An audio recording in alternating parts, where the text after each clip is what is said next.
Hello, hello, my lovelies. Welcome, welcome in. Happy Tuesday. I don't know if I've ever streamed on a Tuesday before. Welcome, welcome in. It feels weird. It feels weird. I'm nervous. I don't like that I'm nervous. I take 1 week off streaming. And, that's all it takes for me to suddenly get nervous about streaming again. Every time. Welcome, welcome in. Thank you for joining me on this unusual day. Because of the schedule changes, which I'll explain in a second. Let me see who's in chat. Hello Virgil, hello Jody, hello Bunnies.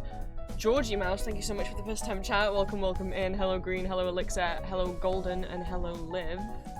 Thank you for the head pats. Those newer to stream. Normally we would do the Etsy order streams on Monday, but that wasn't possible. Hi Red. Because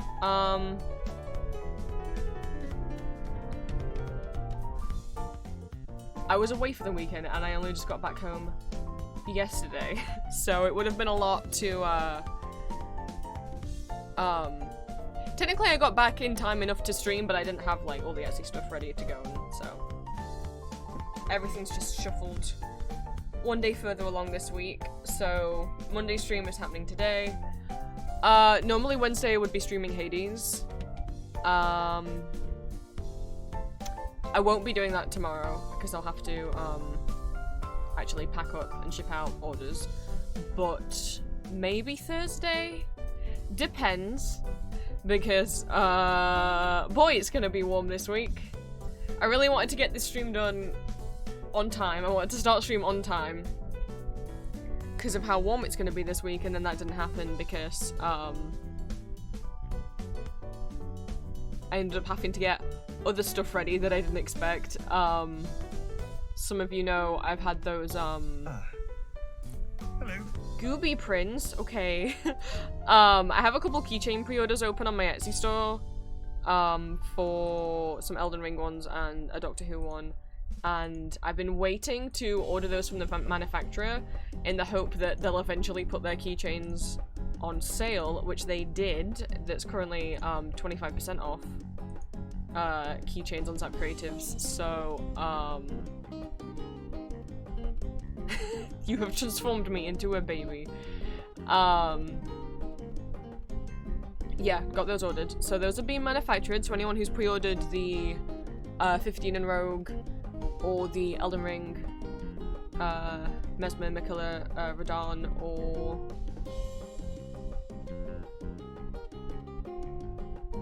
why's my brain gone? Leader, Jesus. Keychains, those are in the process. Not Centrina, because no one had actually ordered any of the Centrina keychains, so I just decided to mark them as sold out, and just add the Doctor Who list to the order in their place. And I might have also ordered a little keychain for myself. I use Zap Creatives as my manufacturer for keychains and pins, and due to the 25% off, I was like, maybe I'll treat myself, because you can order sample keychains. So like if you were to order like 100 keychains, it might cost, like, depending on the detail and depending on like what attachment you're getting, if you're getting it double-sided, etc., could be anywhere between like £1 to £2 per keychain. So obviously that's more like £200 to £300 if you order 100 of them. But you can just order samples of like one design, and that's £15 each. Because obviously not buying in bulk, but I was like, I might treat myself, so I might have, since 25% off, ordered a little sample of, if anyone remembers during the donathon we did back in April, May for, Julia's medical bills, I did some little drawings, I think on her stream, on her magma canvas, of her little ghost form. So I'm having one of those made on a keychain. And yeah, I can bring her around places with me. That's the first time I've ever done that. It's weird because it's like, I've been aware that Zap do samples if I wanted a keychain of something and no one else was making merch of it and I didn't want to have to make and sell merch of it, or, you know, it's something personal or no one else would be interested in it other than me, like, I could just make one. I'm allowed to do that. So, yeah, those should be in within the next, it shouldn't take more than a couple of weeks. We can do charm inspection on stream if you guys want. So yeah. So anyone who pre-ordered those, they'll be shipped out by the end of August at the latest. So that's that. That's why stream is a couple hours late. Because to send the artwork, you don't just send Zap Creatives the artwork. They have like a template that you put it on, and then you need to draw out like where you want them to cut, you know, where you actually want them to do the cut line. So you need to make a border around it, and place where you want the hole to be and all of that. So that took a while.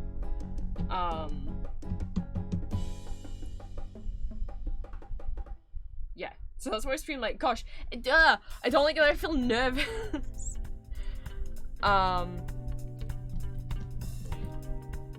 So yes, that's where I've been, if you have not noticed from the title of stream. We're going to be doing Etsy orders while we listen to Welcome to Night Vale, as per usual, but also have good, I don't know if this will be fun for me to share. So I was away at a Comic-Con this weekend, and so I might show you guys the haul of what I got. Obviously, as usual, it's like 99% arty-style stuff. The only stuff I got that wasn't, that actually was official merch, is some Jujutsu Kaisen stuff for Julia. My mission from Julia last con was to find her bookmarks. My mission from Julia this con, for those that don't know, Julia is my partner. She wanted prints because she's trying to do the whole wall behind her monitors like covered in posters and prints, and she wanted stuff that was purple, pink, or blue is like the color scheme she's going for. So I was supposed to look for Jujutsu Kaisen and Bee and Puppycat prints that are those colors. Anything with Nanami on from Jujutsu Kaisen, and she's got two reusable sticker books, one that has like a kind of creepy cover, one that has a cute one, so she wanted cute and creepy stickers. So those were my missions, because I always like getting a lot of stuff for Julie. When I'm at con, I like spoiling her. That's my thing. So we can also go over haul. I have everything in this bag. I won't be able to tell you guys the name of the artist of everything that I bought, because, and this does me every time, quite a few artists didn't have any business cards on the table and also did not give out business cards when they gave me the orders. And also, normally, I come back with a bunch of paper bags because most artists will give you your order in like a little paper bag or maybe a plastic wallet if you bought a bigger print. Most of the artists I bought from did not give me any kind of bag. So that didn't help either. But if anyone asks about what artist anything is where I know or can remember the artist, I will say.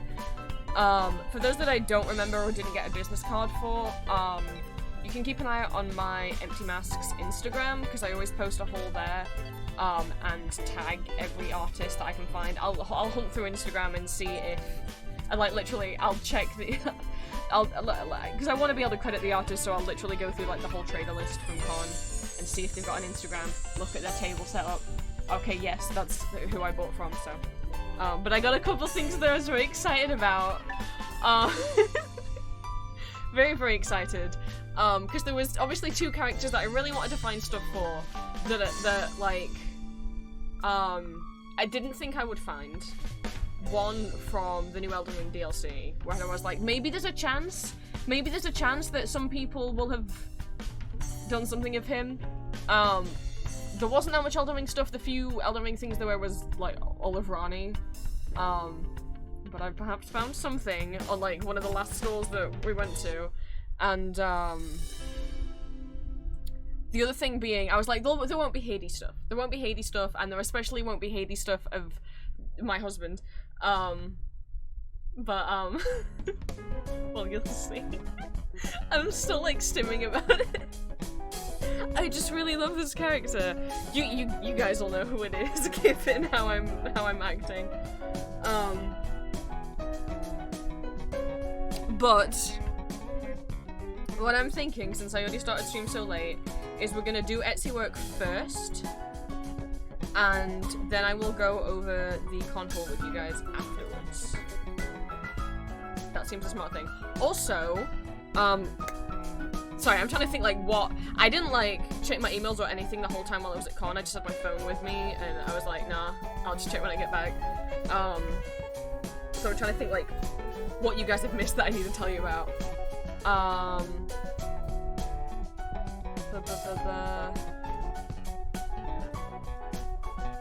don't know. Second Not Safe for Work audio of the month went up on Saturday. I didn't realize how long? One, that, from December until, like, June, I didn't post a Victor audio, didn't realize that had happened. But also that this last Not Safe for Work audio, was the first Victor Not Safe for Work audio in, like, over a year. Oh, well, I didn't realize that had happened, considering Victor's how I became successful.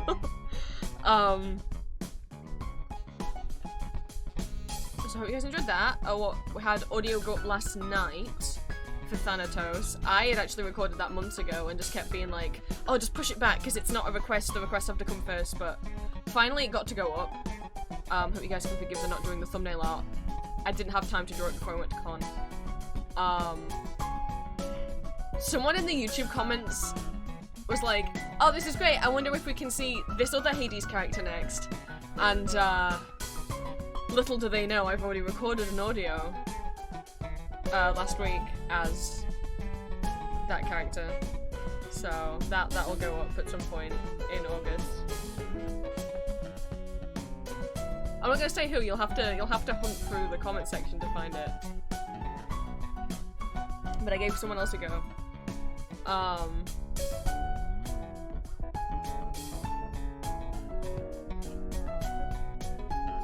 But yeah, Hades isn't always the most requested fandom, which is why I haven't done them as much, but you know, I love Hades, so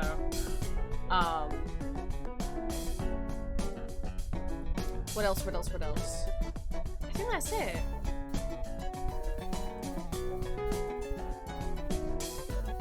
Maybe there's other stuff, I don't know. We've got Etsy orders to go through.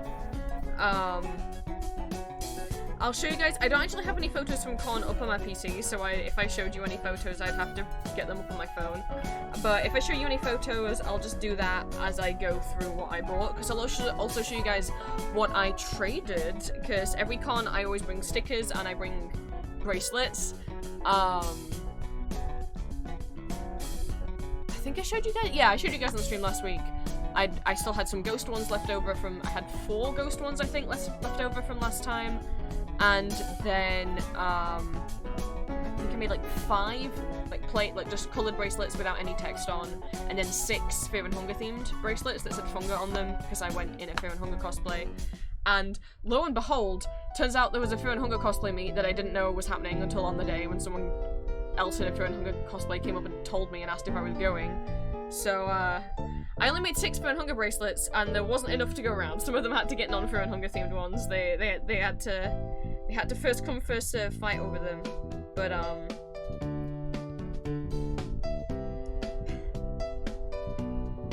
as you can see, let me see. See, we had a fun time, and I say we, not just because, I got to meet up with a friend, but also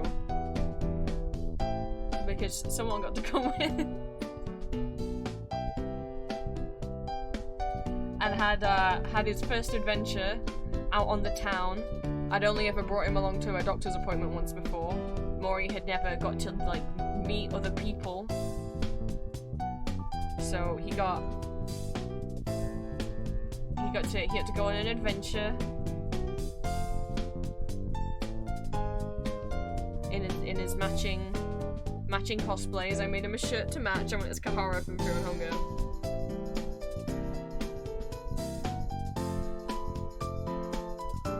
And I can show you guys what I ended up getting done over the weekend. Where did I put my other stuff? Oh my god.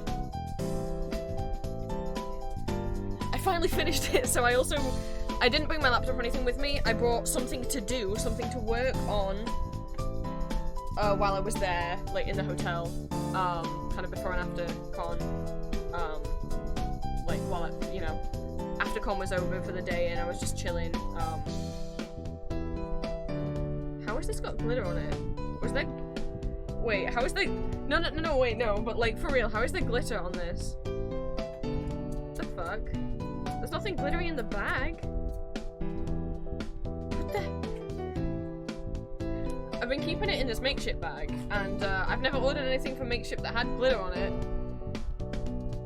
Okay, anyway, some of you are aware that I've been working on an embroidery for many a month.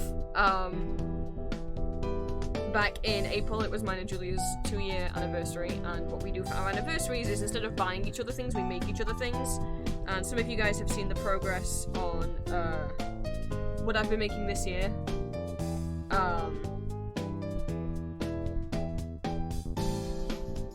For her, and I can say it's finally fucking done. Well, there's glitter on it now. She'll have to cope with it. There wasn't supposed to be glitter on it. I have been slowly making my way through this embroidery. It is, I did not design it. This is a manga panel from the manga Vampire Kisses. It's one of her favourite mangas. I traced it onto the canvas and then embroidered it.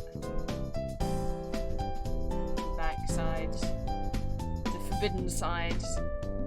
It's finally done, which means it can get shipped off to her. She can finally have her anniversary box, finally, in August. Our anniversary was in April. But now that that one's done, guys, that means I get to work on the next one. What? Because, I'm gonna do one of these for her every anniversary, but I really wanted to do embroideries for myself. I'd embroidered for Julie before. Let me see if I can get pictures up. I'd done a couple embroideries for her before, not on embroidery canvas. I just did them on felt because I couldn't be bothered to buy any embroidery canvas. As a kid, I used to cross-stitch a little bit, because my mum liked teaching me how to do it. So I have like one cross-stitch piece I did as a I don't know, like a 7-year-old or something. It's like a bear holding a bunch of balloons. And then I have like, I don't know where it is. I had somewhere, I wonder if it's in this drawer, a cross stitch I did as a teenager. Maybe it was in this drawer. Maybe it's not. Oh, it is. When I realised pixel art is basically cross stitch pattern. It's very worse for wear. I did this maybe when I was 15. It's kind of filthy. Well, there's that little guy. I know where the bear is, it's just at the bottom of a drawer, and I'm not fishing that out. So there's a little Pokemon. A little Mew. But like, non-cross-stitch embroidery, I hadn't, done before last year. I don't know where the photos are actually, but if you saw it last year then you might remember. I did it on felt. It was a drawing that Julia had done of the two of us, and so I just embroidered that and I coloured it all in as well. Have I picture my phone? That would be helpful if I had a picture on my phone. It would give you some idea of it.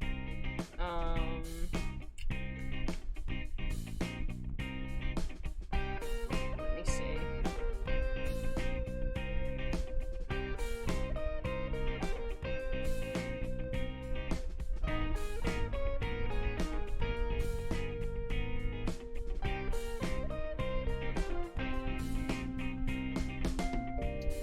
I don't.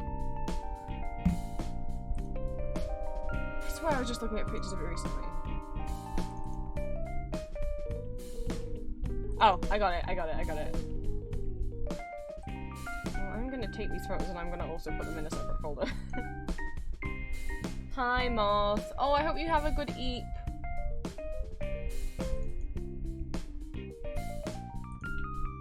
Alright, let me get the picture up.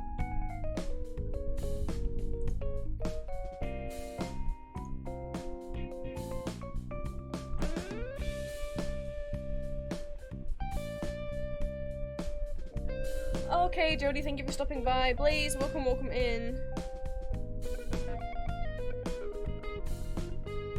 Where's my screen share? It is loading. Okay, so Julia did this drawing of us. I colored it in. I think she just did it as a sketch, and then I neated up the lines and colored it in, so that I could attempt to trace it, but I didn't have any actual embroidery canvas. So I did it on a felt, and that was a real pain. It was a real pain. And it's not the neatest, but I did it.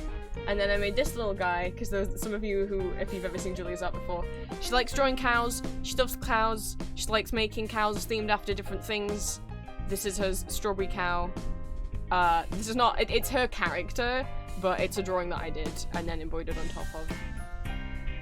I like how the cow came out more than the one of me and Julia. So I did those last year.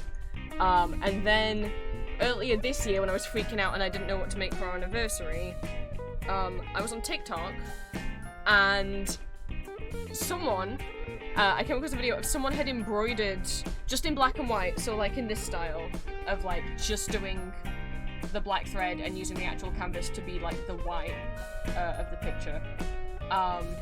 Someone had embroidered the entire thing. If you know when you play Hades, when you get out of a section, so like once you defeat Meg, once you defeat Lernie, and once you defeat Theseus and Asterius, you get the shot of the map, and the little line goes up to show you've made it out of Tartarus, and now you're in Asphodel, and then to show you now you're in Asphodel, and now you're in Elysium.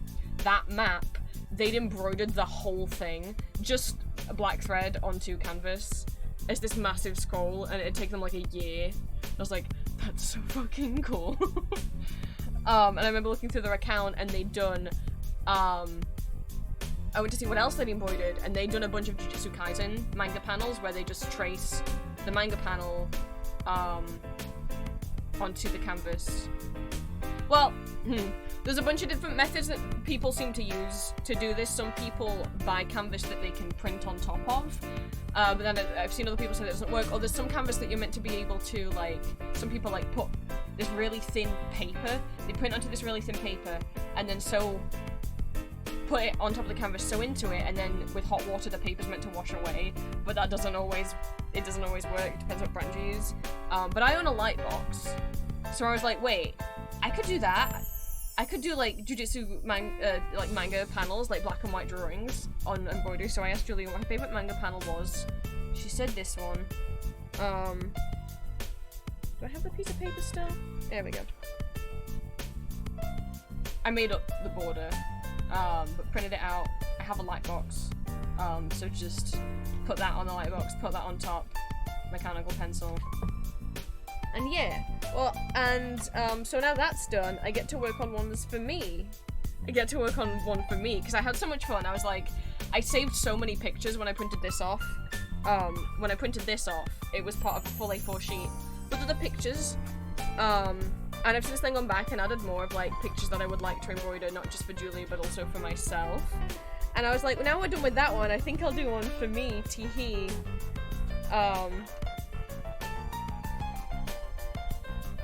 And since it's in progress, you guys can see the difference of what it looks like when it's just drawn on versus embroidered.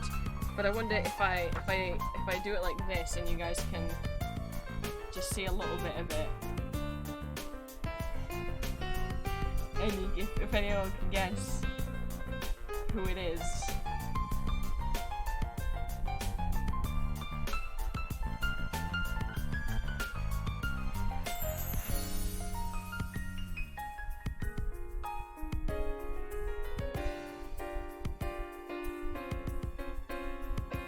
Oh, you've used the sticky backwash paper. A bit difficult to embroider through. Yeah, I'm not using it. Just the O. Come on, guys.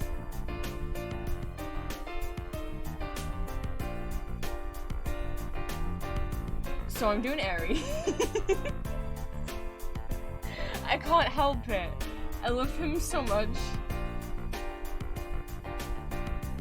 I love him so much. I didn't realize I'd missed this bit out. I'll have to go back and do that. But we've only got his little head. But this will be what I get to work on in my free time for a bit. And then I do want to do red thread, I think for his eyes, and for the scratch that XD has on the helmet. To colour those in, I think would be nice.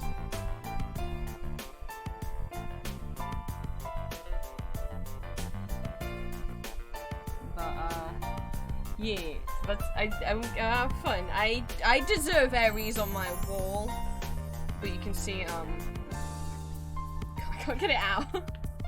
Uh-oh.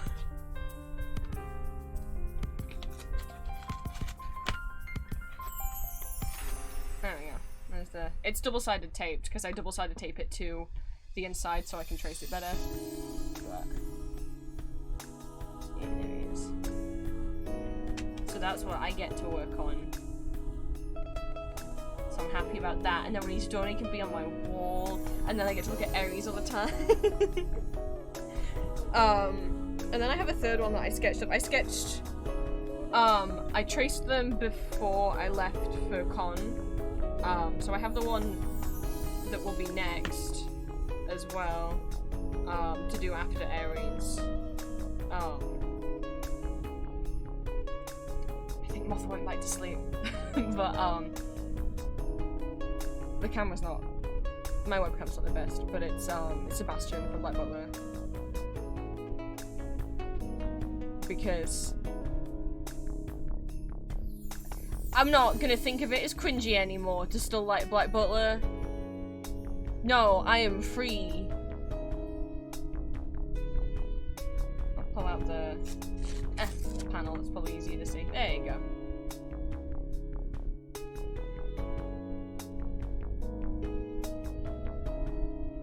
I looked at a lot of panels to be like, but which one do I want? And yeah, so, but Aries first. Husband first. So yeah. So Julie can have her stuff soon, but see, I got stuff done. Julie's embroidery's finally done. So I can pack up her little anniversary gift box soon. Hi Ninja, I hope you stay safe during the heat as well. God, we had a week of, well, like I guess like 4 or 5 days of horrible heat a couple of weeks ago, and then we were okay for like a week, and now we get a whole week. For those not in the UK, it's gonna be like about, I guess depending where you are in the country, anywhere between like 26 to like 32. It's more like 32 all the way down south, and further up north, I think like 26. Anywhere between there, like every day, all week. It's 28 in my bedroom at the moment. In London it's like 32 or something stupid. So... I was just wondering when you'd invite me back for a bite. Queen you got to run away from it. I got to be in a hotel room on the weekend, so I got aircon and stuff. Even though without the aircon, it was actually like fine. I didn't need the aircon on much. It's this stupid fucking bedroom, positioned stupidly as it is, in a house that just absorbs the heat. I have no room above me. I have 2 outside walls, and both of them are in direct sunlight throughout the late afternoon. It's 19 where you are? How dare you?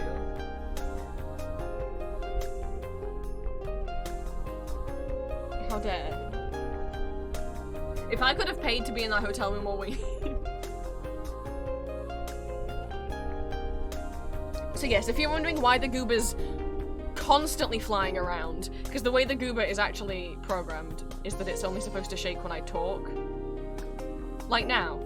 It's only supposed to shake when I talk, because it shakes when the microphone picks up sound.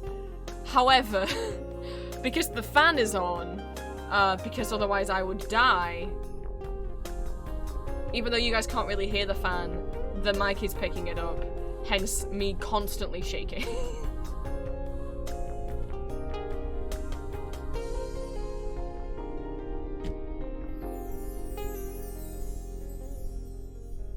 So, we're gonna do work first, and then I'll go through the con hall with you guys, and I'll try and name artists where I remember their names.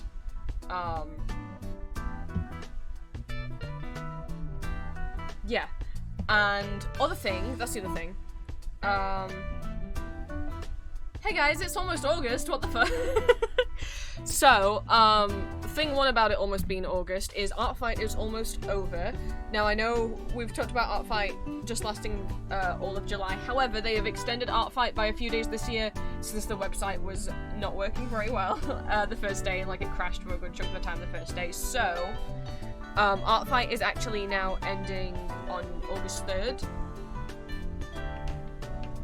You can see the full countdown on the website. So you've got like 4 more days of drawing.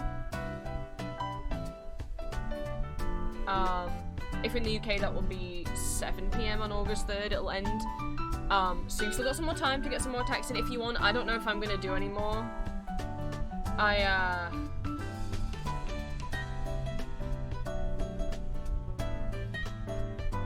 might be art fighted out.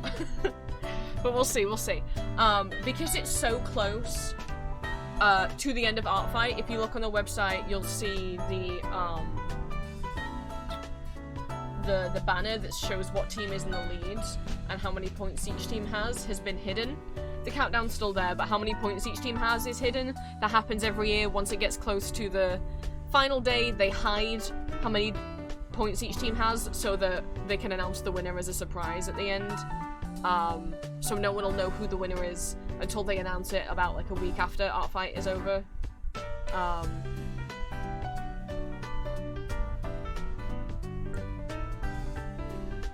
So that's thing one. Thing two with it almost being August means it is almost Watch Party month once more. In my Patreon Discord server, in every even-numbered month, I host watch parties every single Sunday. Once it hits October, it'll be a year of doing the watch parties, which is wild. Because we've still got so much more stuff to get through. So, August, watch parties, which will be starting this Sunday. At the end of this week, it will be watch parties once more. And, I know I ummed and ahed between 2 different topics, and even started writing up the post to be for Sondheim musicals, and then changed my mind, because I was like, nah. I need to talk more about my thing. So, let me find the Discord post so I can just read it out.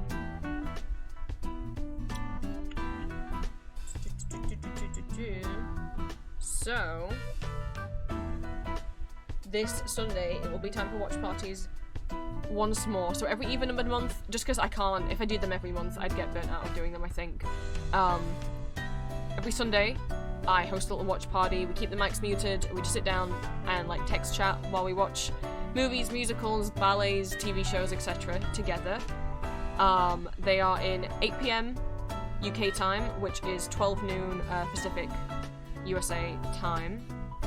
If you want to check what time that is for your time zone and you're in the Discord, if you look at the actual Discord events, which you can see at the bottom of the message I put in the stream and watch party schedule channel, or also at the events tab at the top of the channels tab, it'll automatically say what time that is for you. They'll be in the watch party channel. We'll keep all of our mics muted, and given that they what we are watching this month are all pretty long, and are all 2-act musicals, we will have little intermissions, little 10-minute intermissions in the middle for people to grab snacks or go to the bathroom or whatever you need to do. So, on that note, the theme for August is more European musicals, for those unaware. European musicals in particular, a couple of German musicals are like my biggest interest. They have been for about like 4 years now. I love them so much, and I love getting to talk about them and ramble about them, but this isn't... I'm not going to ramble about them right now because you guys saw, you know what happens if I'm allowed to talk about Elizabeth. So, but if we make it through the end of stream, if we make it through all of the work, then I will give you guys a little teaser of each of the 4 musicals that we're going to watch this month. I'll show you some clips of them. If we get through everything I need to get through on stream, then before the stream's over, I'll show you guys some clips from them, because I didn't give like a plot summary or anything, because I just was like, if you guys are bothered, you can Google the plot summaries for yourself. So the Discord post has the name of the musical, the language of abduction. Again, none of these are in English, but all of them will have English subtitles. Also, all the trigger warnings are listed. They're under a spoiler tag, so you can choose to look at them if you want, or if you want absolutely no spoilers and you don't think any trigger warnings will bother you, then you don't have to look. But yes, by European musical, what that means is any musical that originated in Europe. It doesn't include the UK. Whether it be in English or not, but it's a musical that originated from a European country. The UK doesn't count because West End and Broadway musicals are very well known, and a lot of people don't know that other countries in the world have their own original musical theatre. But the most famous European musical by far is Les Mis. It was written and performed in France before it then made its way over to the West End in London. But a lot of countries have their own original musical theatre, and we watched 4 German musicals back in February, and we did 4 French musicals in April. I'm not grouping them by language anymore. That was just an easy way to get you guys introduced to them. And don't worry, I've still got way more after these 4 for us to get to. This isn't going to be the last European musical watch party by far. So, this Sunday, on the 4th of August, we will be watching Three Musketeers. It is a Dutch musical. It's one of the few musicals I actually own on DVD, and one of the few musicals that has one of the few European musicals that I own on DVD, and also one of the few European musicals that has official English subtitles. All the rest of the subtitles that we'll be seeing, and all the ones we've seen before, were all fan-made. But this right here actually comes with official Dutch, German, and English subtitles. It is a Dutch language musical. I was so happy to find the DVD, especially because like someone uploaded a rip of the DVD onto YouTube, but it's like missing. They uploaded it in like 15 different parts, but they're missing part 14, and that's part 14 is kind of important. And it's got a little book. Oh no, I'm rambling. Oh no, you guys let me show things, but this musical's gorgeous. The massive set pieces that they have. They bring on this big fucking boat at the beginning of Act 2 and then pelt them with rain to simulate them going like through a stormy sea. And then like you never see that boat again. But if any faces look familiar to anyone, we've got Pia Dowis as My Lady de Winter, aka the original Elizabeth from Elizabeth Das Musical. And also, for anyone who's been to my watch parties before, played Mrs. Danvers in the version of Rebecca Das Musical that we watched. And to the side of her is Cardinal Richelieu. This is Stanley Burleson, which you might have seen unless you've gone to explore musicals on your own, but he played De Todd opposite Pia in the original Dutch production of Elizabeth. Some people might be familiar with Henk Poot, who's over here playing Athos, because He's played Eric in Phantom of the Opera in the Netherlands. I think Valjean as well. I can't remember for sure. But if you're more of a Phantom girly, or if you like the I think is he sang with the Nightwish cover before? I forget. But his name might be familiar. Put that back. Right. No. Hi Devil, welcome in. We're not gonna get distracted. I'm just reading what the musicals are gonna be. I feel like, given the name, it's pretty self-explanatory. It's a musical based on the Three Musketeers. It is as much as there is like angst in the musical. It is also silly comedy in places. It's fun. I think it's the only Dutch musical that I have English subtitles for, which is a shame. On the 11th of August, we'll be watching The Count of Monte Cristo. That is a Frank Wildhorn musical. So the same composer as Dracula, Rudolph, Scarlet Pimpernel, Death Note, Bonnie and Clyde, Jekyll and Hyde, etc. It was originally staged in German. There is an English concept album that exists that I'd listened to, not realizing that all the voices on that cast album are almost all German or star in German musicals,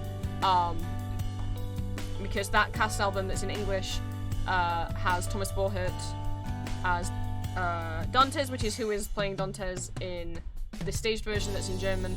So there was like a concept album. Concept album means it's a musical album that doesn't actually have a stage production. So like if you're familiar with the epic saga musicals, those are concept albums because it just exists as an album, it doesn't exist as a staged thing. So there's a concept album in English, and then the first time it was staged was in German. So we'll be watching that. It's got Every Day a Little Death in it, which I used to listen to so much. In terms of familiar faces, we've got Thomas Borchert as Dantes, who has played Krolok in Tanzi Vampire, who has played Maxim in Rebecca Das Musical. We've seen him in my Discord as Mozart's father in Mozart Das Musical. And he's also played Lucchini and understudied for Uwe Kruger as the Todd in Elizabeth. Have we seen Thomas in anything else other than Mozart?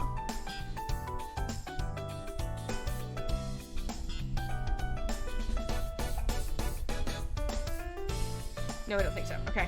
Other familiar faces. Carsten Lepper's in it as Mondego, which he played Lucchini in the 2001 Essen production of Elizabeth, and we've got Barbara Obermeier as Valentine. She played Mozart's older sister, Nanel, in the production of Mozart that we watched in my Discord. I think she's adorable. Oh, and it's got Andre Braugher as Morel, which...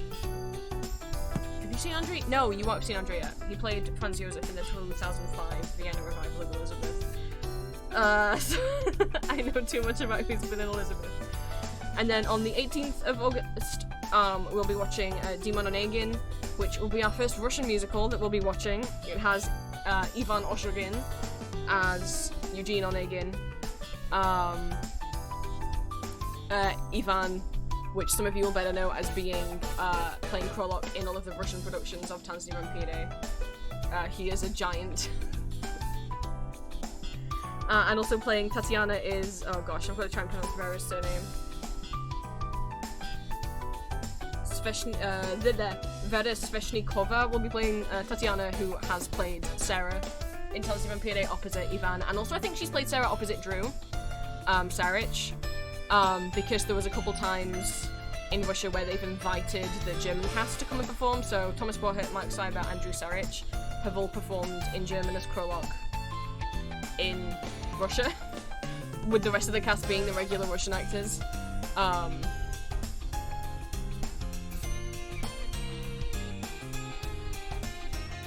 And then on the 25th of August we'll be watching Artus Excalibur, another musical by Frank Wildhorn.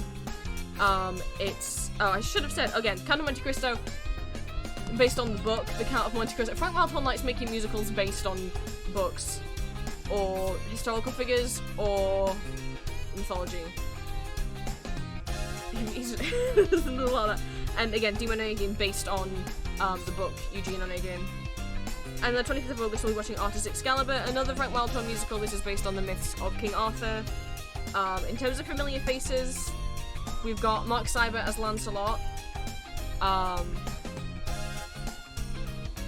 who, in terms of what, who Discord members have seen him as. If you were in my Discord, you'll have seen him as Colorado in Mozart Das Musical, but he's also played Maxim in Rebecca Das Musical, Graf and Kolok in Talented Vampire, and he's begrudgingly played de Todd in Elizabeth. Begrudgingly as in, I don't like him as de Todd. But nothing against him, he's not a bad actor at all, he's just not suited for that role. It's got Thomas Borchert as Merlin, because it's a Frank Wildhorn musical, so very likely Thomas is going to be in there.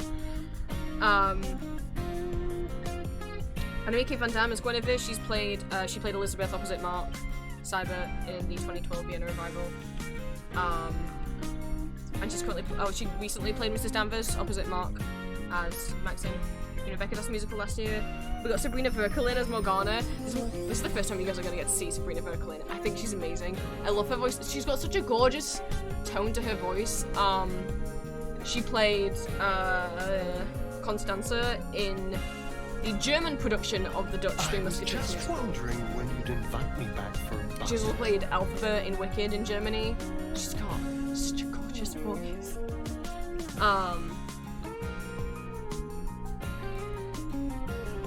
So yeah, if you want to mark yourself as interested, the event's up in the Discord. I'll show some clips later, maybe, if we have the time, of the musicals.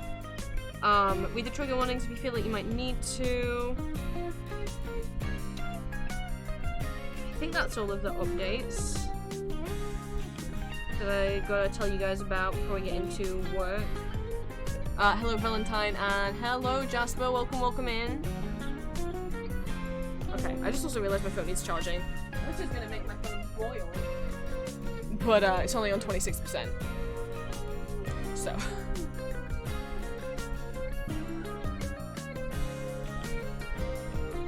Okay, that's everything I gotta tell you guys about, as far as I can think of. So now we can get into work, which means I'll be handing things over to Cecil.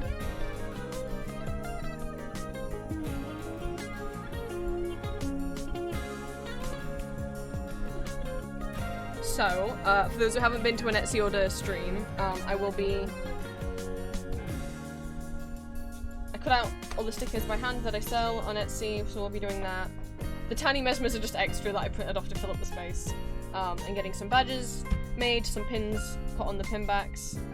And while we do that, to ensure that I do not get too distracted and just ramble the whole time, for the last month or so we've been listening to Welcome to Night Vale. Because I can't talk over an audiobook, essentially. Because then you guys wouldn't be getting all of the info. So, for those not familiar, let me turn that on. So, for those not familiar, Welcome to Night Vale is a horror comedy audio drama. It is fiction. It is set in the fictional desert town of Night Vale. It's presented as if you're listening to Night Vale's local radio station with its host, Cecil. And, we're currently at episode 35. If you know the plot after those episodes, please do not spoil. While I'm familiar with it, I've listened to past episode 100 before I got busy. If you do know the further plot of Night Vale, please do not spoil it for anyone. If this is your first time joining us listening to Night Vale, you'll pick up the vibe. We haven't got to the season finale yet, so with Night Vale, the writers say you can listen to any episode in whatever order, and that's partially true, but at the end of each year, they do kind of have an overarching plot. Like, most of the episodes are kind of Monster of the Week format, so you can just hop in and pick up the vibe, but at the end of each year, they do conclude some big overarching plot that's been foreshadowed throughout the year. and those will not make sense too well if you don't know the previous episodes.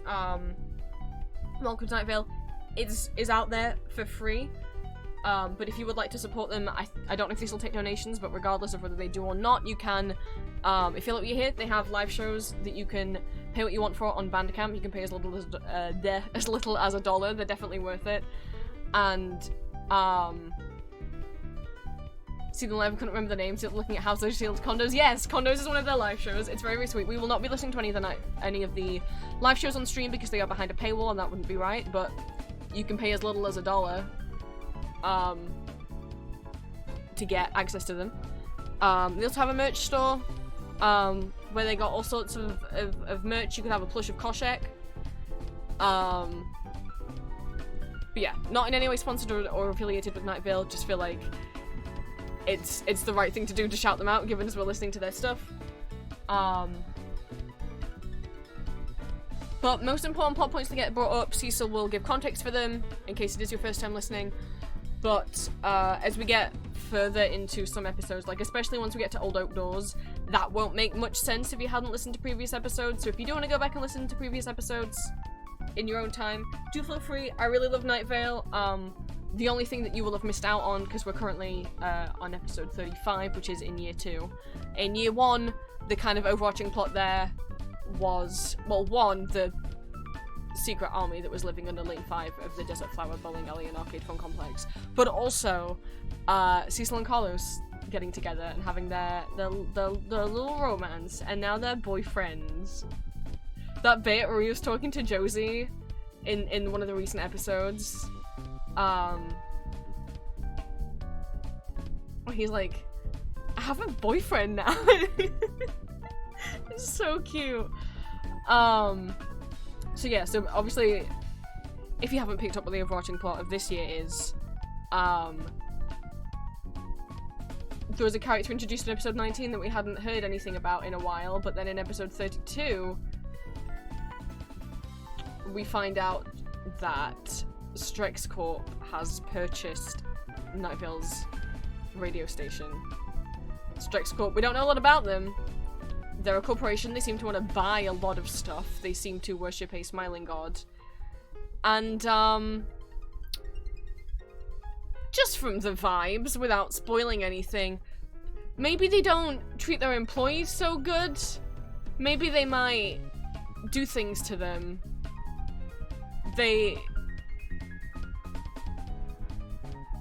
There's a creepy vibe going off, and, well, you know, Kevin seems to love them, but I mean, you tell me what vibes you get from the way Kevin talks about them. Do you think maybe... I don't want to say, I don't want to spoil anything. But, I'm not gonna say the word Stockholm, but anyway, so you're gonna keep a pin in that, you're gonna keep a pin in Dana, and the dog park in the desert otherworld that she's found, the house that doesn't exist, and the old oak doors. And John Peters, you know, the farmer, is missing, so no one's seen him in a while. We currently have mayoral debate going on as well. Hiram McDaniels, literal 5-headed dragon, who cares? And the faceless old woman who secretly lives in your home are both our new mayoral candidates. Who will you vote for? Getting back into Night Vale after all these years is really like, oh my god, these were some of my first vocal stims, because you can't just say faceless old woman, you have to say the faceless old woman who secretly lives in your home. And, like, I can't just say the bowling alley, I have to say the Desert Flower Bowling Alley and Arcade Fun Complex. That's how it's said. John Peters, you know, the farmer. Goodness, right, so...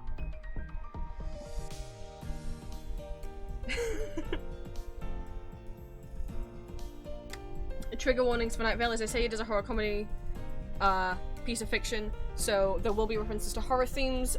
It is, again, through a radio station, so there's no visuals, it will just be audio mentions and descriptions of horror themes,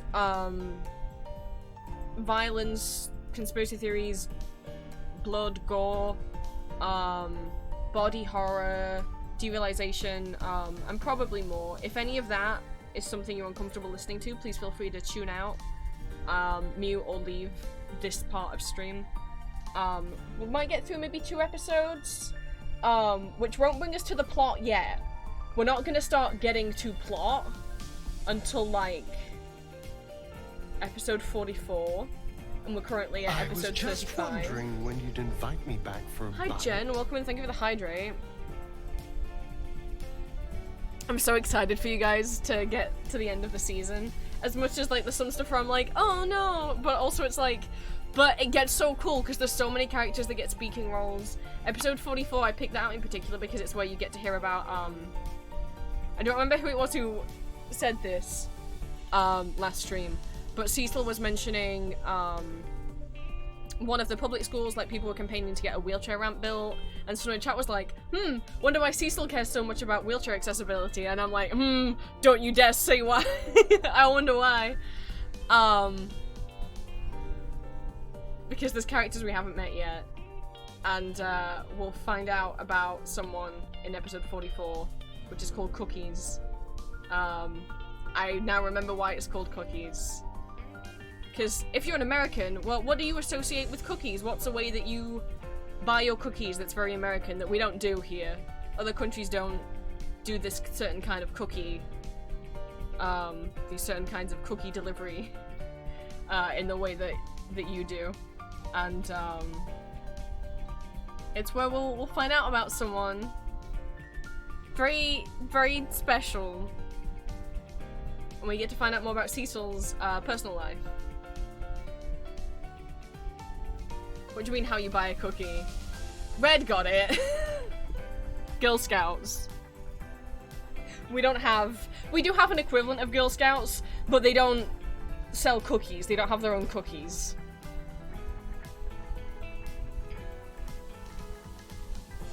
But yes, so that's what episode 44 is in relation to, and we'll get to find out about someone in that episode.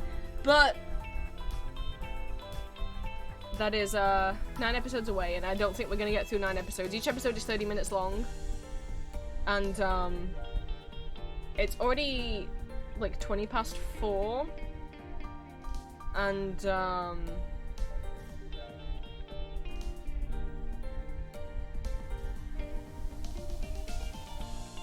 it's already really warm, and obviously I've got to eat dinner at some point. So it might more likely be, we'll get, you know, through some of Night Vale today, but either next week or the week after is when we'll get to the juicy stuff. When we'll get to Company Picnic. Dun dun dun! So, let me get to work, and let Cecil's beautiful voice wash over you, so that I don't get too distracted. The episodes we'll be listening to are from 2013, so in the intro, if the creator, Joseph Fink, says anything about live shows or stuff, that is no longer relevant. They do still do live shows. Please feel free to check out their current live shows and merch, but anything that is being announced in these intros, please bear in mind this is from 10 years ago. These episodes are 10 years old, but Welcome to Night Vale is still going. They're in episode 230-something by now. Night Vale episodes come out on the 1st and the 15th of every month. So, eventually we'll be caught up in real time, and then, once we catch up in real time, we'll just listen to the new episodes on stream whenever they come out.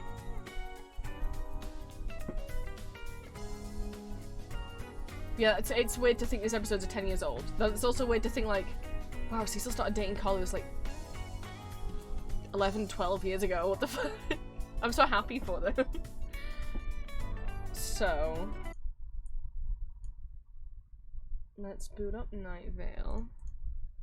Hi, this is Joseph Fink, creator of Welcome to Night Vale. That is not Meg. You are a liar. And here are some words. That we'll is be Meg. announcing some big stuff involving January live shows in the next week or so. So if you live anywhere in the western United States, keep an eye on our Twitter and Facebook. Get the volume Check up. out commonplacebooks.com for Night Vale mugs and NRA bumper stickers, and scout badges and shirts, including 2 limited edition shirts that we're only selling through the end of the year. Also, more things will be coming soon, so keep an eye out for those. And all of that is at commonplacebooks.com. Hey, if you like what we do with our show and you want to help us change our entire identity and disappear forever, please consider signing up for a small monthly donation. We really do depend on all of you. We also have cool rewards for those who donate a little more. Thank you to Haley Neubauer, James Gardner, and Avery Basmore for donating already. Go to commonplacebooks.com and click on Night Vale to join them. Thanks. Love, Joseph Fink. Me. No one has seen the trees this week. Hopefully they'll come back soon. Welcome. I mean, I don't know, that forest is pretty deadly though, Night Cecil. I Vale. don't think it's a problem if the Whispering Forest trees are gone. Anyway, this is episode 35. It is called Lazy Day.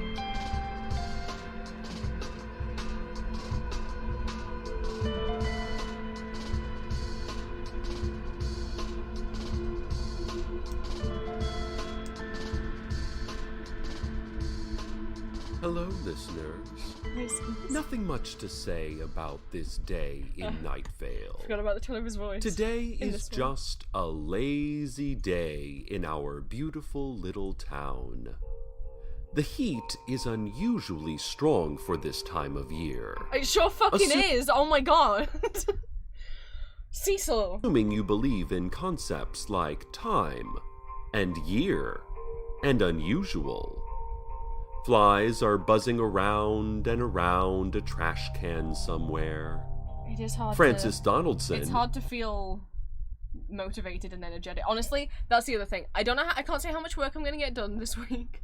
Obviously, Etsy will be done like usual, the audios will be up like usual. But I think given the heat and given how much I overheat very, very easily. Partially just because I guess that's just how I am, and partially from health stuff, so it's like, I don't know how much I'm going to be able to get done this week and how well I'm going to be concentrating even with the fan on. Because, like, as I say, it's 28 degrees in this room. So this week might just be more like me getting maybe some admin stuff done, or like working on my new cities. Or just, maybe just a lazy week. Or maybe I'll just focus on some hobbies or something.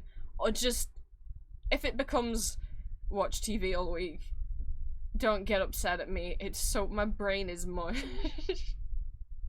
when it's this hot. But audios and everything will be like usual. I recorded them all before I went to con. I recorded 2 weeks worth of audios in advance.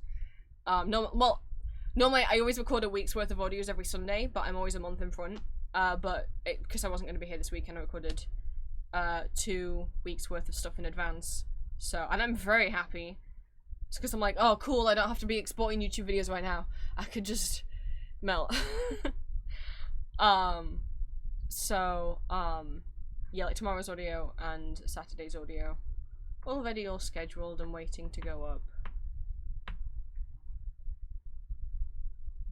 Manager of the Antiques Mall is waving listlessly at a wall of old items ready to be bought anew. Her hand, a slow signal of submission to inactivity. The faceless old woman who secretly lives in your home is finding herself clicking the same apiology website she's read 1,000,000 times. I myself am slumped against this desk, murmuring into this microphone, Your posture's too easily tired back. by the heat to give more than a token effort to the work of my life. That's okay, C's. Ours is a quiet now. No one is speaking but me. If speaking took me any energy, As Green just if said it to were me, not merely a no one's gonna reflex be of my upset. living form, It's freaking then hot. I myself would not be speaking either. Carlos, perfectly imperfect Like Carlos, is the only one feeling industrious today. He's mowing the lawn and whistling, and the lawn is whistling back. And Wow, now, Carlos is heat the resistant. news, I guess. That's wild. Everyone in Night Alert Vale, citizen. everyone in Night Vale is finding it too hot despite living in a desert their whole life, and Carlos isn't. I guess we don't know. We don't know where Carlos was from before he came to Night Vale. Maybe he was from somewhere with a warmer climate. So, Carlos can cope with the heat here better, maybe, because maybe he's from somewhere that gets even warmer than Night Vale. Citizens from all over Night Vale are reporting a man in a tan jacket standing behind the Still Taco here, Bell. Which again, if people are curious more about the man in the tan jacket, or just curious about Night Vale in general, they do have a couple novels. And the first novel, which is just called Welcome to Night Vale, does deal with, and go into some detail. It's not from Cecil's perspective. There are a couple chapters. I would grab the book to show you, but it's so warm. There's a couple chapters that are from Cecil's perspective, as if you're listening to the radio, but the majority of the book is from Diane's perspective. Diane has been mentioned on the show before. She's a member of the PTA, but it does delve into the backstory of the man in the tan jacket. Oh, this is actually much harder to get to than I thought it was.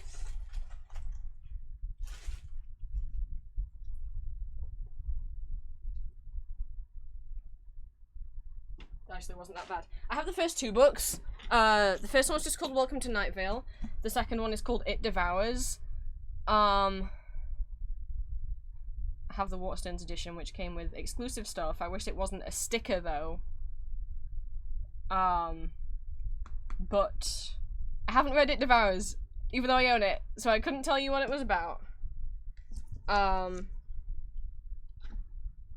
It's very yellowed from the sun. But if I can try and show, I'm not gonna leak the whole contents of the book, but I was gonna try and find. Oh, I mean, as I say, I haven't read It Devours, although my dad's never really listened to Night Vale, but, at the time when I bought these, he was reading a lot of books and getting bored and didn't have anything, and I was like, you can read these if you want, and he read both of them.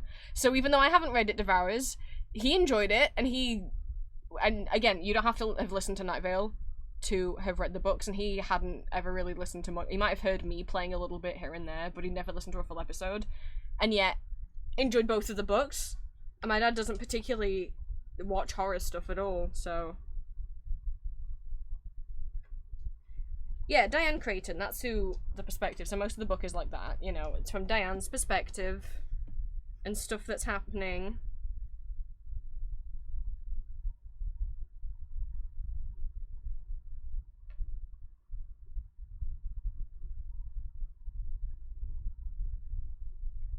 I could read a bit.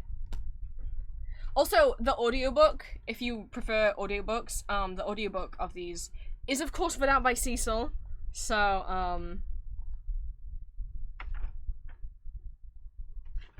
let me try and find a bit.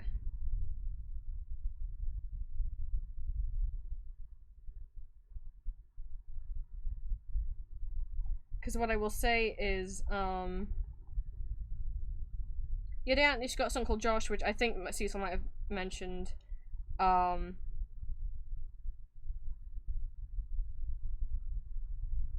But then there's also mention of a character called Evan, who works at the same office as Diane. And just from the name Evan, I wonder if anyone can pick up anything from anything that you remember from the previous episode about someone trying to remember somebody's name and what letter it began with. This is right at the beginning of the book. This is like page 35, so I'm not spoiling anything major.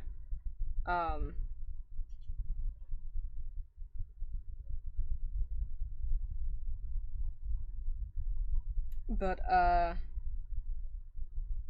Evan and Dawn were not at work when Diane went in. She doesn't really know why. Diane almost never thought of Evan, but she was thinking of Evan a lot one morning. Evan was thinking of her too. Diane looked up that morning. Evan stood a few feet from the front of her desk. He was wearing a tan jacket. His belt was a darker brown than his shoes. His hair was recently cut. His face was clean and smooth. He was smiling. Silent. He was not smiling like one smiles at a coworker or a friend. He was smiling like one smiles for a photo in front of a touristy monument.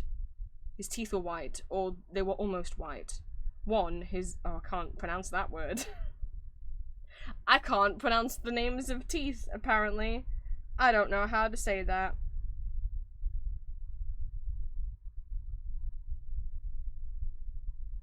Diane said good morning to Evan. Evan turned his head slightly. It's good to be back, he said. Where is Dawn? Diane asked, emphasizing the noun. Where is Dawn? Evan asked, emphasizing the verb. His teeth were strained and crooked. Ah! Is everything okay, Evan? Diane asked. Evan stopped smiling and moved his left foot towards her without putting any weight on it. Diane's phone rang. Evans extended his left arm without bending the elbow. He kept his eyes on the point just in front of Diane. Diane's phone rang. Evan extended his fingers. He bent his right knee, still without putting any weight on his left foot.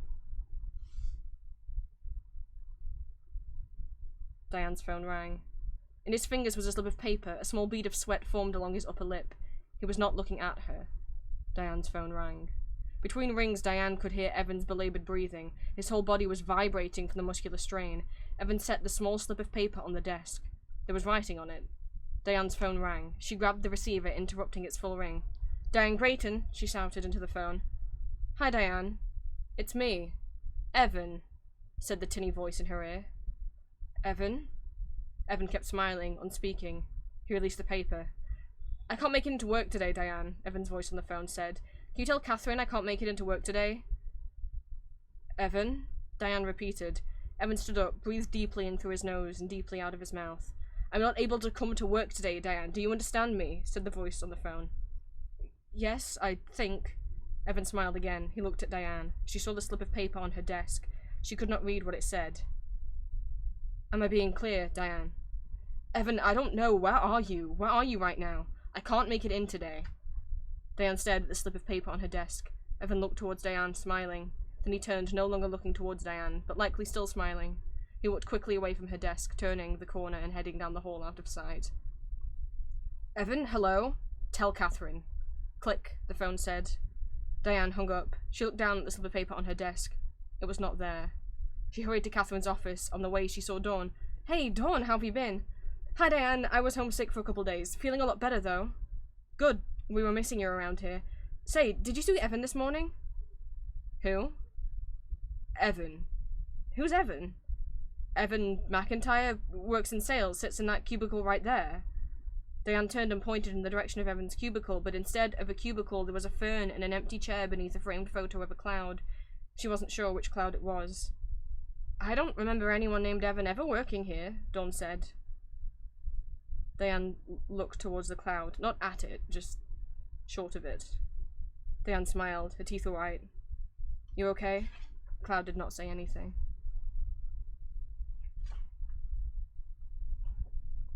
What? Oh my god. Evan's to point out. You can put pins. I'm sure you already put pins in things. Evan was wearing a tan jacket, and if you remember from the previous, one of the most recent episodes we listened to, Larry Leroy almost remembered the man in the tan jacket's name. He thought it was Ernest or Emmett or Everett. It definitely began with an E. But it's not just Diane's perspective. We also get Jackie as well. That's normally what hang on. There's a few different characters. So that's normally what the beginning of a chapter looks like. This little circle with the number. But occasionally, you get a chapter that looks like this.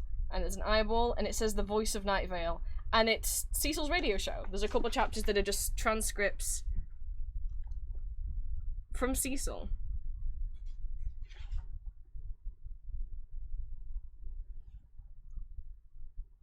And it's cute. Oh, there's a sponsor segment in it. That's cute. And I'm getting distracted. It's fine. I don't know how many Cecil chapters there are. But there's at least a few, which is cute. You get to still at some points the characters are listening to Cecil in the background, but Cecil's like a minor background character in the book. You can tell when it's a Cecil chapter because it's a different font. Most of the book is in like a serif font. I don't know that you can tell. And then when it's Cecil, it's like sans serif.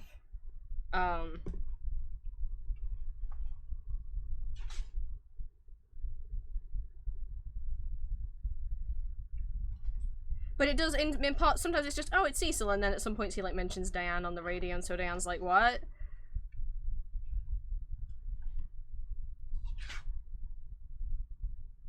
We got a community calendar segment. In other and then you get bits like, in other news, a man in a tan jacket holding a deerskin suitcase was seen. I don't remember anything about him or why this was news, but it seemed important at the time. I wrote it down. Say the important thing about the man in the tan jacket. What was it? What was I supposed to say? Well, you might just find out if you read the book. I think the extra thing from the Waterstones one is just that it has like a like a interview with the writers in the background. That's a... And 1, 2, 3, 4, 5, 6, 7, 8 empty pages. Okay.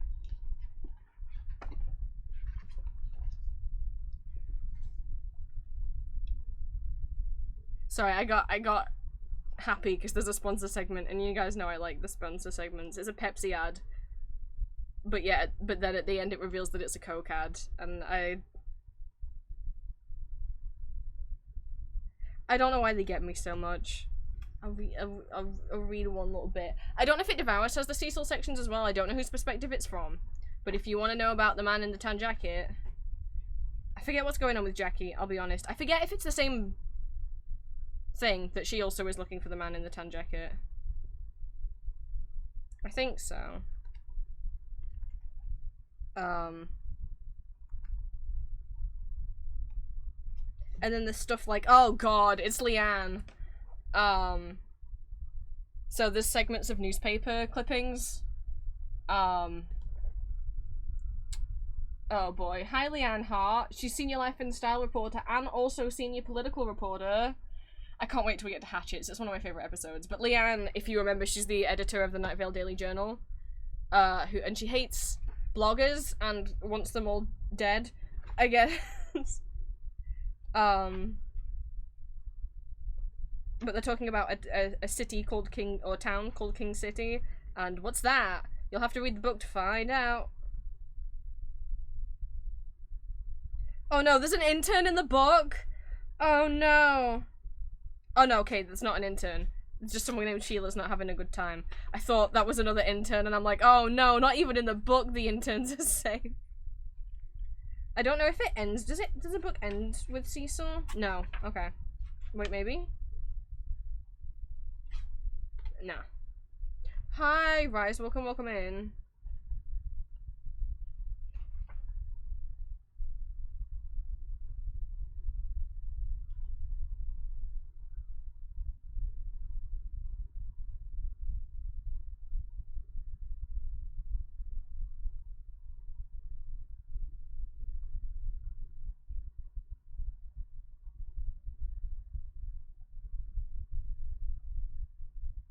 Yeah, okay, I do remember why Jackie's involved.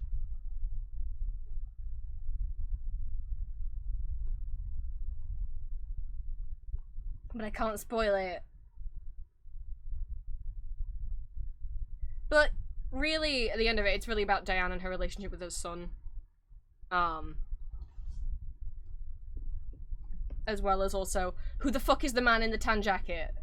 And what does he want? Why is he hanging around Night Vale? What happened to him? Why can no one remember him?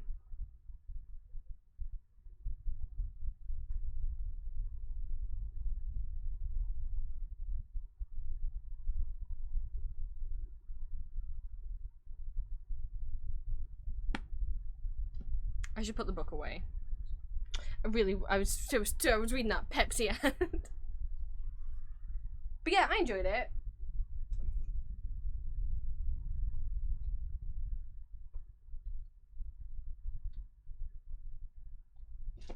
I would grab it Devours, but I don't. Oh, I see it.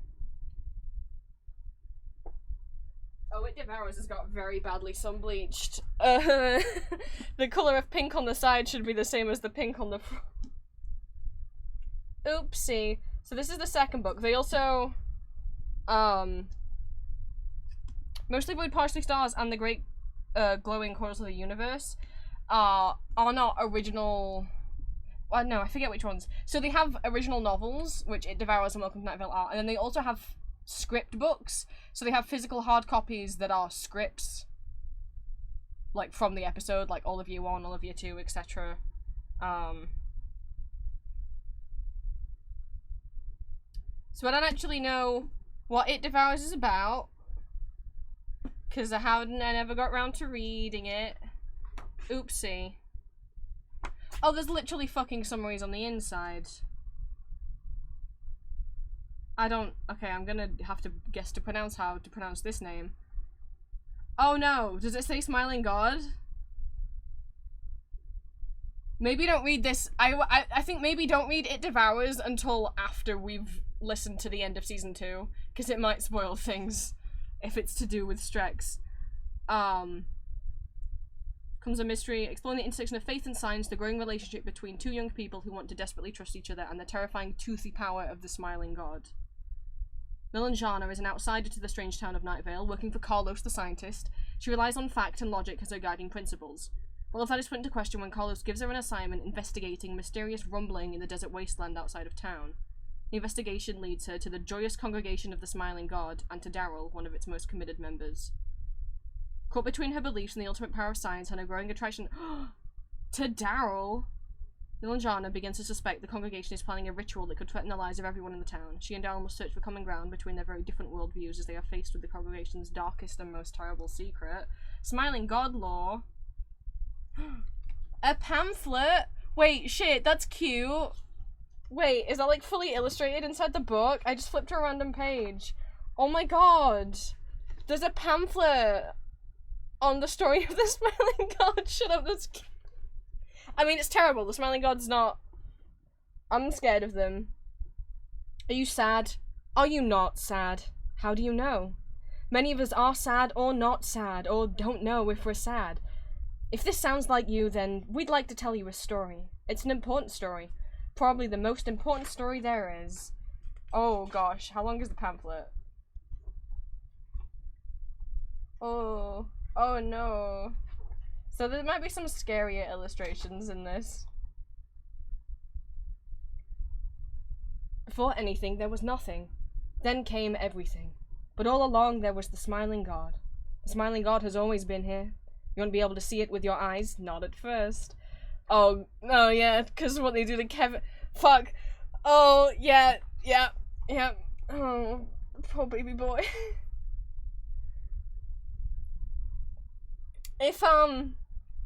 If you notice that anyone draws Kevin without eyes, there's a reason. There's a reason. The Smiling God lives underneath the earth. Oh no.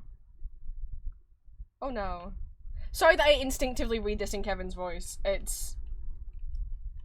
can't stop myself. I was just curious if there are also Cecil sections of this book. Having the pamphlet inside the book's cool though. I don't think so. Which I guess also makes sense if she's more kind of, if the main character's going out towards Desert Bluffs, it makes sense that there's not a Cecil radio section. There's another pamphlet. What is this? Skin is a necessary evil.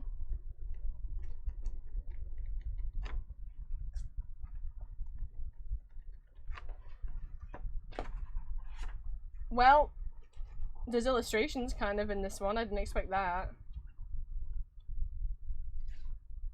But yeah, if it is more about the Smiling God cult, I might never read this one.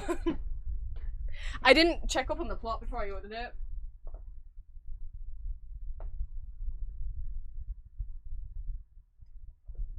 Listening to Night Vale doesn't freak me out because, like, I don't know, Cecil's voice is very calming and it's always presented in such a silly way. But I think reading about that stuff in the book, reading about the cult might be too upsetting for me personally. But anyway, boy, that was a distraction. It's so warm. I kind of want to turn the fan up to level 2. It is almost 5 PM. I was like, it can't be, we're only halfway through the day. Oh no, it's almost 5. Alright, well, oops. Near the dumpster and the constantly ringing payphone. Anyway, he remember is it's plucking warm. insects out of the air and stuffing them into his deer skin suitcase.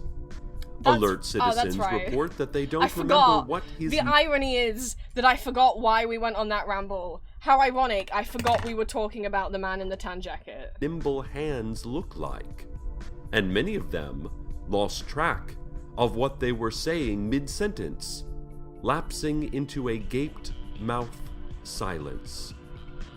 All of them received one stamp on their Alert Citizen card. As always, 5 stamps means stop sign immunity for a year.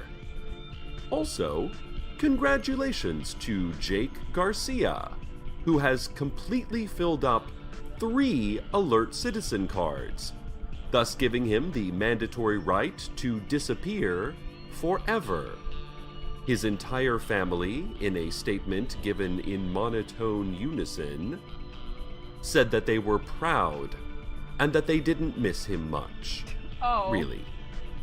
Remember what secret police mascot Barks Ennui always says, So we have a French dog. "Citizens, be alert, but not too alert.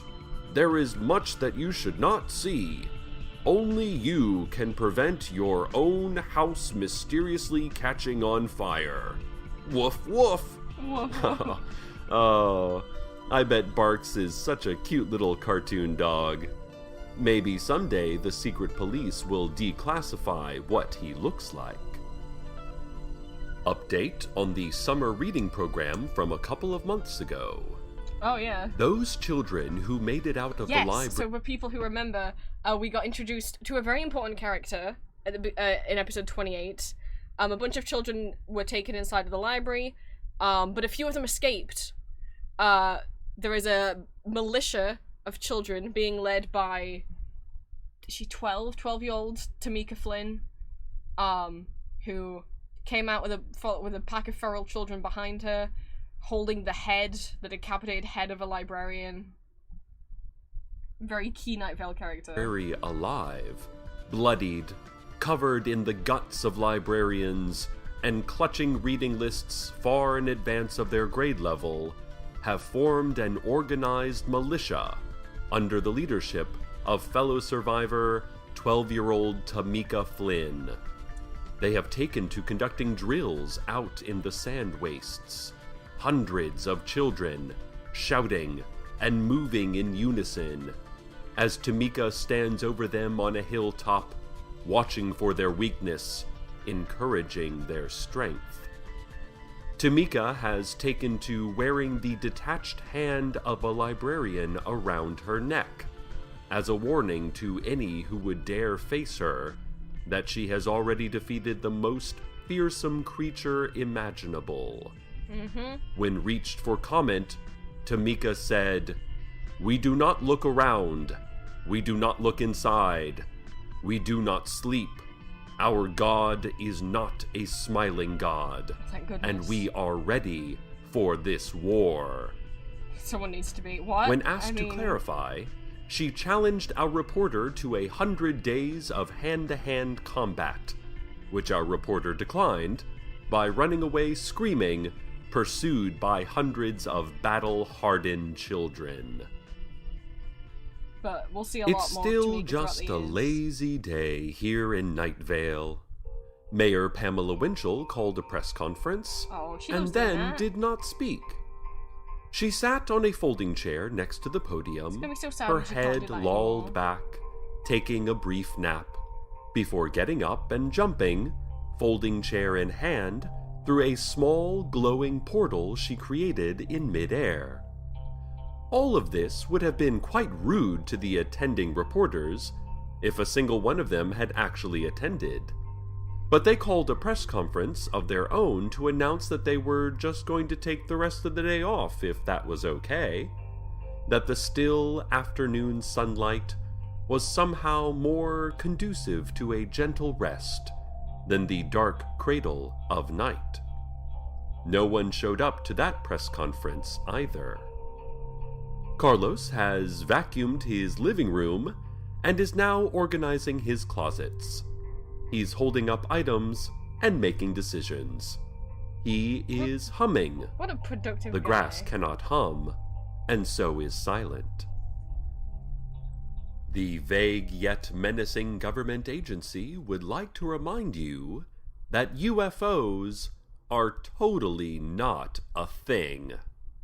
They remind you that UFOs are merely weather balloons, and further, that weather balloons are merely misplaced clouds, that clouds are merely dreams that have escaped our sleep, that sleep is merely a practice for death, that death is merely another facet of our world, no different from, say, sand or bicycles, and that the great glowing earth is merely the last thoughts of a dying man, laughing and shaking his head weakly at the improbability of it all.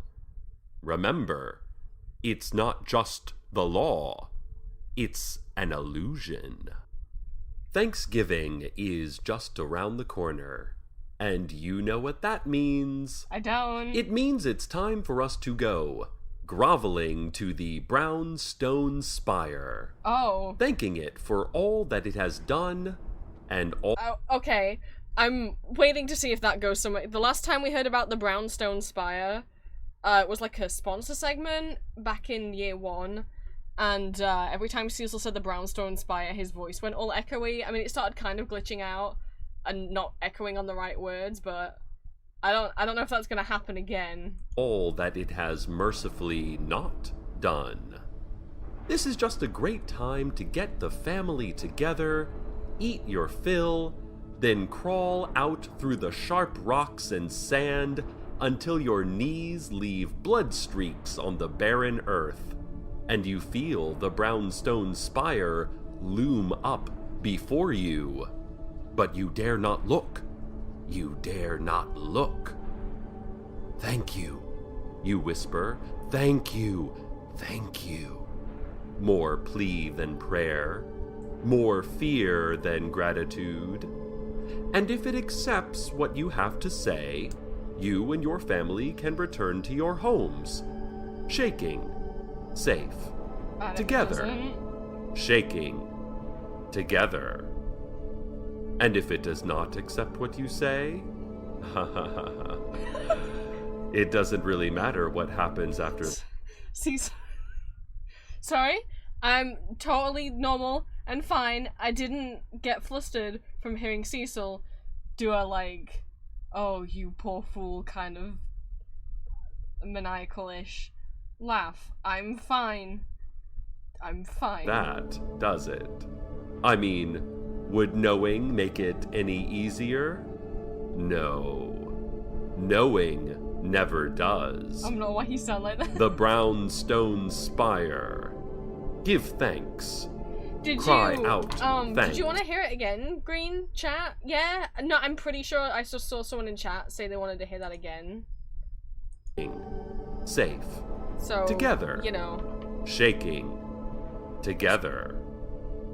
And if it does not accept what you say, it doesn't really matter what happens after that, does it? I mean, would knowing make it any easier? No. I like knowing voices, okay? Never does. The brownstone spire. Physical appearance is not something Give thanks. I care a lot about Cry or understand out much. Thanks. Because Scream thanks. demisexual, demi-romantic. But for some reason, voices. And now a word that's where from my our brain goes. sponsors. Today's broadcast is brought to you by Costco. Hey, How I've much heard of could a that. body even weigh? I don't know. In Can addition, I weigh it at Costco? today's broadcast is brought to you by waves of sound that are somehow carried by a form of light, and that a machine is turning into an invisible man talking to you intimately, quietly. Cecil's the one who just said he was talking to you intimately. That wasn't me. He said it himself. He just said it himself. So, like... quietly into your ear. That doesn't seem natural to us. StrexCorp Synernists Inc. Oh. Distrust all that you previously trusted. think I'm gonna distrust This you, day Strex. in which nothing happens I don't want to look continues inside to me, not. Strex. Or go to sleep. Even bodily functions Strex. are taking the day off.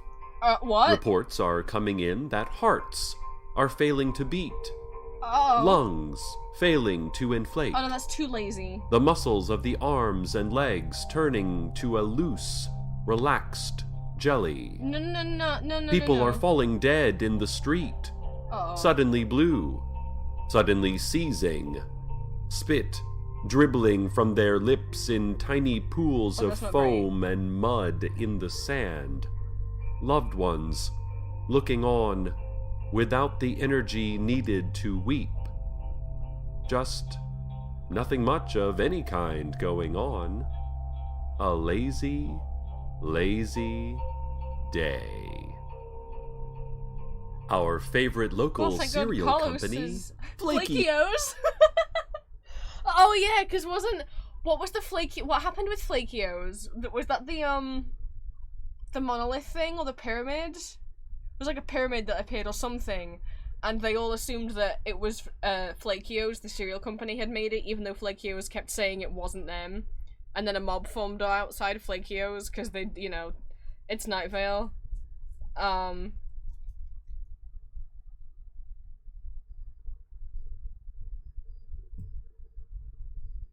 So what's been up with Flakios since? Flakios is gearing up to announce their new What episode was Pyramid?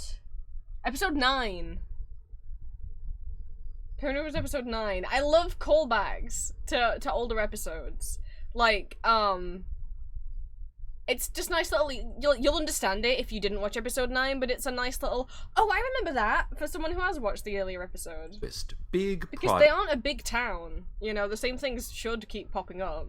product. Imaginary cornflakes.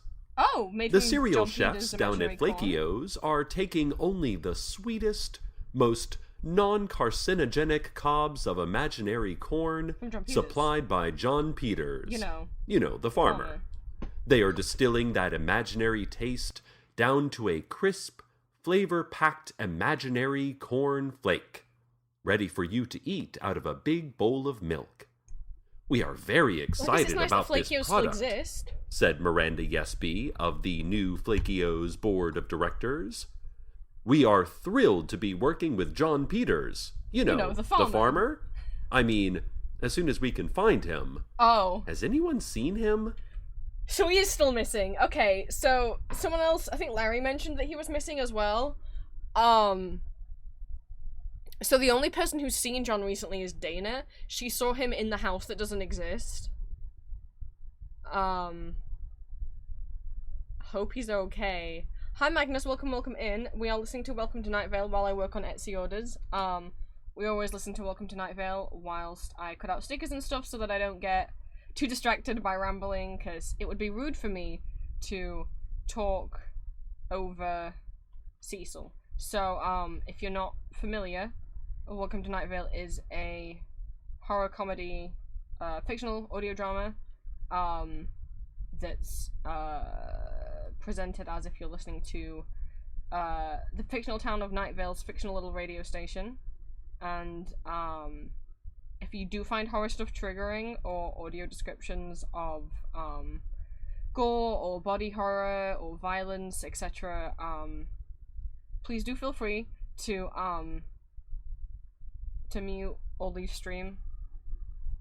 The trigger warnings are there. You guys are in control of if you choose to listen.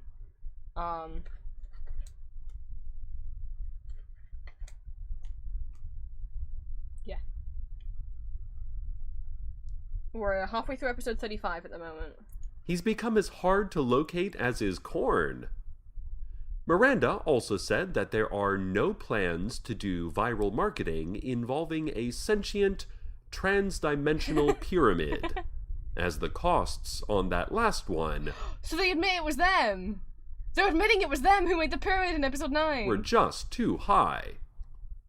I mean, we had nothing to do with that, Oh, never she mind. said. Oh, never mind. But if we did, then we might say a certain sentient pyramid really they got did. an outsized ego after one simple viral marketing campaign. Oh, no, they did. And started making unreasonable demands, like a trans-dimensional trailer on location that is normal-sized on the outside, but contains within it vast looming spaces. Impossible. Endless. Also, health benefits.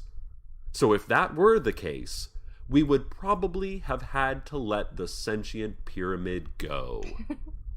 Miranda then thanked us for attending the announcement and dug her way back into the Flaky O's offices using her large, claw-like paws. And now, traffic. A few drops of ice melt, almost invisible as they slide down great slabs of mountain rock, joining together into a slight trickle, the mere suggestion of movement and water.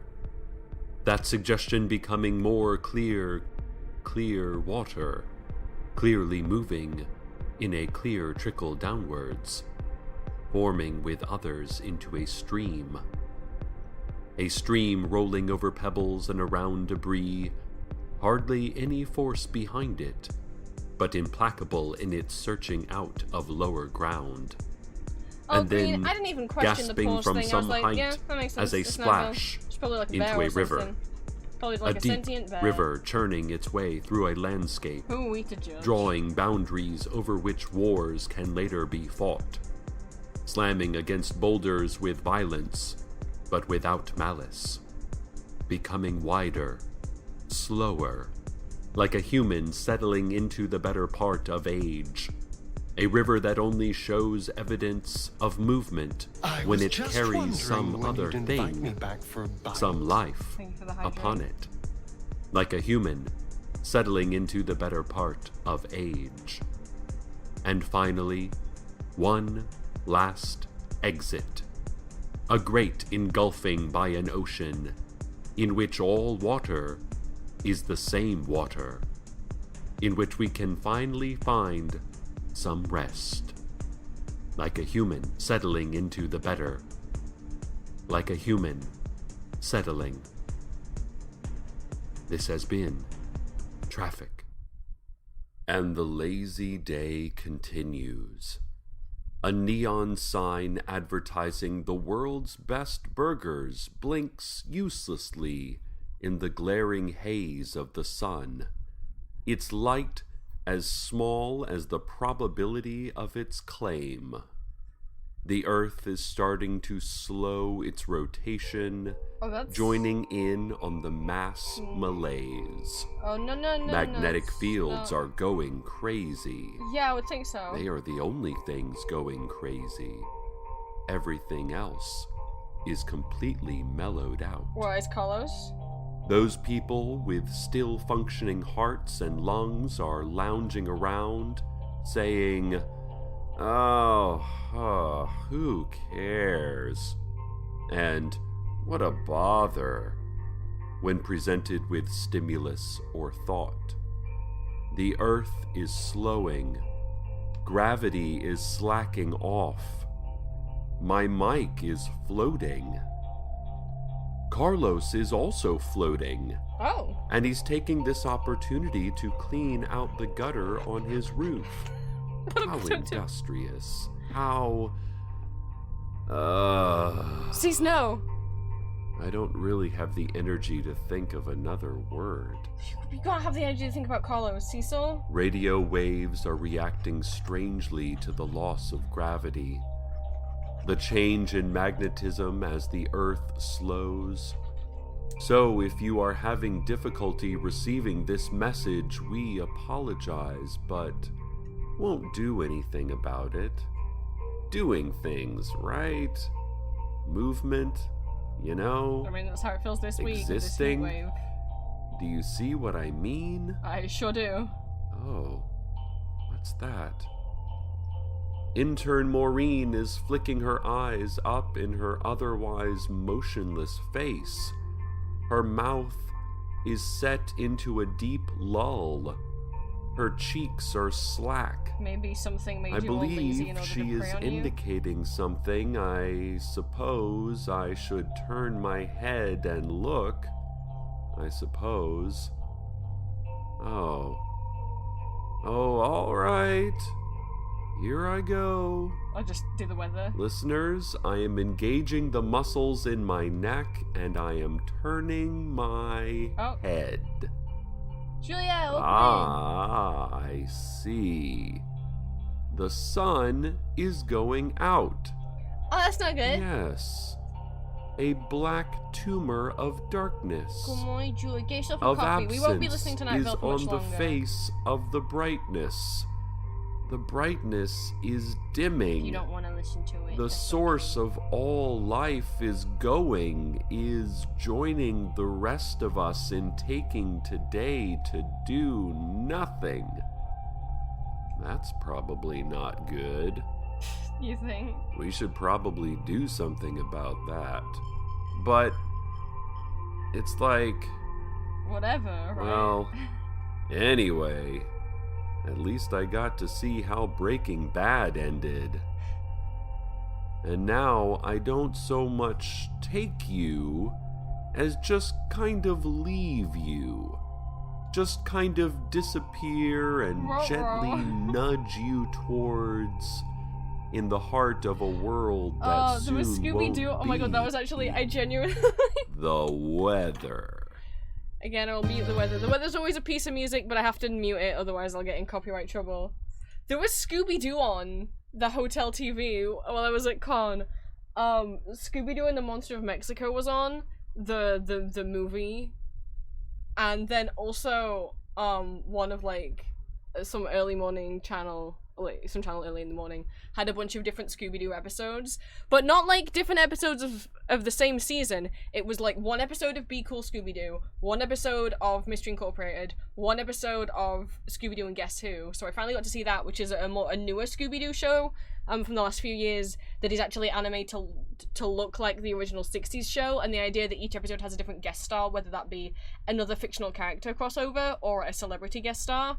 And that was cute to see. But it was weird because I haven't listened to anything Scooby-Doo since like the early 2000s, so I'm used to the original 60s voices, the 90s voices, and the What's New Scooby-Doo era voices, and not the current ones, even though Matthew Lillard makes a great Shaggy. It was so weird. Frank Welker's still voicing Fred, so I was like clinging on to Freddy, like, you sound the same.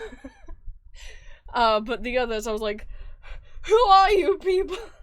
And then there was one episode of What's New Scooby-Doo on, and I'm like, oh, fuck yeah, I'm gonna watch What's New Scooby-Doo. I loved watching What's New Scooby-Doo as a kid. We got the episodes, the DVDs with episodes on came free in cereal boxes.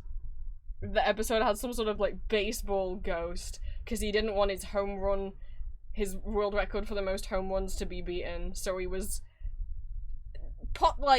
tearing down a whole stadium. Like, that could have killed people.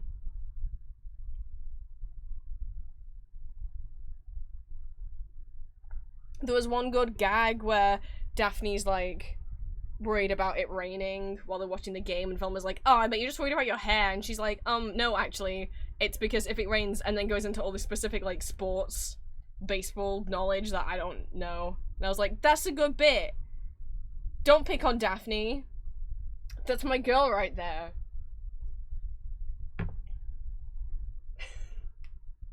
So that's what I was watching this weekend. No, you don't remember the baseball No, I didn't remember that episode either, the Cyber Ghost reference. I was thinking about that. Scooby-Doo, I've mentioned before, I think Scooby-Doo and the Cyber Chase was the first time I became aware of baseball, watching that movie as a kid, because we don't really have, we don't have baseball in the UK. That's just not a sport here. We have cricket, and we have rounders. We don't have baseball. And, the batting cage, and him going like, batter up, is so ingrained. I'm like, what do you mean batting? They put them in cages? I was like 4.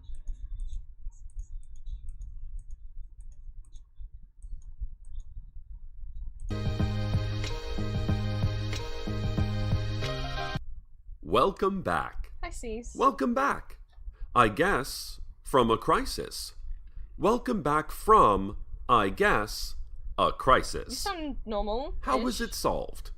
How was the day saved? Carlos? It wasn't. Oh. It didn't need to be. There are lulls and gaps, and rests, and stops. But this world stumbles on. Okay, but The normally... sun flared back.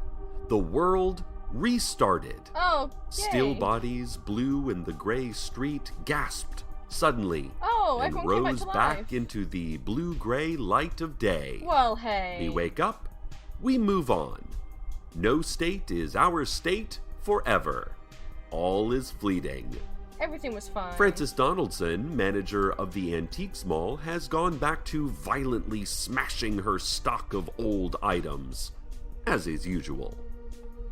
The faceless old woman who secretly lives in your home has gone back to flitting around in the corner of your eye, rearranging your belongings according to some unknown purpose. The flies are still buzzing around that trash can, but with more verve, more zest. Intern Maureen brought me some coffee. Yeah, that's Cecil got helping. coffee! Coffee helps sometimes, though. I hope doesn't Julia it? got her coffee. Other times, it We were just just makes talking things about worse. getting coffee. I mean, everything does. Business is booming, people are moving, events transpiring. All as usual, all returning. We are up. We are full of energy. We are ready for the next great thing to be made for us and delivered to us and done to us. Carlos, meanwhile, says he's had a busy day and might take a nap now. Good! That, He deserves one. well, that sounds nice. Yeah? Listeners, I think now Do you wanna is the take a nap with time him? at which I must say Are goodbye. you gonna go take a nap with There's your a boyfriend? place here in Night Vale, a place I'd like to be just now. Aww. Maybe my lazy day isn't quite done after all. Stay tuned next for a keening howl, a scratch at the door, a hood falling suddenly over your Oh, face, he's gonna go and a take a delicious nap with roasted his squash boyfriend. recipe your family will just love. Good night, Night Vale. Good night. Good night, Cecil. Go be with your man. Welcome to Night Vale is a production of Commonplace Books. It is written by Joseph Fink and Jeffrey Craner and produced by Joseph Fink. The voice of Night Vale is Cecil Baldwin. Original music by Disparition. All of it can be found at disparition.info or at disparition.bandcamp.com. This episode's weather was Mine Manir by Brainpower. Find out more at YouTube/MCBrainpower or under the same name on Twitter or Facebook. Comments, questions? Email us at nightvale@commonplacebooks.com or follow us on Twitter at Nightvale Radio. Check out commonplacebooks.com for more information on this show, as well as all sorts of cool Night Vale stuff you can own. And while you're there, consider clicking the donate link. That'd be cool of you. Today's proverb. On this day in history, mundanity and terror and food and love and trees. Oh, hey, the trees came back. Hi, this is definitely Joseph Fink, It creator is. of Welcome to It Night is actually Vale. Joseph Fink. The only one. Don't trust any imposters. Not that Oh. there would be imposters, I think. Look, Yes. anyway, big news about live shows. We are doing a full tour of the West Coast in January. That's Seattle, Portland, San Francisco, LA, San Diego, Las Vegas, and Phoenix.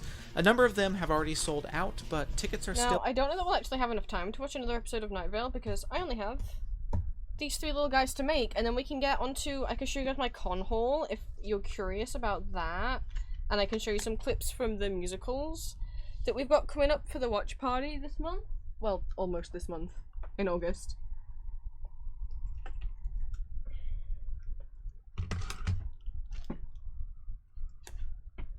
Let me turn the fan off so you guys can... I'm gonna be careful.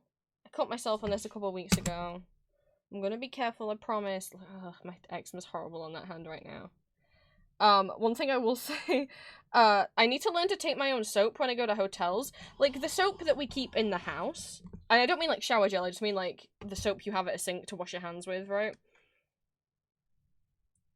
It's fine. Even though we just have like the cheap antibacterial stuff, it's always fine. But for some reason the soap in hotels, like you can't see, that's fine. It's like where my eczema is on my hands, which is like these 2 fingers and all around here. It's like it's been like flaking. And it does it every time I use that soap. I am moisturizing it frequently, but yeah, I need to learn not to. I don't know what it is that soap does to my skin. I have very sensitive skin, but it doesn't like me.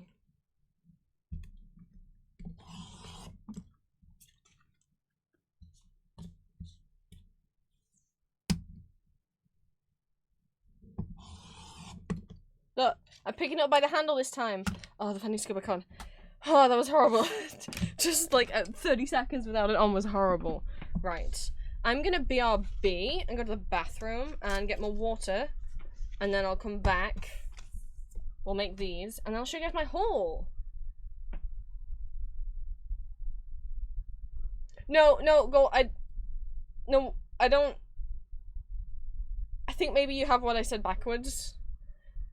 When I use just the cheap antibacterial soap we have in the house, it's absolutely fine for my skin. But when I use the soap that they have in the hotels, which it doesn't say anywhere that it's antibacterial. Maybe it's like perfumed in a way, maybe it's that. I don't know. It doesn't say that it's antibacterial on the soap in the hotels. It just isn't good for me. I'll be right back.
return.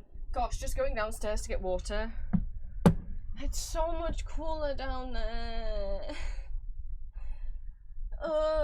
But I have to be up here because this is where my PC is, so I can do work, and also so I can talk to you guys and talk to my partner, and downstairs is where my parents are. So here we are. Right, I've got 3 badges to make, and then if you guys want, I can talk about con, share my haul, share like what I traded with people,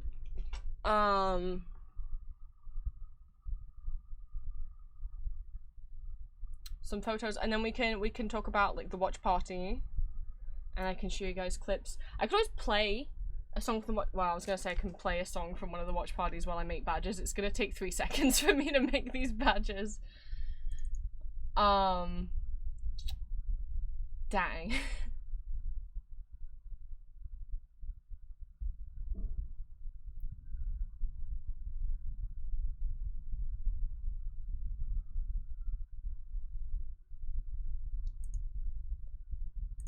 Let me find some music to put on there instead.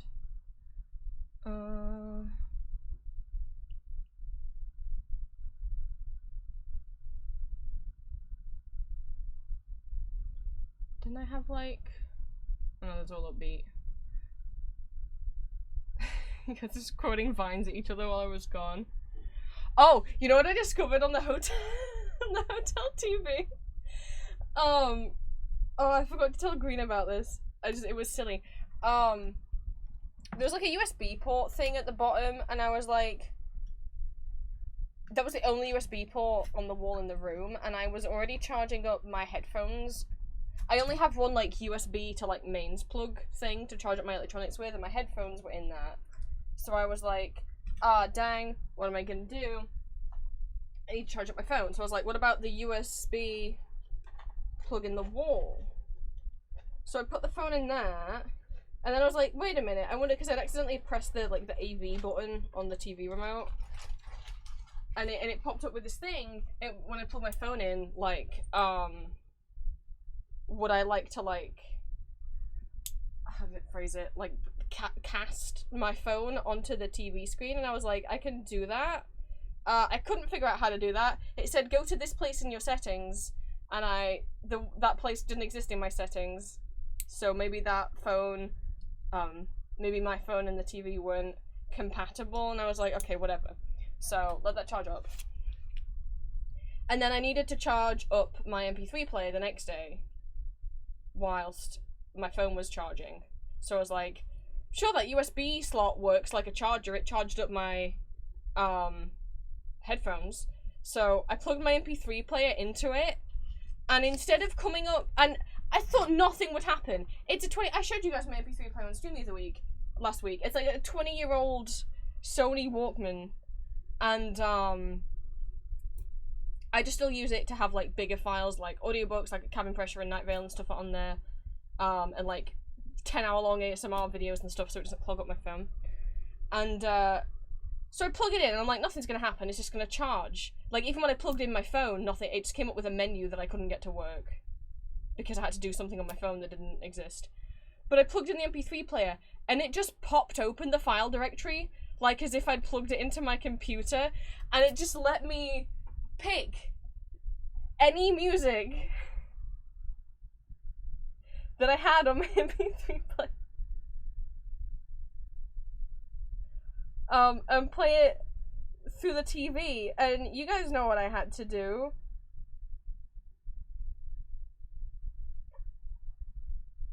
You guys, hang on, I took a picture of it. You guys know what I had to do. I'm like, I don't know. I hope the whole, no, I wasn't doing it loud enough for the hotel to hear, but like, I hope the whole hotel knows that someone was blasting Barbie and the Rockets.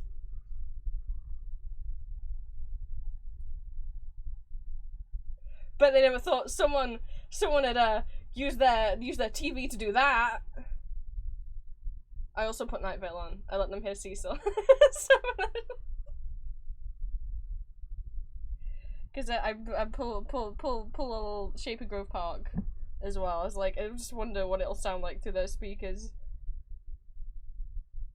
But,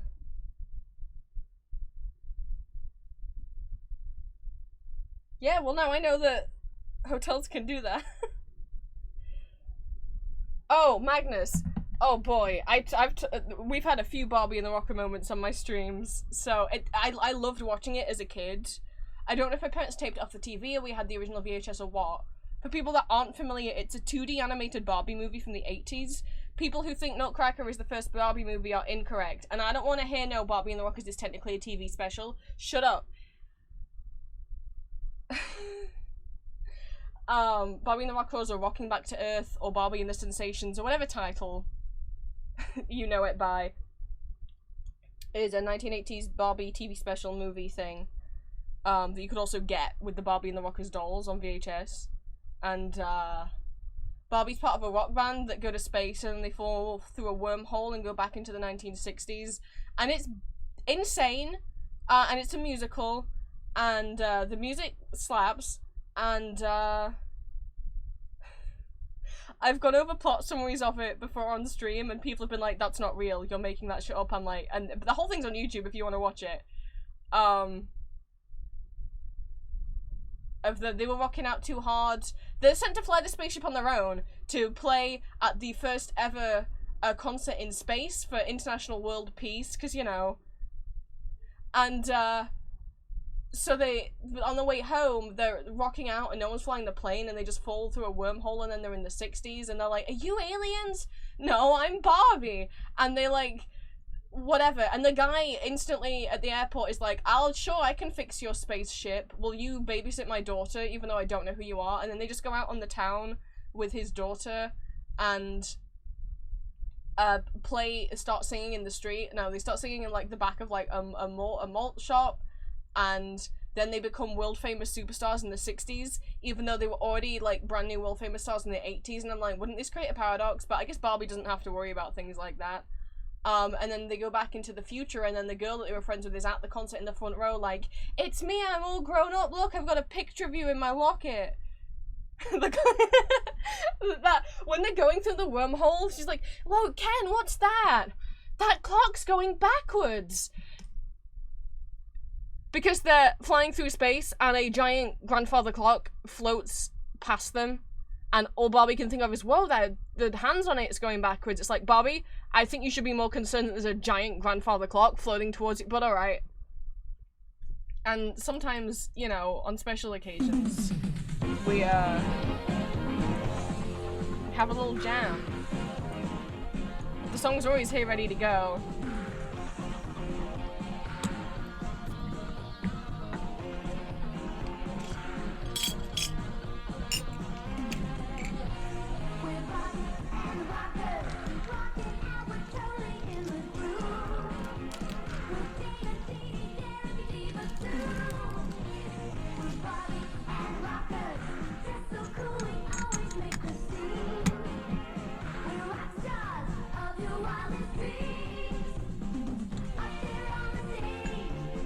Although again, Barbie names every member of the band, apart from Ken.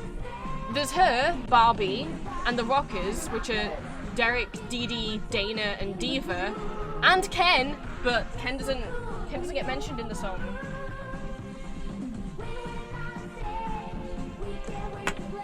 I mean, what the fuck?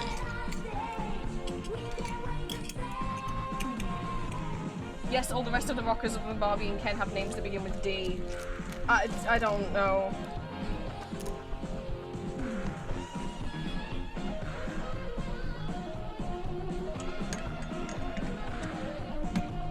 I just thought as a little kid Barbie looked so pretty in those movies.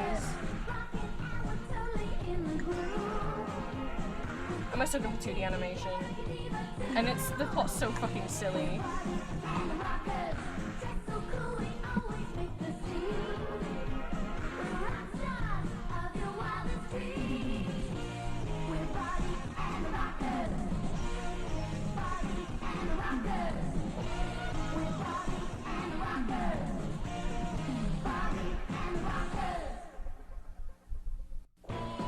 Virgil, I don't understand what you're asking. I get like you like missed out a word or something, but then I don't know where you're wanting to put the word back into that sentence. Well, if you're asking like, can a certain song be on kazoo karaoke? I don't know what song you're referring to.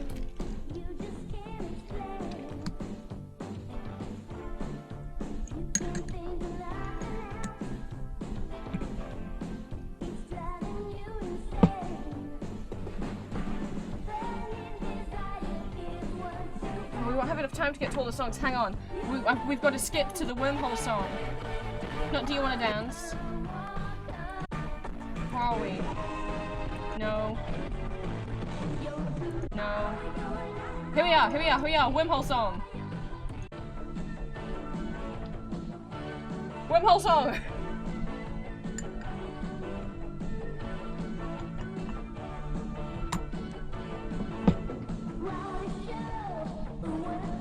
Also, if you meant one of the songs from Barbie and the Rockers was like 10, and also, I hate to break it to you, none of these have official karaoke tracks, or even fan-made karaoke tracks.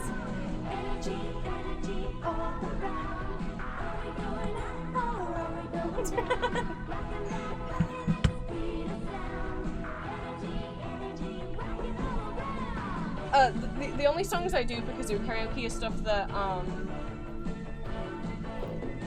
well, okay, the regular karaoke, I have, like, stuff I have karaoke tracks for. I know with kazoo karaoke, I make the exception of, some ghost songs that I don't have karaoke to. I guess I do know every song from Barbie and the Rockers. I just have to do it over the top of this. This is the only recording of every song. It's someone's ripped from their cassette that they have. I can't even find the right cassette. Because the cassette that you got with most of the dolls just had 3 songs on.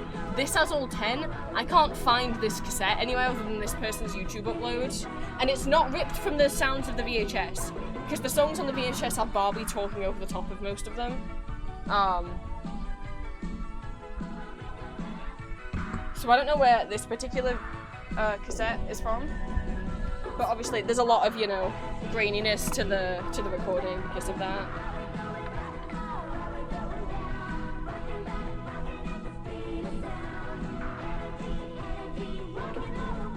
So I don't know. I'll think about it, but not right now. It's if I add them to the list, then they'll be on the list. But if they're not on the list, then no.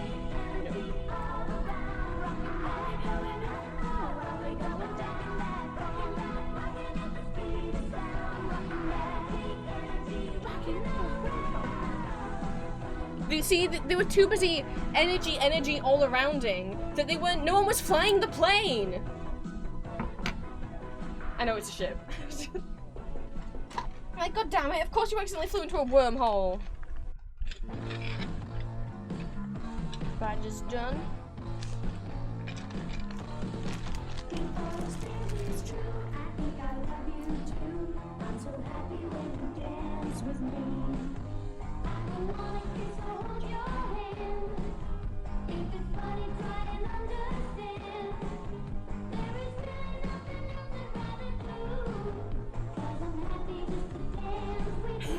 We point out if I joined Barbie and the Rockers as the kazoo player, I'd be more qualified for a name drop. What? What? Because my real name begins with D, so I'd fit in the Dana, Derek, Dee and Diva. But I wouldn't fit in the song. There's no room left to name anyone else. I'm so happy.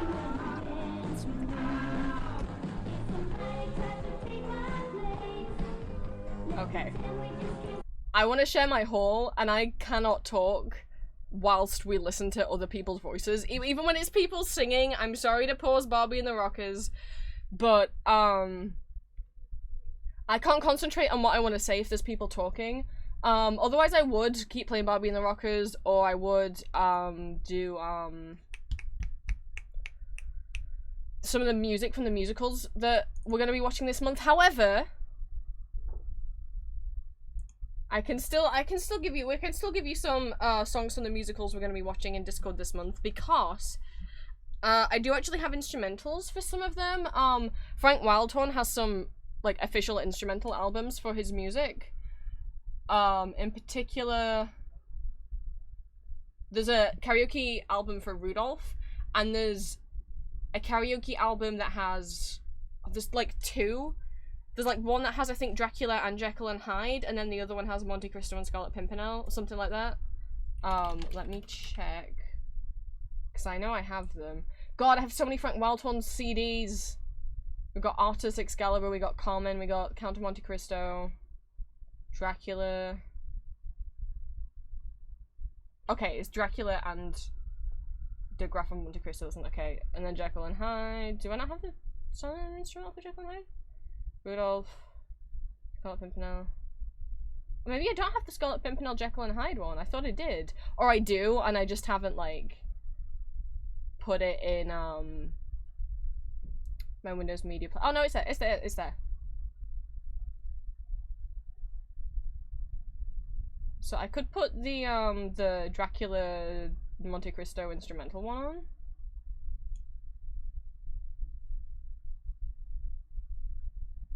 What bothers me about the Count of Monte Cristo is the original concept album is just like 6 songs or whatever it is, because that makes sense, it was a concept album, he hadn't written the rest of the songs yet. But then when the full musical came out and was staged in Germany, they only did a highlight album. If you get into musicals, there's highlight albums and then there's regular cast albums. A highlight album means it doesn't have every single song on it. They just handpicked a few of the tracks from the musical and put them on the album, and the version we'll be watching, it's in German, but it was performed in Switzerland. So it's the Swiss cast. Doesn't include every song, which means it doesn't include all my favorites, which is Too Much Is Not Enough, which 3 of the villains get kind of screwed over in this con, like this trap that's like laid for them, and I like that song. It's not on the album. It's not on the Korean cast album either, which I have, that has more songs on it, but it doesn't have that. So at some point I'm gonna have to rip the audio from the Swiss Pro Shot. It has been performed in English, not on Broadway, but in America somewhere, I forget where. So there is official English translations for all of the extra songs. You just have, but only in the form of like bootleg audio that someone recorded in the theater. Oh, Julia, in wait mode till you have to leave. I'm sorry. You're a very brave baby, though. Oops, shit. My bag of goods is stuck. Right. So we'll do Hall first, and then we can show you guys musical previews of what we're gonna watch in the watch parties this month. I've never shown like a con haul on stream before. Like in the past, if I've been to Comic-Con, I've just showed you guys a picture of everything I've got. I've never actually been like, here's one by one what I got. So I hope this isn't like, 1, I hope it's not boring, but 2, I hope it doesn't come across like showing off. I spent a bit, but I've been saving up for a lot of this stuff. Well, one, I have a job and I have extra money. I have money left over after I pay rent, so I had the money. And, some of the stuff, in particular the Fear and Hunger goodies, I've been after since, like, March. Since I realized that, wait, there was Fear and Hunger stuff at con. I got into Fear and Hunger, like, a week after the last con I was at, and then felt really silly that I hadn't recognized that, like, there'd been so much Fear and Hunger stuff there and I didn't get any of it. But the artists that I did buy a lot of Fear and Hunger stuff off, they were so sweet. Good Last was very much like, wait, all of them? And I was like, all of them. And we had a chat about how many Fear and Hunger cosplays had been there, because I thought I'd be the only one. There was a bunch. And then when I was buying from Holy Hand Grenade, after I ordered so much, they were like, it's gonna be this much. I'm like, I know, I've been saving up. And so like, are you the person that like tweeted at me asking about the standees? And I'm like, yeah. That was me, because I saw that they were designing them, and I'm like, will these be done in time for con? I really want them. So let me go over. I didn't get a picture of the monster close up, but there was a giant inflatable minion that they put up outside. Horrifying. Horrifying.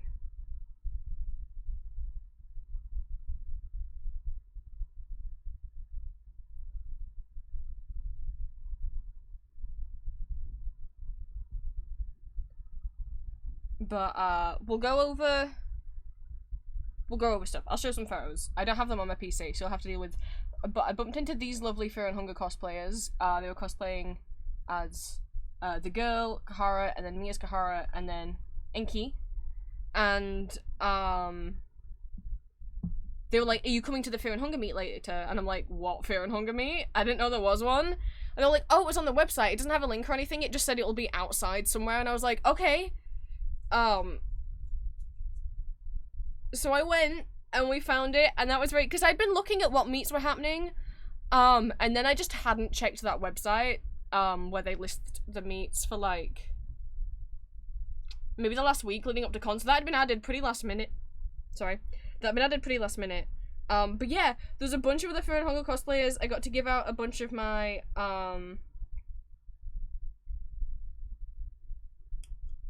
bracelets that I made and the stickers. So that made me really happy.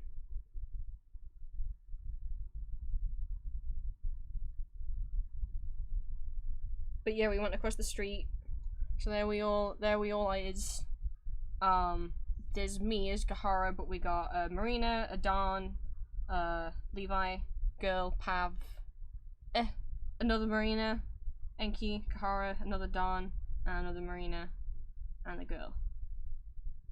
And then they were cool, and I got photos with them.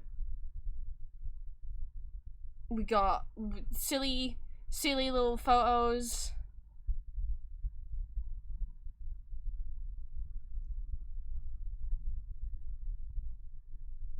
So yeah, that was fun. I didn't expect there to be any other Fear and Hunger cosplayers. I showed you guys. I was looking for the cardboard cutout of the mascot the whole time, because I was like, when I find it, Maury's gonna get his photo up. I didn't realize my hand was visible, but it's okay. Because Maury came with in a little matching outfit. I have to show you guys this. I didn't take many photos in con because I didn't actually spend that much time there. We were mostly just shopping. Because my big group of friends that normally come didn't come this time. They all like some of them cancelled in advance, some of them cancelled last minute. So yeah. So I didn't actually take many photos there, just the photos at the meet. And I didn't stop anyone for photos, but there was this. We found someone who was hung up by his hair. Whose hair is that, chat? You know who that is. I know that you know.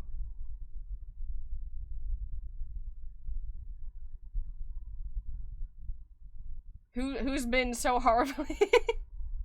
It's giant. It's a life-size cardboard cutout of Astarion behind someone's table. And I don't know why. I don't know why he's there. I don't know why instead of leaning him up against the wall, they like got like a clothespin or something and decided to hang him by his hair. But that's what they did to him. I don't know why. The store that's behind, I didn't even notice that they had Baldur's Gate stuff. So, yeah, I don't I don't know. Golden's probably one more behind. No, Green, yeah, you're very delayed. No, Golden sent that after I showed stuff. I can show you some stuff we then found when we were wandering around shopping, because we left con early just to do some touristy shit. So I found this. I didn't get this shirt because I wouldn't ever be able to wear it in public because I'd be too scared. But it's this little bear, and it says "Reading books made me gay," and I love him. I love this little bit. That's me right there. That happened to me. Well, what a little guy. And then someone else had a "My pain is chronic, but my ass is iconic" shirt. A classic. And then I got very excited because on the outside of this store that sells like cassettes and vinyls for some reason, and I guess they have some old like maybe music tech stuff, like hardware, they had this like old Apple monitor, and then you guys know I love computers. You guys know I love computer characters like Edgar from Electric Dreams and Hal from 2001: A Space Odyssey, and I have my own boy Oscar. They had this computer and they'd drawn they'd like with like Tipex or Whiteout or whatever, drawn like it's like a smiley face on him. I love him. I don't know who he is. I don't know if they named him, but he was just there, and I love him. I love like look, he's just a guy. He's just a little guy. So that's the best thing I saw all weekend. But yeah, Moe came around, come with me. I had him for a while. I had him sticking out of my bag like this, but then it just kind of got a bit too awkward. But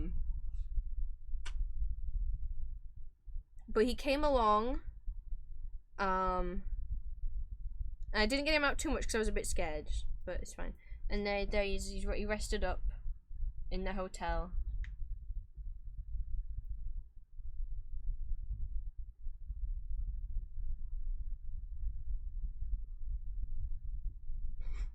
I sent Julia a picture of this cosplayer, and then Julia found a TikTok with them in, like I will get recommended it. It was like, is this the same? So I saw this on Instagram, and I'm like, I'd seen this cosplayer out of my hotel window, and I was like, are they who is the slug cosplay? What is going on there? And then I saw this picture on Instagram. I'm like, oh my god, I know what that is. It's the worm from Labyrinth. And Julia found a TikTok. I'll see if I can find it. Julia's like, is this the same worm? And I'm like, yeah. I don't know how it got recommended to you. But this was from the end of the cosplay masquerade, and everyone's like stood cheering, and then the worms just like stuck rolling around on the floor. Help them! They can't get up. They're just a worm.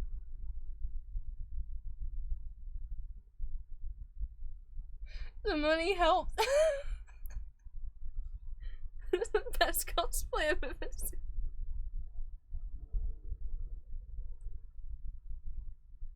So that's oh my god, the video of their cosplay has 1.3 million views on TikTok.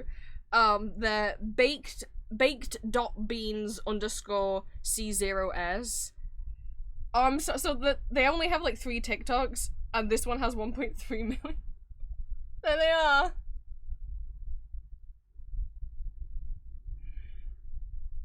I mean, I've never seen anyone cosplay the worm before.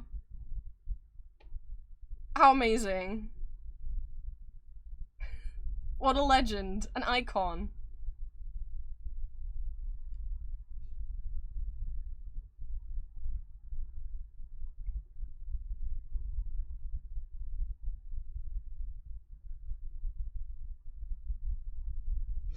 Oh my god.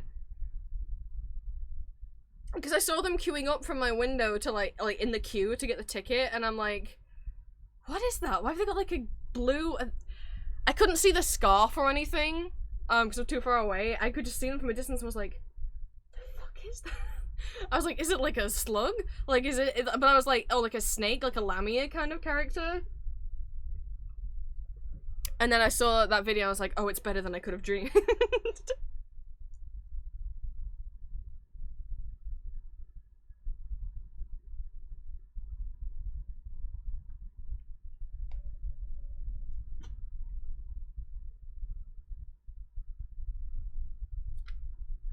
So...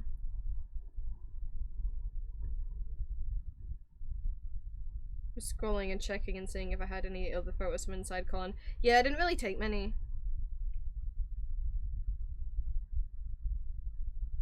I just have the ones from the meet. Because, another reason why, not just because, like, I didn't have as many friends with me, but also I was wearing gloves. And every time I wanted to reach out, get my phone to take a photo, I would have to take the gloves off. So ultimately the phone just stayed in the bag, to be honest. Yeah,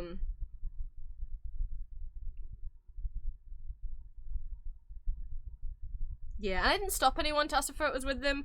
I do regret a little. A couple years ago, someone was cosplaying Utaru from Shugokata, and I never stopped them, and I've always been like, dang.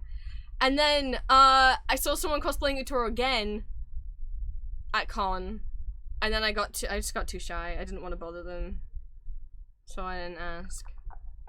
But the next cosplays I want to work on, I've got 3 that I really want to do, and none of them are Castlevania. I know, I do still want to do those one day.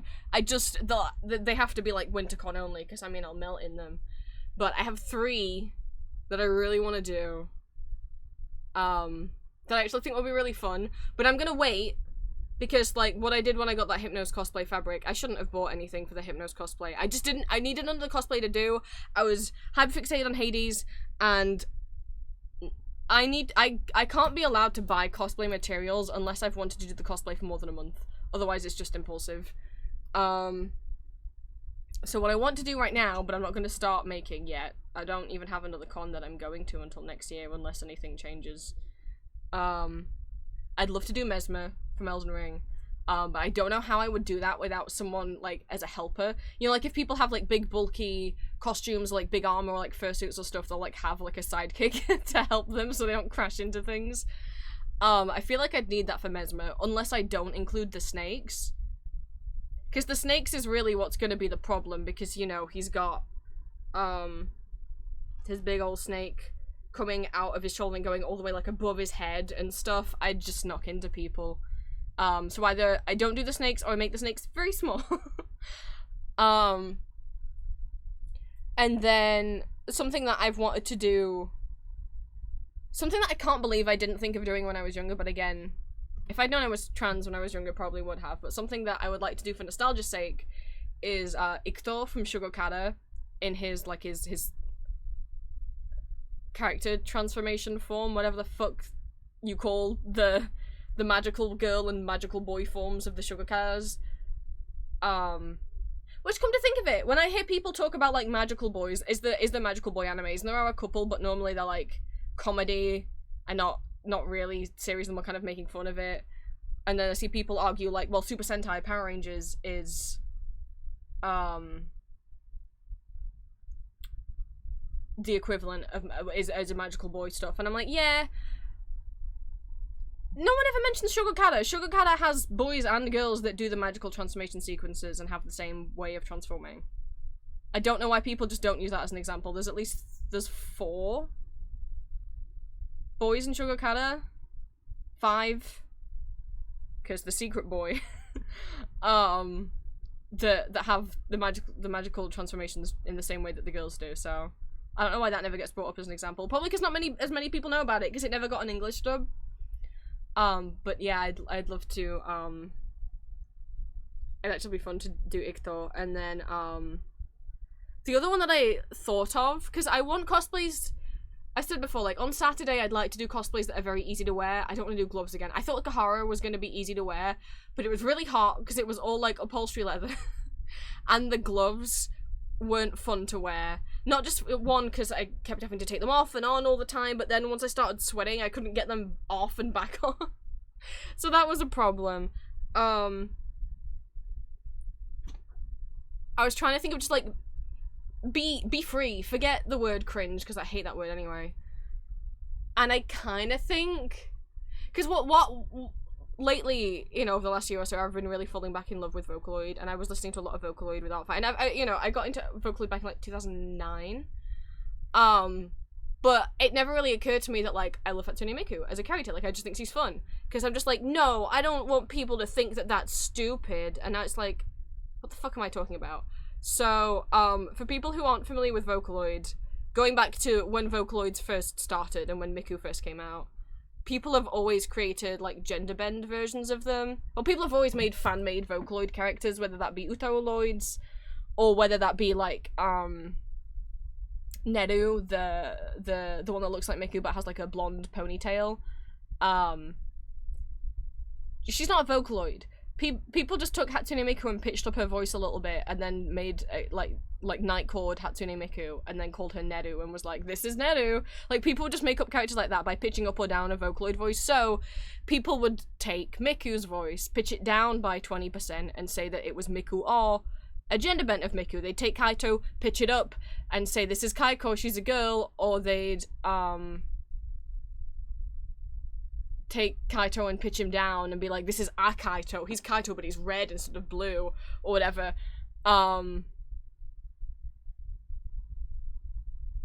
People even did it for Rin and Len, even though you'd think, oh, wouldn't that just be wouldn't gender bent Rin and Len just be each other? Because canonically, if you really don't know, canonically Rin and Len aren't twins, they are canonically mirror images of each other, whatever the fuck that means, but they're not actually canonically, like, which is why, like, if you watch different Vocaloid music videos, sometimes they'll be shown as twins, sometimes they'll be shown as lovers, sometimes they'll be shown as the same character, like A Loving Secret Black Vow, Rin transforms into Len. Because canonically, I guess what they are is alternate universe versions of the same person.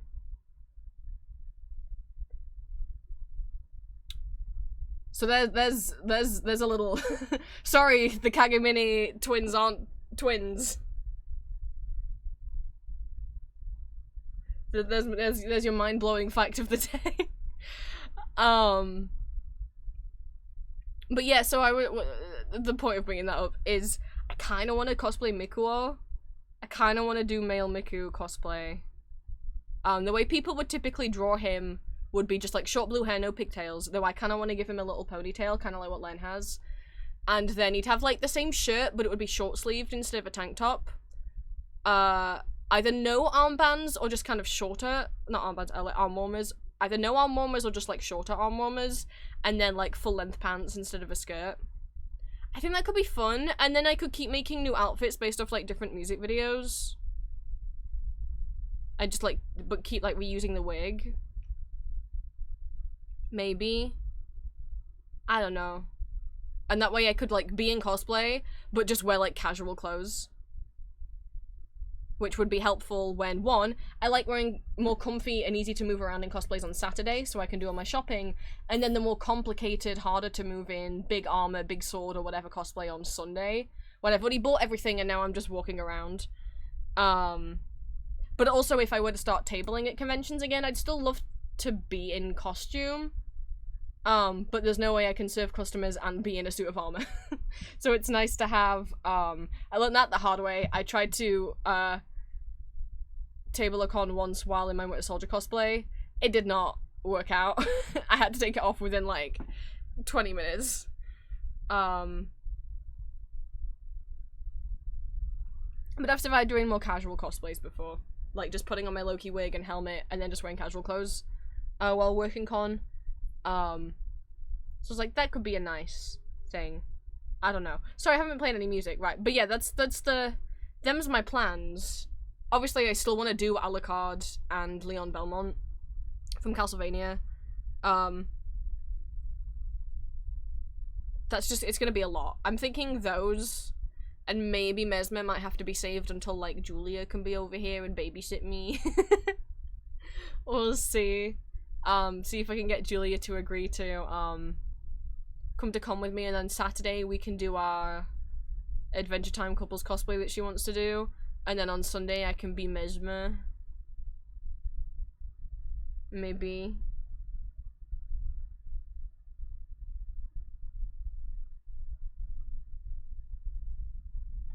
I got distracted. What time is it? Hi, I'm Julia. You are Julia.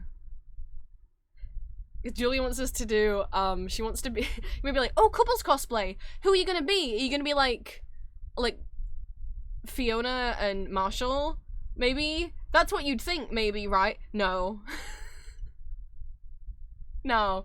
She wants to be Cake, the cat, and, she wants me to be Lord Monochromacon, the alt gender bent versions of Jake and Lady Rainicorn. So okay, but that's fine, because then all I would get from Monochromacon is like a long black wig and probably put it back in like a ponytail. So, oh no, he has white hair. A white wig. Long white wig. And then make a unicorn horn and glue it to a headband or something. And then I already have suits. I already have like a tailcoat and a waistcoat. I can just wear clothes I already own. I can just go in a suit. I think that would suit him. He's a lord.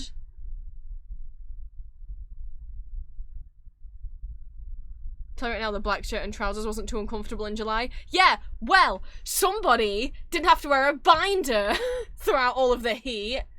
So... Sorry. Ugh. Someone got lucky and doesn't have to wear a binder anymore. You just need some yellow Orville's kite and a tail. Yeah. Look, you fucking Green being like, wow, I wasn't as hot at con as I thought, and then you realizing, oh wait, it's my first con post top surgery, so it wasn't as hot for you. Yeah, no shit. Having my binder on under leather clothes was not it. that was not. I managed to get it off. Okay, I was worried I wasn't gonna get the shirt off because I didn't make any fastenings on it, and the fabric wasn't that stretchy, so it was a really tight fit to pull over my head, but I actually got it off really easy. Thankfully. I was like worried I was gonna get stuck in it.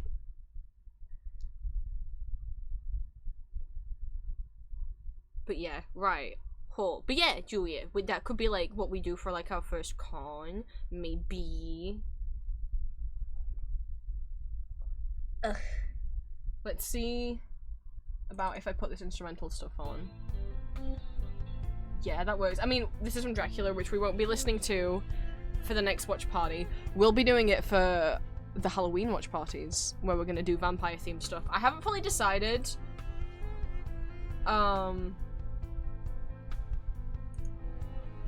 what exactly we're gonna watch. I know it's gonna be vampire themed, and we're definitely doing Frank Marton's Dracula musical, we're definitely doing Tanz die Vampire again, and we're definitely doing Vampire Hunter D Bloodlust. Oh, I did decide what we were doing, I forgot! So, originally I was gonna show you guys the French Dracula musical, but it's actually, other than that one, like, scene, it's actually just kind of boring, and to me, I'm like, I don't want to sit through this whole thing. So, I was like, well, what else do we do? And I was thinking Interview the Vampire, but then I was like, most people in the Discord have probably already seen it. With the watch parties, I really love to show things that, like, aren't as popular. Whether that be not as popular in the West or in the UK, or just not very well known. So I was thinking...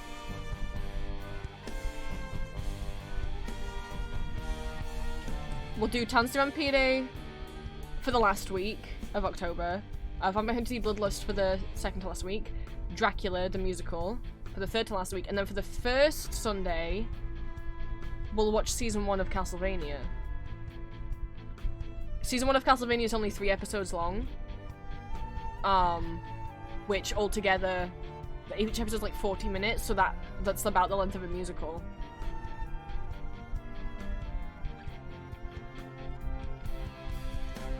And I know there's people in chat who are intrigued by Castlevania because obviously I talk about it a lot but haven't watched it. I would have loved to have done the first 2 seasons, because the first 2 seasons are really like part 1, part 2 of the same story, and then 3 and 4 are just like extra. But season 1 and season 2 are like the same big arc, but we don't have enough time to watch season 2. Season 1's 3 episodes, season 2 is like 12 or something. Maybe 8, maybe it's not as much as 12. Yeah, season 1's really short. I thought season 1 and 2 were both only 3 episodes, but no. Season 1's only 3 episodes because think of it like a pilot, you know? They weren't sure how well it was going to be received. So season 1 is obviously the beginning up until, I'm trying to describe the end of episode 3 without spoiling. The end of season 1 is, when they find the sleeping prince. Shall I phrase it that way? Season 1 doesn't have Hector or Isaac in it. They don't get introduced until Season 2.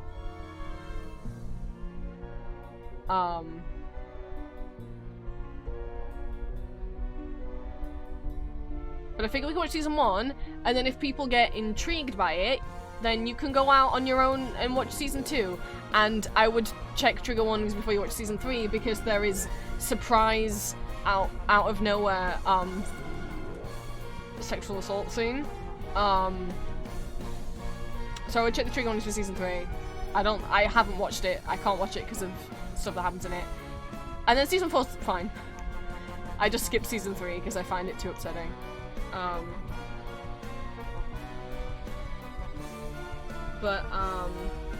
Oh my god, this is the... Green, this is the Wives You've Opened the Twink song. I didn't realize this is what we're listening to. This is when the wives are singing to Jonathan.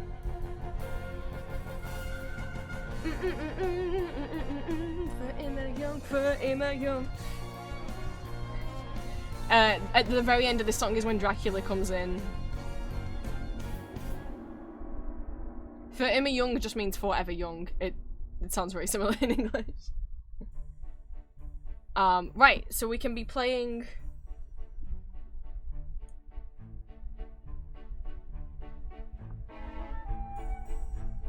Yeah, what's happening in that bit is literally that the wives have gone and seduced Jonathan and started drinking for him, and then Dracula's like, what the fuck?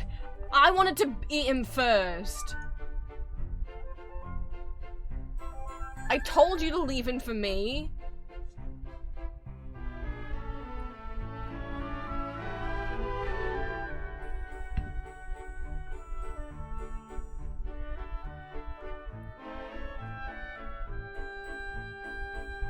Yeah, sorry, oh my god, I'm rambling. Right, so we're gonna haul. I hope it's interesting. I know Green said goodies, but I'm like, Green already knows what I got. So I have things separated into as many bags as I could. Again, as I say, I didn't have very many bags. Because for some reason, most artists just like weren't giving out bags. Only a few of them gave me bags. I mean, I did buy quite a few prints, so some of them put them in plastic wallets with the prints. But in terms of like paper bags... Oh, maybe this is where the glitter's coming from, because this is like metallic? I don't know. I didn't buy anything with glitter on. I don't know why there was glitter in my embroidery bag.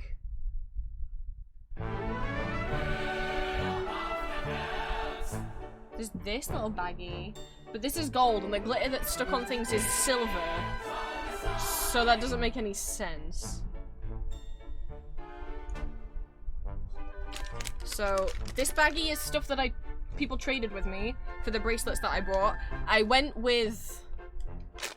Let's see. I came back with 4 bracelets. How many did I bring?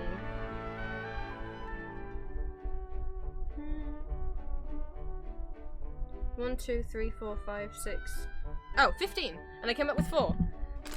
So we have wristband, which again, MegaCon are only doing fucking shitty paper wristbands now. What the fuck? They used to do plastic ones. American cons, you guys get lanyards. I'm so jealous. Wait, where's my... Oh, it's in... You get like cool ass lanyards. We at least used to get plastic wristbands. Now they're just paper.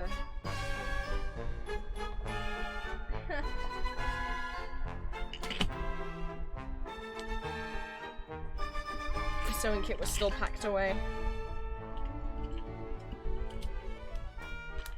Because I want to cut this so I can hang it on my wall with the others, even though it's just a sad fucking paper thing.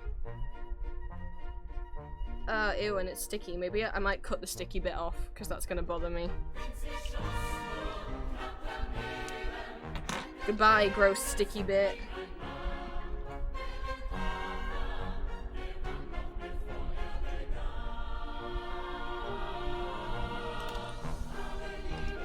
Shove the contact, yeah, not where you have this shitty piece of paper. Oh my god, it says do not remove. Oh, I'm in trouble now.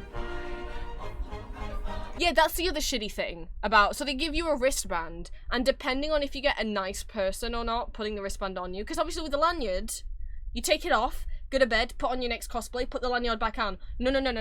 MegaCon don't want you to be able to take the wristbands off. They will do it so tight that you cannot take them off.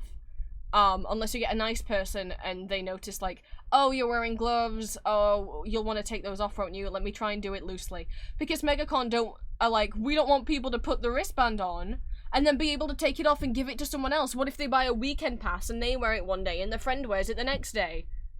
Well, what's wrong with that? That's still 2 people using it for 2 days. They paid for 2 days.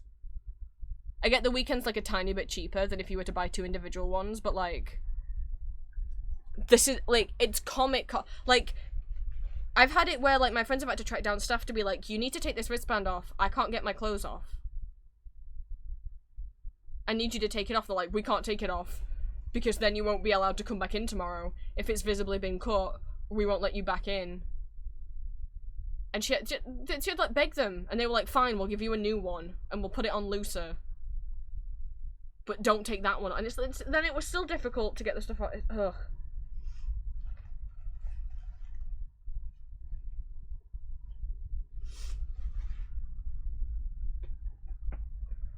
It is annoying.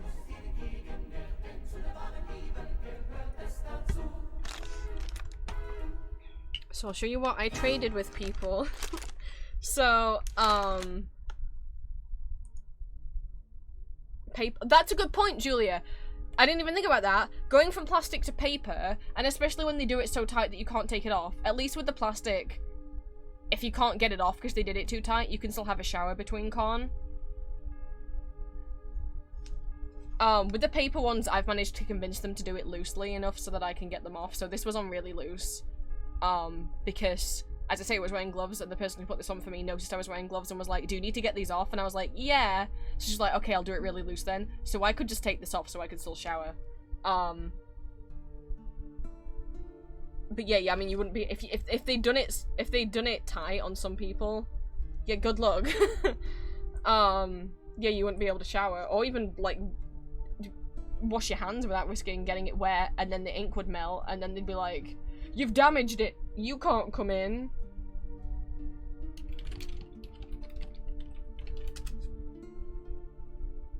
I just wanted to check something before I talked about, yeah, okay, I wanted to get his name right. So, no, we'll go chronologically in order of my trinkets. What I really want to get a trinket dish that I will just put, fill with things that people have traded with me at con, or free gifts I've been given at con.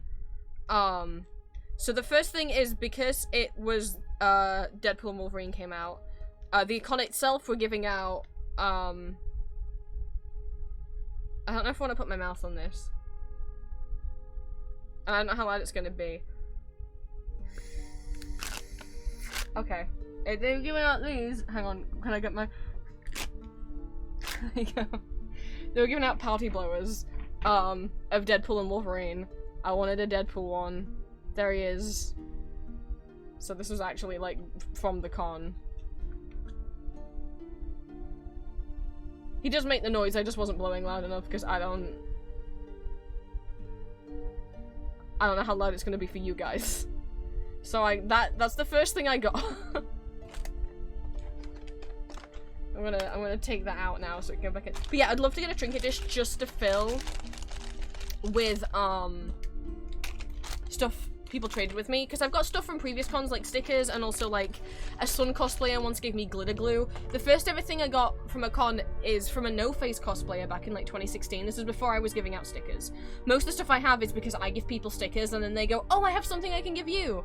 Or I hand out bracelets and they go, I have something to give, you know. But I actually have, I don't know where he is. Oh no, did he fall off the shelf?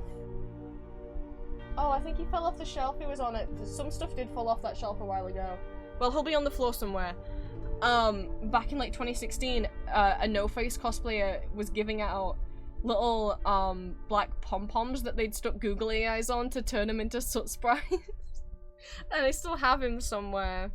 So I'd love to just have a dish, or like a bowl, just to put like stuff I've traded. Because some of the stuff that people trade with me aren't from fandoms I'm into, aren't stuff I particularly care about.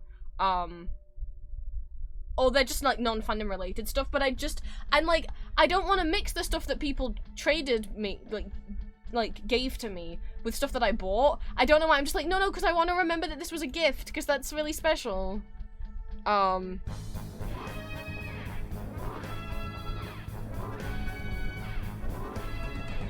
So, sticker isn't in here because I didn't want them to get bent, so any stickers that I got are in a different folder. I don't know if I'm allowed to say who this was from. I got a bracelet in return for one of my bracelets, and it's my colors. It's black and red, and like a silvery kind of gray. Okay, this was from green. I didn't notice it had little beads on it. There's like little beads. Did you make it on purpose to be my colors? And look, it even fits on my teeny tiny wrists, because I have teeny tiny little wrists. Oh, that's so sweet. So I have bracelet. And then the other Kahara cosplayer I met, in return for giving them sticker and bracelet, they had little, I think they're like laser cut little bugs, and they asked me which one I wanted, so I picked the moth. So now I have just this little trinket, just this flat. It's not like a pin or anything. It's just a laser cut bug. I'm not into bugs, so I don't like moths, but the moths was the least scary thing that they had for me, so. But see what I mean? Like, how could I just lay that anywhere other than just having like a little trinket dish? We bumped into, me and Green bumped into this ghost cosplayer. They were cosplaying a ghoul, and they came over because they recognized Kahara, and I was like, I have ghost bracelets, and they were like, I have rats. So now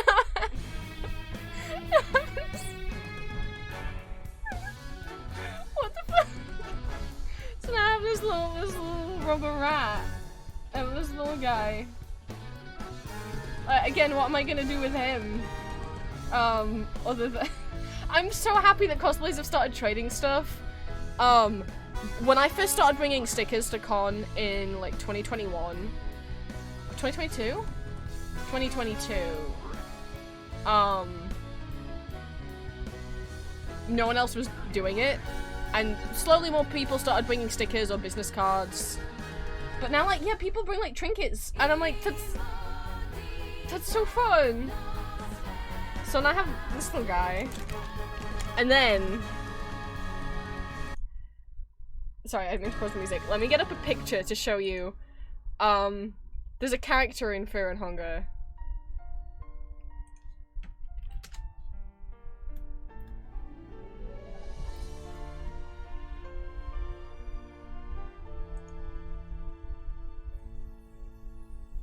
I've got a that's kind of a meme. Let me try and actually find the page on the Fear and Hunger wiki.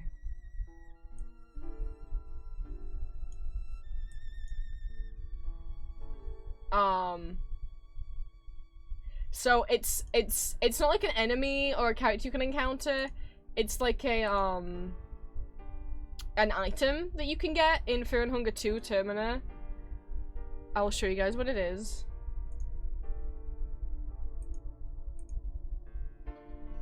It's not Pocket Cat. This is Pinecone Pig. It's an accessory in Fear and Hunger 2 Termina. Your very own Pinecone Pig. It's an old traditional children's trinket from the northern land of Aldergard. You can craft one by attaching 4 sticks to a pinecone and adding a hint of love into the mix. And Pinecone Pig became kind of a meme. It's just like an old, like, children's toy in the world of Fear and Hunger. It's just a pinecone with some sticks on it. But you've made it into a creature with your love, and now it's Pinecone Pig.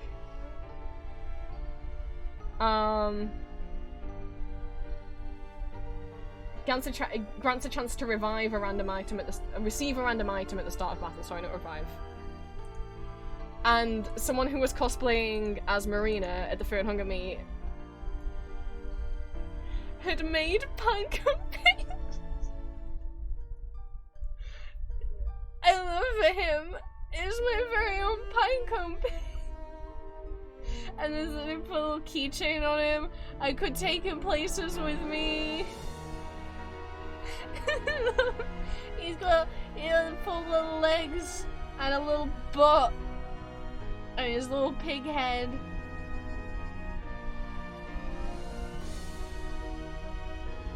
I haven't tried to see if he stands up. I think the keychain is making. Oh no, he stands up. The keychain makes him a bit heavy, but he can. He did. Yeah. It's pinecone pig. They made so many of them. I only made 6 Fear and Hunger bracelets because I didn't think there'd be anyone cosplaying Fear and Hunger other than me. I thought I would just give it to people who recognize the character. And then last minute there ended up being a Fear and Hunger meet. And then there was like 10 of us there. So now I have my own little pinecone pig. So I need a trinket dish. I can't put him with the other keychains. He needs his own little... He needs his own space. I mean, I have some trinket dishes that have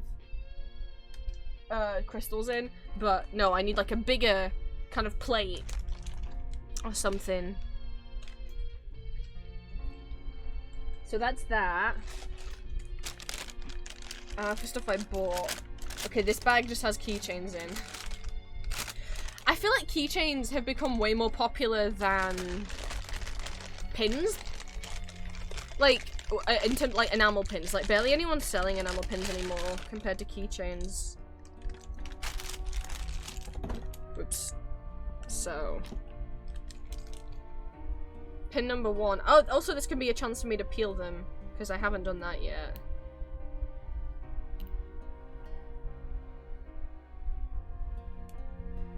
I don't have this artist. Again, if I remember an artist name, I'll say. I don't have this one on hand. But I did get some other stuff from them, so the business card might be somewhere. I don't think they give me a business card. So, I showed Green this and was like, look what we have to get. So this is of the IKEA alien, which doesn't have an official name. The whole alien, the whole space collection from IKEA that consists of the alien, the dog, the cat. No, it's a bear, a cat, and a bunny. And the UFO, the whole set's called Aftensparv. But is Mori? I can bring Mori places with me, even when I can't bring Mori places with me. So I have an IKEA alien. And then all the rest of them are from 2 different shops. I told you I was saving up for Fear and Hunger things. I got every Fear and Hunger keychain. So, from Holy Hand Grenade, we have Kahara, which is who I was dressed as from Fear and Hunger 1. And also from Fear and Hunger 1. Everyone's favorite baby girl. We have Enki, which is, if you don't know Fear and Hunger, but you follow me on YouTube and my audios, Enki's the one who I did the voice of. The other side, by the way, I should show both sides. Oh, I didn't realize what was on the other side. Okay. So, in Fear and Hunger, one of the, again, Fear and Hunger is a horror game. Please be aware of that before you go looking for stuff to do with it. Like, please, there is such extreme trigger warnings in Fear and Hunger. I personally won't play them because of the triggers in it. I just love the characters and I find the plot really interesting, but please check the trigger warnings. So one of the battle mechanics in Fear and Hunger 1 is if you lose in a fight, your character can lose limbs. So I don't know if I'll cover it up on the back, but in the back you can see there's a bit of blood on Gahara's cheek and he is missing an arm on the other side. It's not like gory. Enki on each side are pretty similar. On this side he's looking at his book. On this side he's looking at you. And then from Fear and Hunger 2, Termina,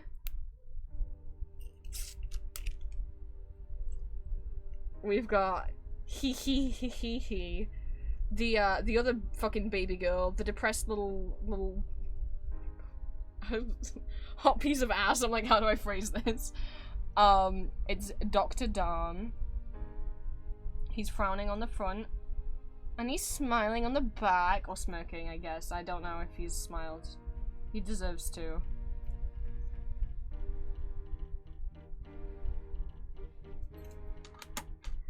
And then, who was it who said, please not this character? Who was it? Oh, Golden. Golden had a feeling about something. Is this one already peeled? Oh, there's glitter on him too. Did I buy something that had glitter on it and I didn't realize? I think this one's already peeled.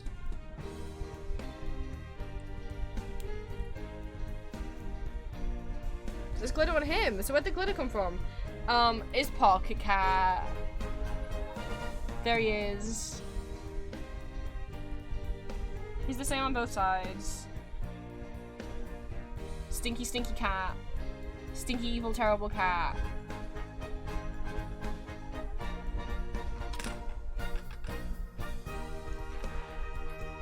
And then from Goodlouse, I got the whole set, and he was like, really? I'm like, yeah.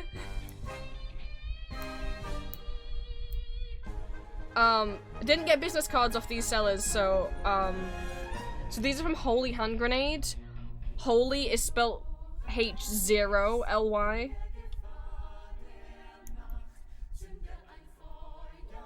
And then Hand Grenade, like, all one word. Goodlouse is, like, all one word. Is good, and then the word louse, like, is in the bug. Oh, my nails.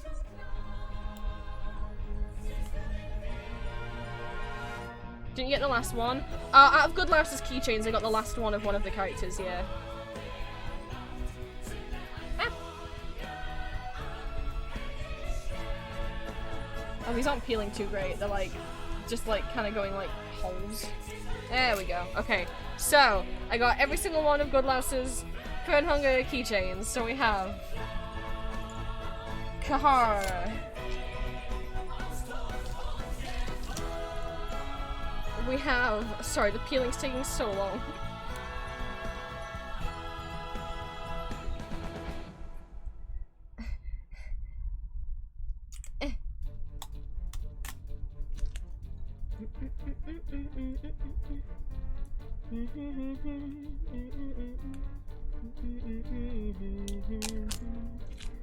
We've got Baby Girl Enki.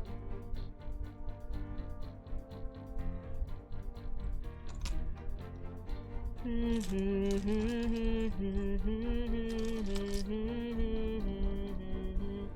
can't wait. I'm gonna make like a Fernhunger like pinboard thing, and they'll all go on there.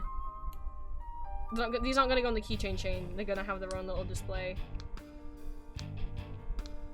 God, it's just like coming in. It's not really coming off in one nice big piece. It's kind of like tearing into little holes when I peel it.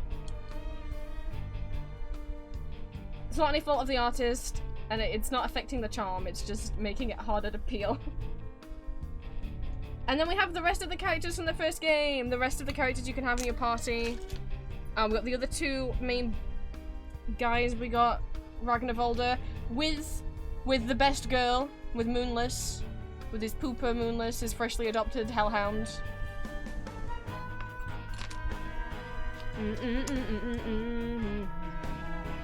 God, I ship so many things to someone. I really like, Rag and Enki was my main ship, but I'm warming up on Enki and Kahara. I think that would be really funny, grumpy old man and, excitable whore. Sorry.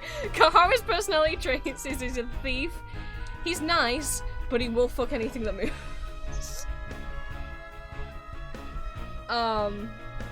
But then I also really love shipping Das and Kahara, especially if they're T for T. This is Das, she's the one girl out of the main four. But then also Das and Rag is really sweet. Because like there is a ritual in the game that you can do to help strengthen your bond, which is that you can have sex with other members of your party.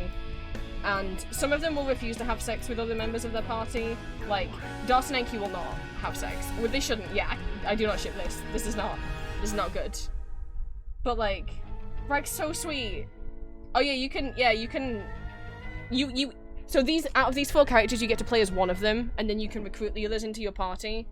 And, you can fuck them if you want. There's no, like, scene, but you can.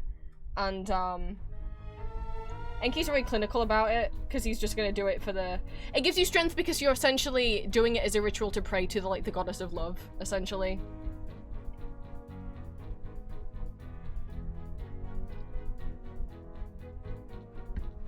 Yeah. Kara's very enthusiastic.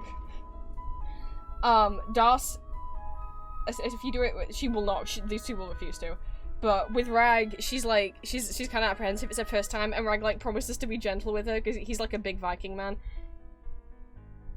He's so sweet. So Gahara's a thief. The reason why the plot of Fear and Hunger 1 is you play as one of these 4 characters who are going to the dungeon, where horrible shit have happened and everyone there has been mutated into monsters, for different reasons. So Gahara's there to try and rescue a man called Lagarde. He's doing it not because he knew Lagarde, but because there's a reward money, and so he's going to get the reward money because he has a lover, called Celeste. Celeste is a prostitute, and she's pregnant, and Gahara wants to get money so that, like, she had to be able to actually, like, start a life with her and, like, raise the baby. It's never said whether or not it's his baby or not, but he's the dad who steps up. Enki's there because, like, he's like a magician priest, and he feels like he's learned everything in the world and he's all depressed about it. But then he has, like, a vision that there's something important in the dungeon, so that's why he's there. He's right. There's, like, old gods and shit down there. Rag's there because he's also looking for Lagarde, but he's not there to claim the reward money. He's there to kill Lagarde because Lagarde's band of outlaws pillaged his village and killed his wife and son. So he wants to go into the dungeon to kill Lagarde because Lagarde killed his wife and kid. And then Das is also after Lagarde. She is a member of Lagarde's band of knights, and she's in love with him, and she needs to do better because Lagarde's a piece of shit. If you've ever watched Berserk, he's a lot like Griffith, in terms of his vibes and stuff. So she's going in there to rescue Lagarde because she's in love with him, but frankly, Lagarde, he doesn't love her back. She deserves better. So anyway, this is Lagarde. He's stinky, but he's so gender. He's so pretty. And there is a genuine timer in the game. If you don't get to Lagarde within 30 minutes, he will die. You will find that he's already been killed. If it takes you more than 30 minutes of in-game time to get to him, well, of real time. I shouldn't say in-game time. If it takes you more than 30 minutes of real time to get to him, he'll already be dead. And obviously that changes the outcome of the game. Whether you get to him when he's dead or not, and also depending on who you play as. Because if you get to him while he's alive, then you can recruit him into your party.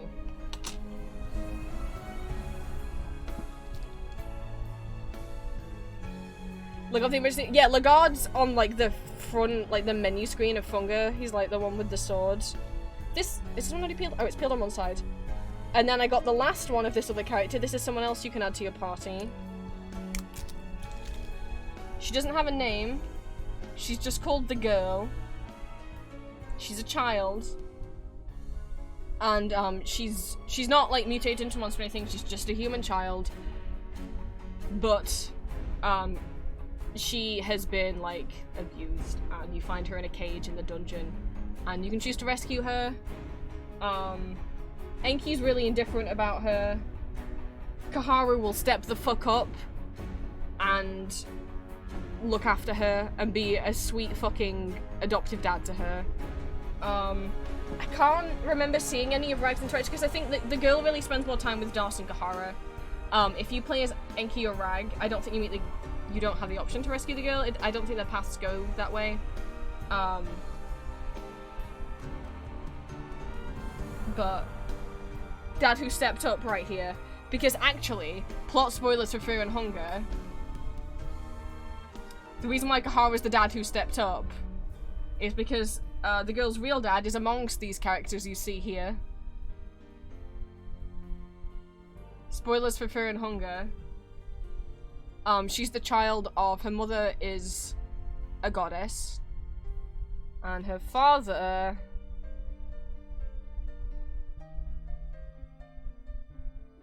is Lagarde.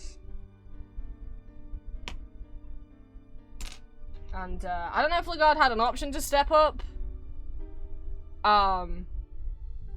It's real fucked. I mean, Legarde just kind of doesn't really care, and her mother purposely wanted her to suffer because if she went through loads of suffering, she has the ability to ascend and become a god, and she'll be like better and more, not just more powerful, but also like better, nicer than the other gods because she has understood what it means to be a human in pain, and therefore she'll be kinder to humans because she can empathize with them, and it's like, that's really fucked up.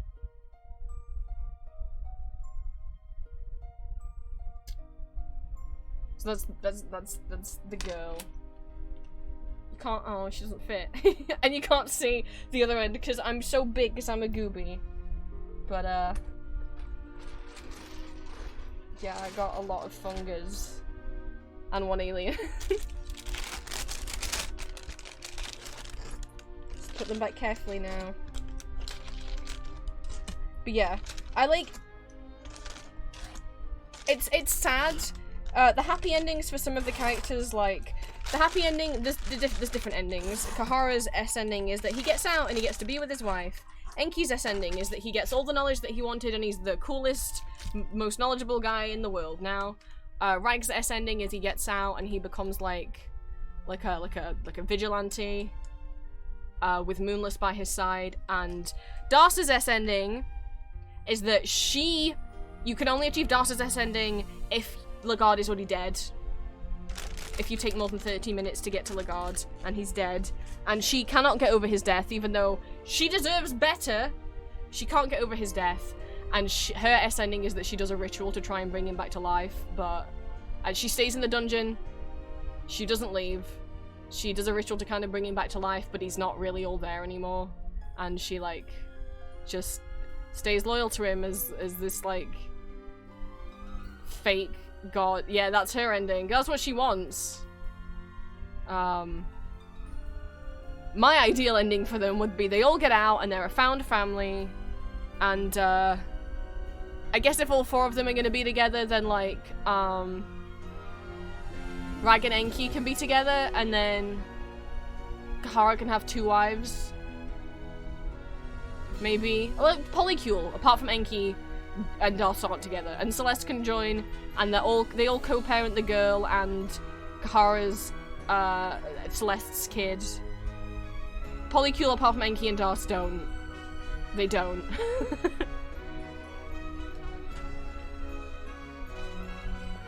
So, the other thing, I haven't peeled this yet either, the thing that I was really, really excited for and saving up for, and the moment Holy Hand Grenade announced, like, showed the work in progress drawings of this on their Twitter, I was like, will you have this in stock at your next con? Are you going?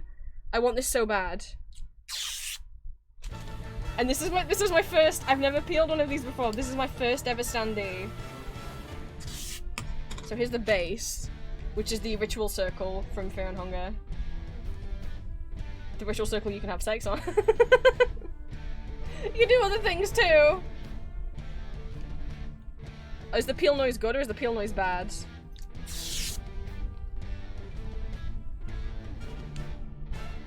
So we have piece number 1.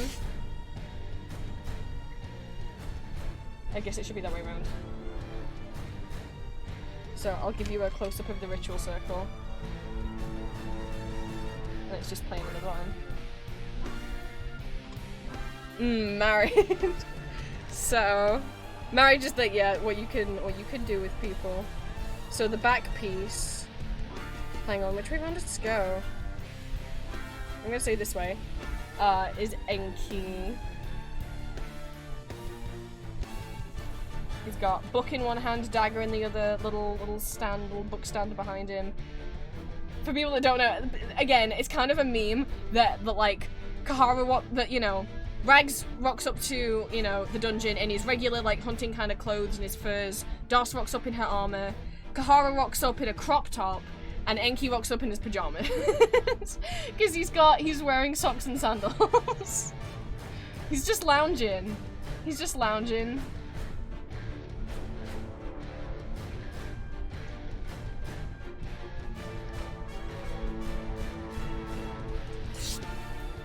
Then piece number 2. I was excited I've never had a standee before.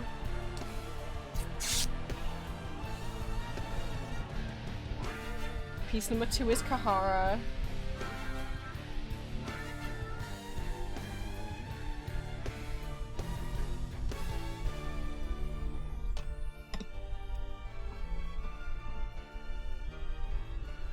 We'll check which way around this is gonna go.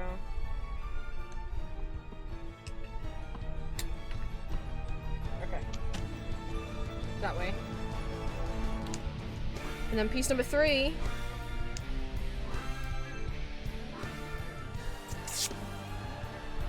I don't actually think if whether or not this music is copyrighted, actually. I've been playing this for a long time and I was like, wait. What if the stream gets muted?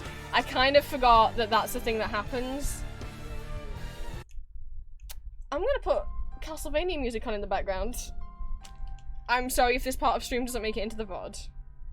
I kind of forgot that that would be a problem. So then the last part is the girl hugging the best girl, hugging Moonless. Moonless and Rag aren't already a team. Moonless is found in the dungeon by Rag and he adopts her. She's a good pupper.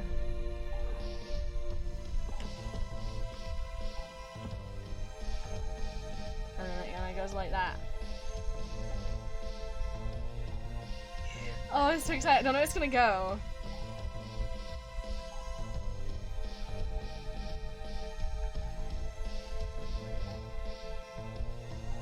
Oh, I think it's so cool.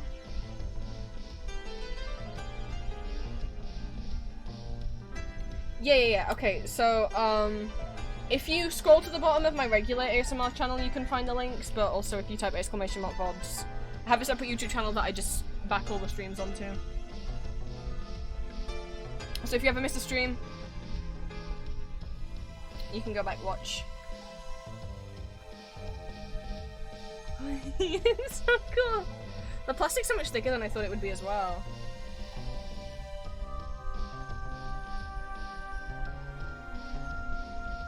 I don't know where it's gonna. I don't know where to put it, but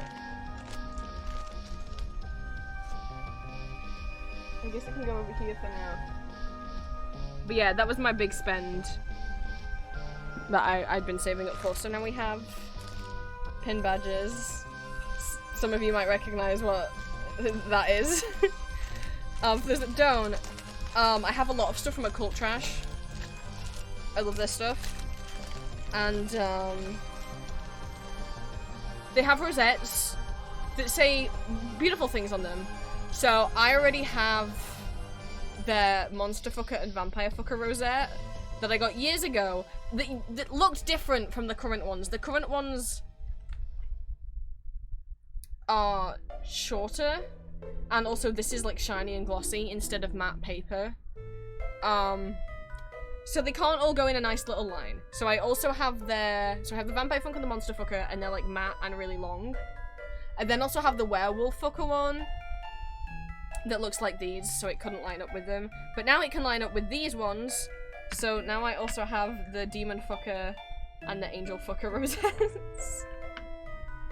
And so I can put the Werewolf one over here, and then they're actually just on my wall above my bed. They're just like blue tacked onto the wall. But they are also badges. You can wear them like badges if you wanted to. So now I got those to complete my collection. The only one I don't have is the Vampire Spawn, because I don't want to be a Vampire Spawn. So I don't have that one. This is from Holy Hand Grenade. It says, I survived the dungeons of fear and hunger, and all I got was this stupid badge.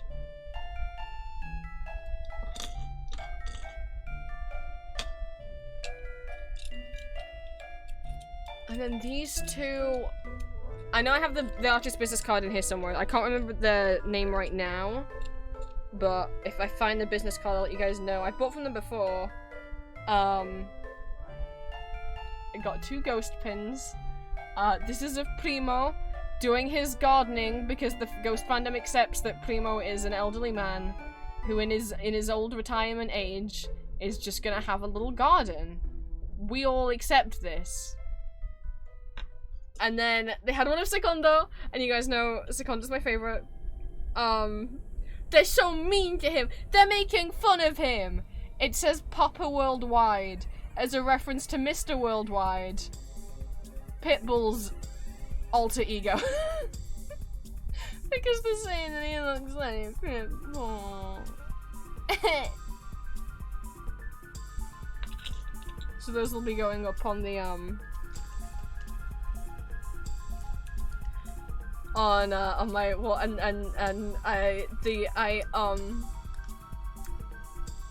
everything needs to be cleared off the table for this, okay? The thing that I found.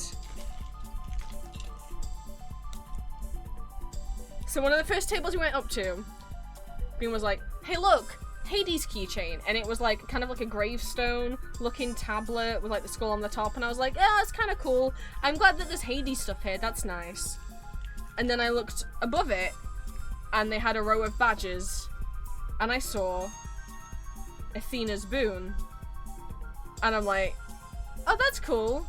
And I look to the side and I see Demeter's boon, and I'm like, wait. And I look along, and I look up, and I have stimmed consistently since, because I thought it was unlikely that I'd find any Hades stuff, let alone anything of my husband. And I've said this, but I feel like people think sometimes when I run into this character in Hades that I'm like acting it up for stream. I'm not. I'm genuinely embarrassed by what happens to me. If he pops up and he talks to me, his voice is so pretty, and the artwork almost looks like it's looking right at you, and I genuinely just start getting flustered and like giggling, like a fucking child. I can't read the artist's name, so, which is a problem, because they didn't have a business card.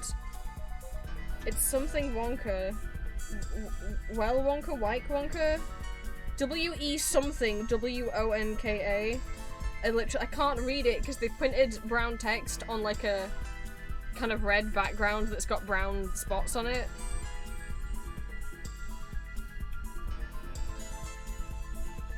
I have to figure it out.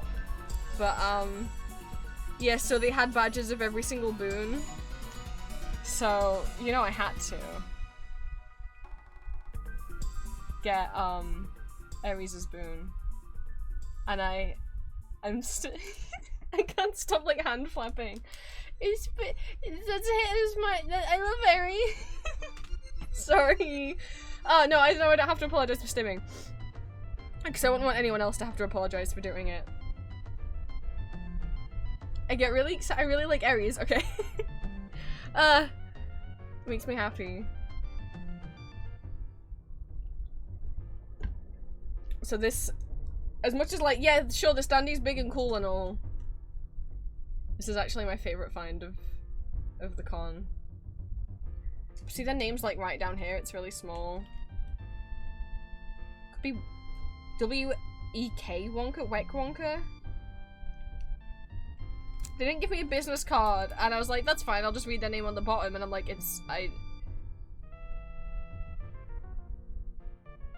the backdrop is like stippled with little brown spots, and they've written it in brown, and on that letter, it is just, it's not seeable.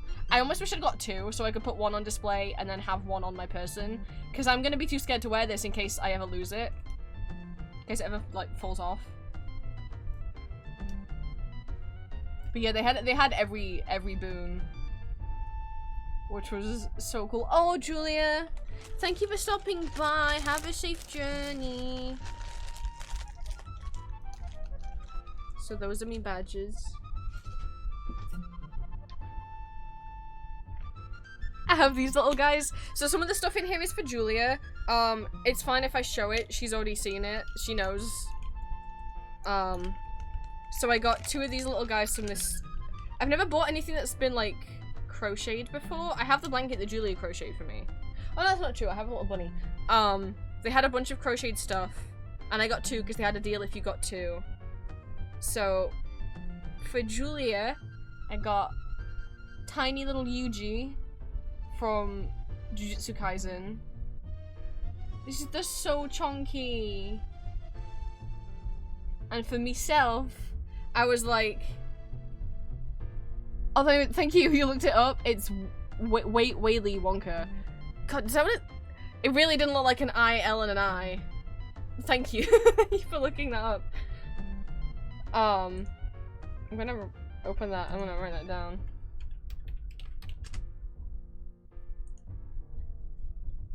Because, I mean, and I do already have some Vocaloid stuff, so it's not as if, like, I've been ashamed of the fact, but all the Vocaloid stuff I have is from kind of, well, no. I have the pull-up doll of Miku, which I got when I was, like, maybe, like, 15, 14, and then I have a couple Vocaloid figures I got when I was, like, 18, 19. But I'm like, you know what? But I guess I would have never thought that she's, like, one of my favorite characters. It's like, no. I'm proud to say I like Hatsune Miku. So I got, she's so cute. Stop, she's so chunky. Look at her. She's so fucking cute. And she's so soft. It's like that chunky yarn. And she is so chunk. But the artist didn't give me a business card. They put them both in here, and there's no business cards. So, please have business cards. Please just put business cards in my orders. They had frogs wearing sweaters. These are things I got for Julia. This is the only non-artist alley stuff I got. So we have Nanami keychain. We have tiny chibi Nanami standee. This is the first stuff I bought. I went up to this store and they had so much Jujutsu Kaisen stuff. And then this Nanami standee, which I was like, hey Julia, it looks like it spins around. Can I take it out the package and see? I just assumed it would be the same picture on the other side. I was like, I just assumed it'd be the same picture. I'm like, there's no way it's gonna be like just that picture from the back. It's not gonna be his ass, and it's not his ass. But it isn't the same picture. It's casual Nanami. What? He has casual clothes? He's just like in like a long sleeve tee and he's smiling. He's actually like, he's full on properly smiling. He so rarely smiles. He's just stressed out with work all the time. He's like full on smiling. Thank you for the Snap Cube reference. People think, I don't know, I've never watched Snap Cube. I don't know any Snap Cube quotes. If you've ever said Hatsune Miku, yeah, that's Snap Cube. So those are the only like non-artist alley stuff that I got. Oops. I pulled my headphones out by accident. And they're all of Nanami from Jujutsu Kaisen, and they're all for my girlfriend.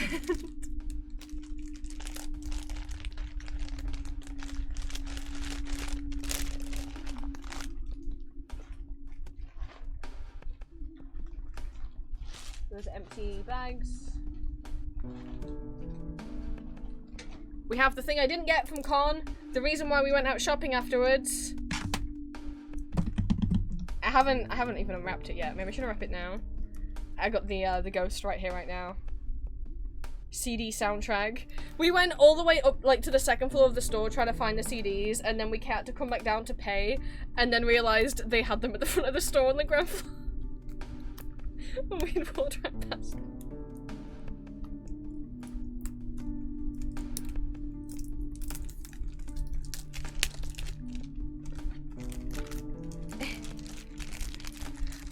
This was half the price of Ceremonies in Devotion. How are they still charging so much for Ceremonies in Devotion? When it's like, I'm gonna try and save the sticker.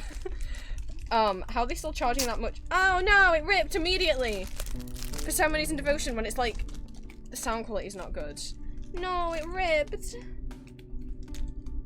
Wait, it's on cassette? Golden, I didn't know it was on cassette. It's on cassette? You know me and cassettes. Well. I might have to, go on the ghost store.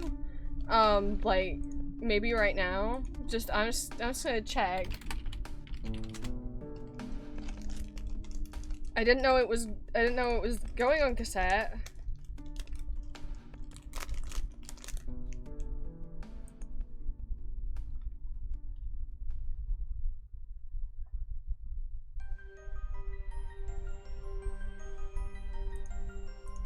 Oh my god, there's so many pop-ups on the ghost store. Go away!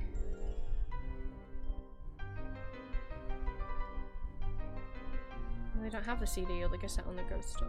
Well, oh wait, this is Backstreet merch. Hang on. There's multiple ghost stores. Because they like to confuse us. There's a pre-order thing? I didn't know it was coming out on cassette!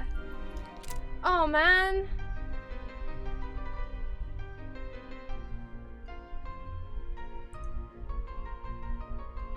Yeah, it might not. I don't even see the CD on the ghost store. I didn't know. I didn't see it whenever I saw it advertised, it just said soundtrack coming out. And so I knew there was the vinyl because people had mentioned it. But I just thought if it was coming out on cassette, they would have said, I would have seen.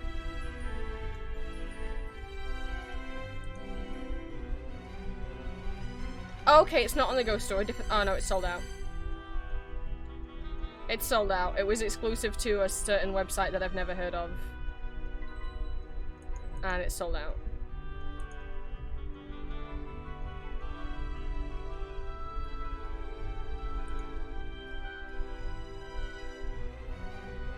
What the fuck? Why didn't they, like, make that more obvious? I follow them on Instagram and I look at their YouTube community things. And, yeah, I'd never heard of Loud. Fucking goddammit.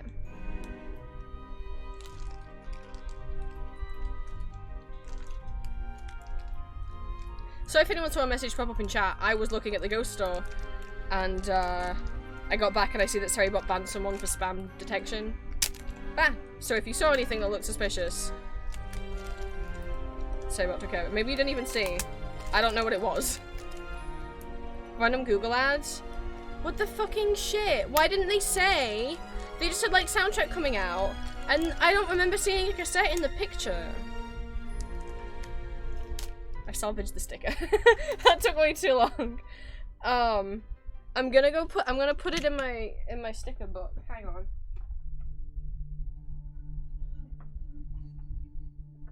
It was important to me that I salvaged it.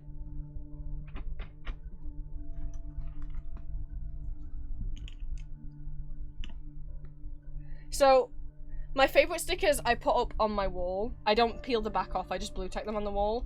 And then stickers that I have that, like, I like, and I'm gonna keep, but I don't love them enough for them to go on the wall, go in here.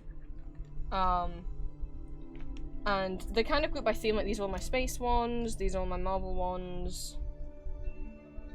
Can't show those on stream. So gotta have a lot of Marvel. Kind of like cutesy ones. Animals. Like sea creatures. More animals. And then when we get to the back, I have them by colour. Like miscellaneous stickers by colour. So we have like black and white. Oh, I didn't realise I'd put, you know how I said I wanted a box just for my trinkets? I didn't realise I'd already put stickers people had traded for me in the past in here. We got pink. Purple. Like, and that includes, like, I will peel stickers off of the outside of packaging. This is from Zap Creatives. Boo. Green, yeah, that was something someone gave me in a trade at last con. And this was like a free gift from a seller. Yellow. Orangey. The stamp's on here too. Because why not? So this can go in here. This can go on the red page. Even though it's a little ripped. It's fine. It's fine.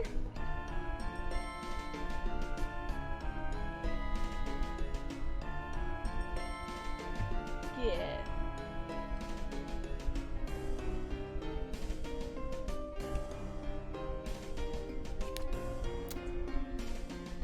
My sticker book has cryptids on it.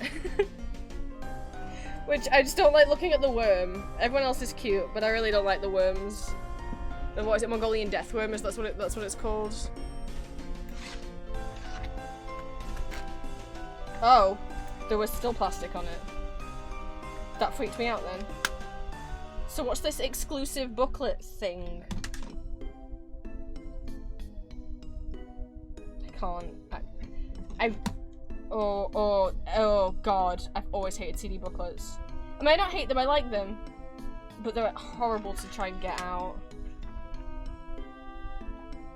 We got Copia being carried. Should I check this beforehand to make sure there's nothing? We got Mountain. And I can't recognize ghouls well enough for the back of their guitar. But this is Mountain, obviously. Because both... Well, this is Phantom. But both Dew and Rain have white guitars. I think it's Rain, because Dewdrop has white horns, Rain has like black horns.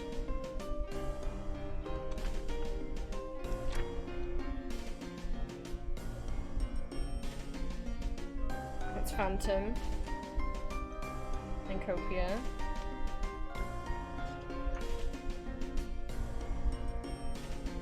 Skeleton Boys.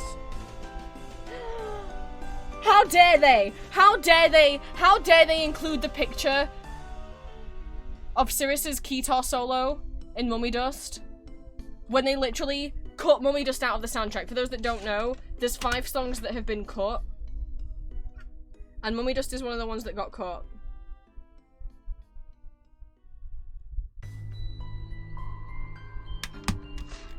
I'm so pissed about the cut songs, especially He Is Year Zero and Mummy Dust. When I get my hands on the video, I'm just gonna rip the audio from the film and make myself a bonus track. How dare they? How dare they put this in here when they took Mummy Dust out?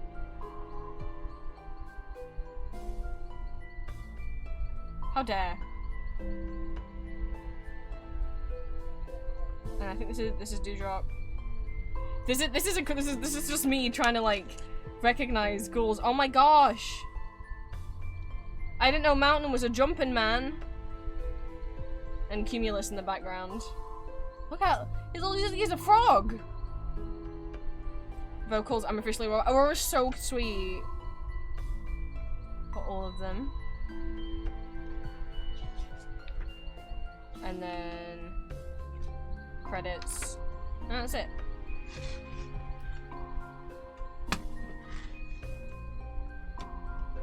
I couldn't see Aurora in there. Oh, hang on, I should check what's behind. Just a picture of the stage. So I can rip that later. And then what's left is paper goods. They're all in a hardback. I always bring a hardback envelope to con so that things don't get hurt. So all of my stickers and paper goods are in here so that they didn't get bent. I don't know why I said hurt. So they don't get bent. Coming back in the suitcase.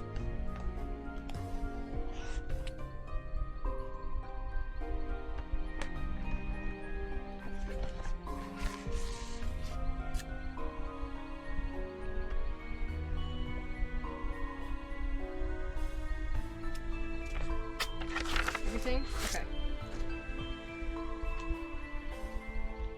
I guess we'll just go from the back forwards. We'll go from the biggest things first. This print is so thick.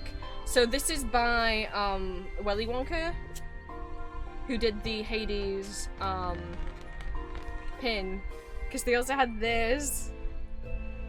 Who's my special guys in Hades? Who's my special guys? Whenever I talk about that I'm hanging out with my boys, and I'm always like, oh, the boys are here.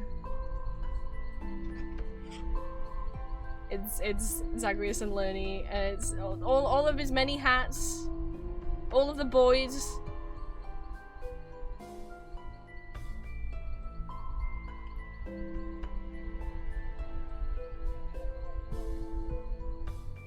Zach's just waving. He's like, hi, Lenny! Lenny, why won't you accept head pads? Why won't you? Please accept head pads. It's really thick cardboard that it's on. I haven't had a print on like card like this before. We have that. I bought quite a few prints. The other character that I really wanted to find that wasn't, well, because I didn't expect I'd find Ares. This was someone I was hoping I would find. I was like, maybe there's a chance because it's a new media. This was the only seller that had anything of this character. Where's his business card? Had a bit of a chat with us, he was very sweet. It's Joey Mochi.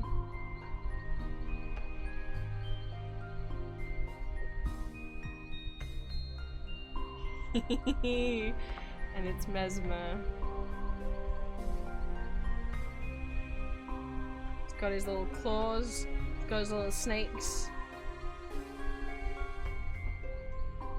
It's like a kind of stained glass looking. One of the last stalls we went to, and I was just pointing because they had a print of Melanoy from Hades 2, and I was like, "Whoa, look, Hades 2!" And then I think it was like, "Are you blind?" Mesmer was right there. I'm like, I was so excited, and I was like, "You're the only person who has anything with Mesmer on." So he'll be going up on the old wall. And then from the same artist that I got the ghost pins from. It's Enki from Fear and Hunger. But he's not hungry. Because he ate.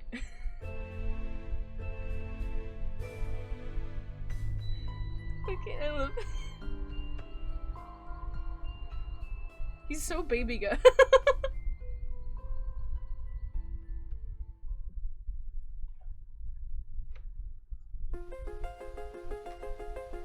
And then I got a print from Neocart, who I really wanted this print at the last con I went to.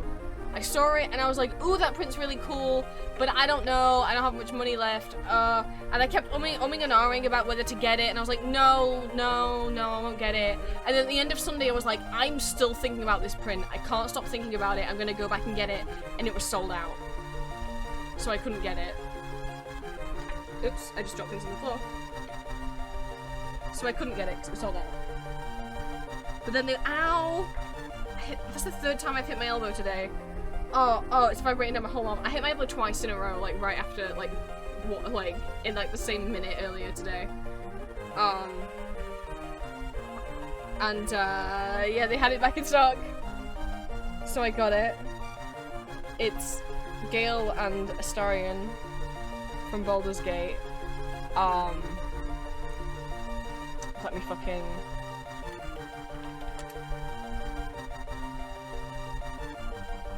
purposely drawn in the style of Leyendecker. If you've ever seen his artwork, he drew a lot of he used to paint a lot of handsome men in suits. In like the early 1900s. I'll just get the fucking picture up. I'll just get the picture up. Come on, Google, work with me. I love his artwork because a lot of it, again, I can't remember if if it was actually intentionally homoerotic or gay coded, but there's the original piece.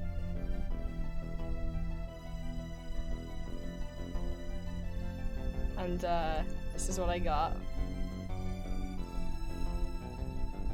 Teehee. It was the only Baldur's Gate thing I got, and I really wanted to get it last time, and it was sold out.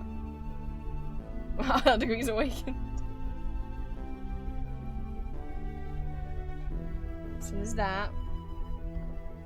Oh, so there's these two artists, and I can't think of the names. But again, I'll put all the names on my Instagram. One of them lives in America and one of them lives here, and they like sell each other's art. They sell like both of their arts at their tables when they trade, and the partners in America and their table in America, they've always had a Transformers print, and they've never sold it in the UK.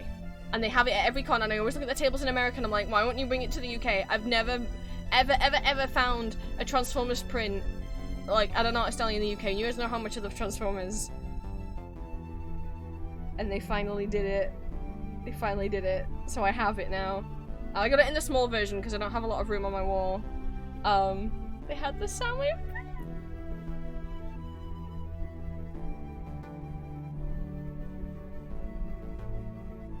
I have Transformers art to go on my wall. I'm so happy. I've loved Transformers since I was tiny.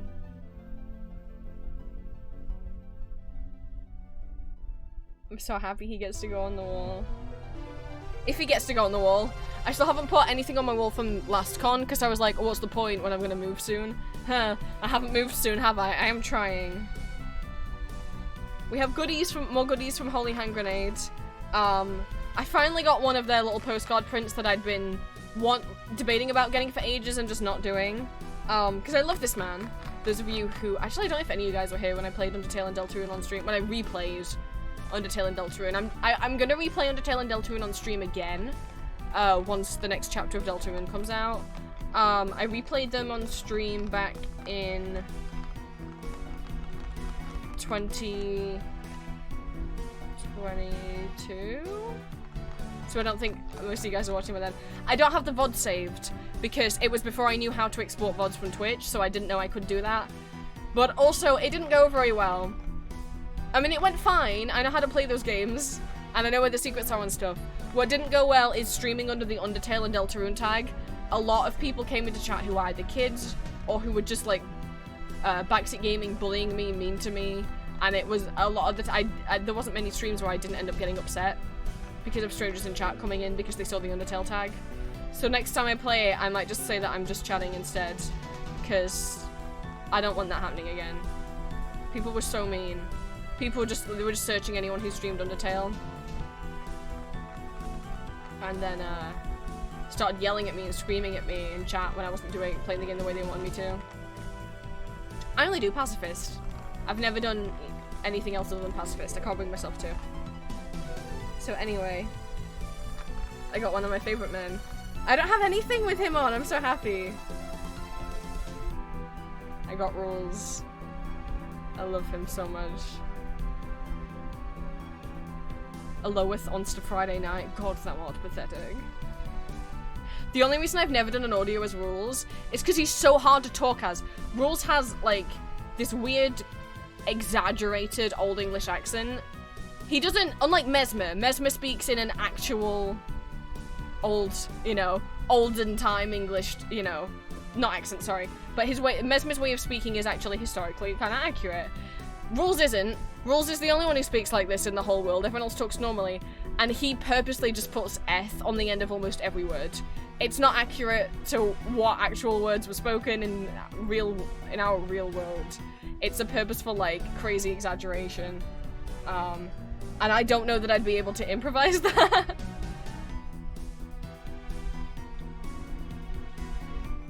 So that's why I've never done... But I love him. He's amazing. He's amazing. He's so silly. And I'll smooch him. I'll put it to my brother keeps telling me to play with the others, so I can't. Yeah, I can't. I can't bring myself to. I don't care that it's just a game. They're real to me. I wouldn't be. I can't do it. I don't like even killing fake things. More stuff from Holy Hand Grenade. We have some sticker sheets, but I'm gonna put them up on the wall like posters. So they made this like the week before con. We were so excited. So we have their new ghost sticker sheet. We've got Secondo, my love. We've got Tizo kazooing away, my other love.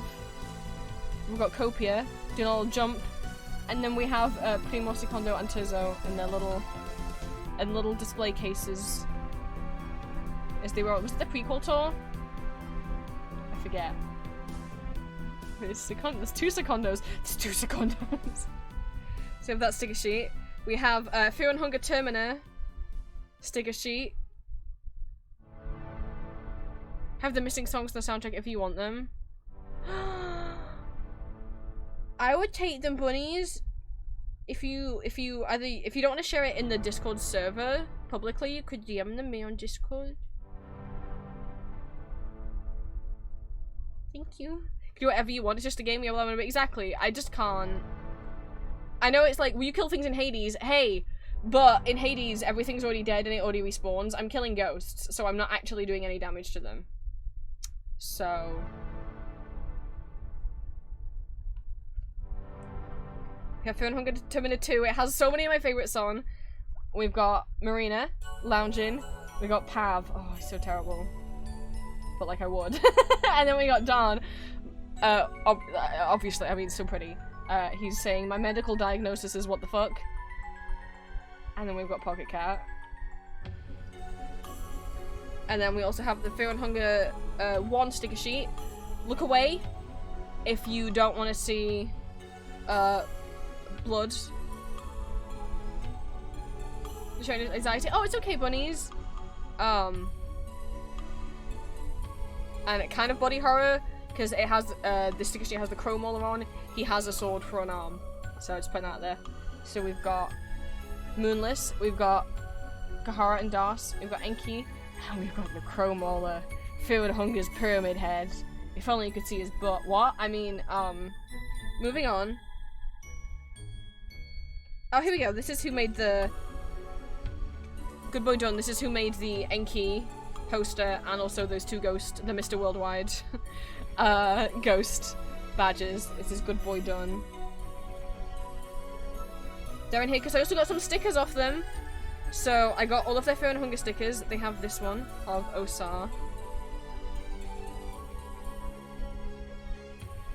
I keep holding up for making the wood joke, looks like I don't need to. Why is everyone in Fear and Hunger so pretty when they're all like, you know, like dying and depressed? Like, what the fuck?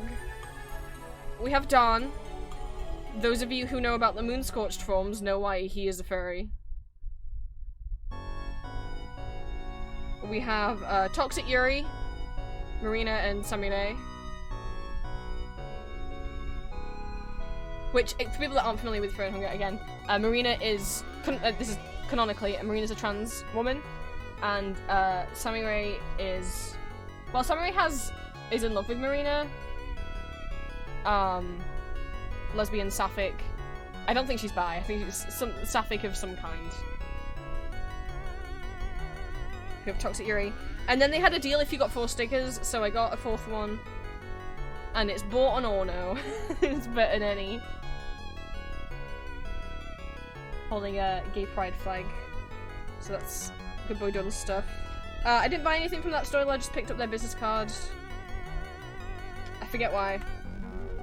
The stickers I got from Goodlouse! So we have... Green yelled no at me. If you're cold, they're cold. Put them in your mouth.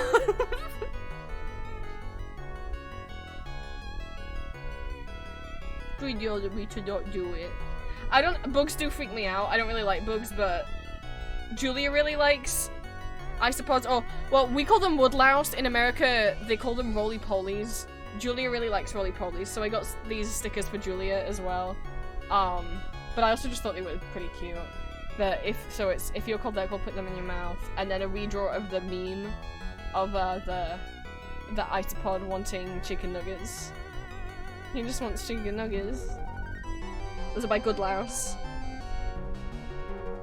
And then again, I don't have this person's business card.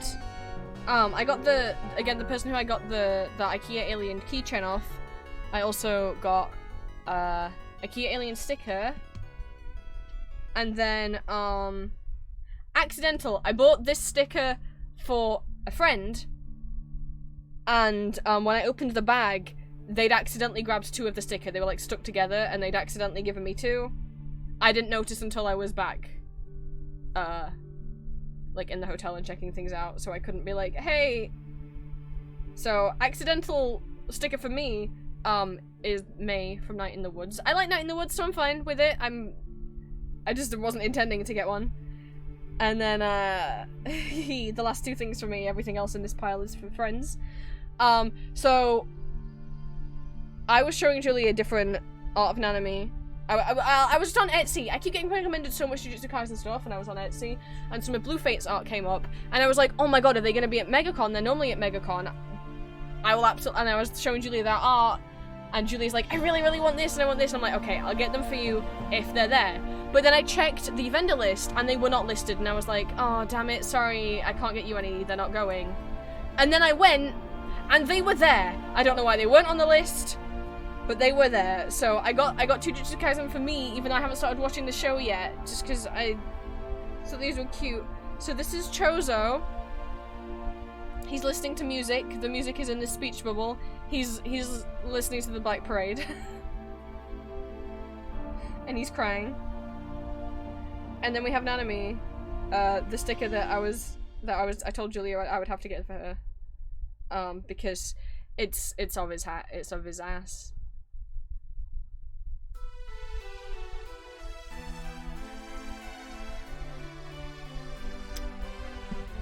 So that's all my paper goods.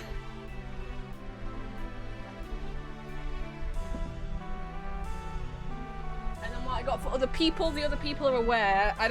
God, I've got to be careful sharing these on stream though, because it's like, what isn't allowed. So the things I got for Julia. Well, he's fully clothed. Well, he's not. No, he's not. But I mean, you can't see anything. He's wearing underwear. Julia wanted these. I don't know if I should call Julia out like this though.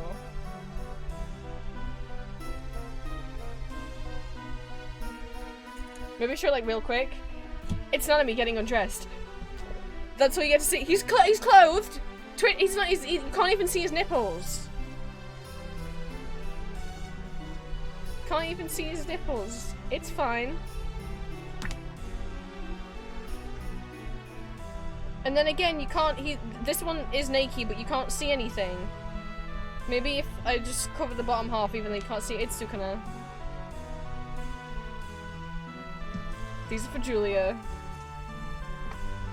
Those are her husbands, and then I got her the same stickers. They're from Blue Fate. Wait, is any of that not safe for work? Oh god! So much of this art I can't show. Okay, that side's fine.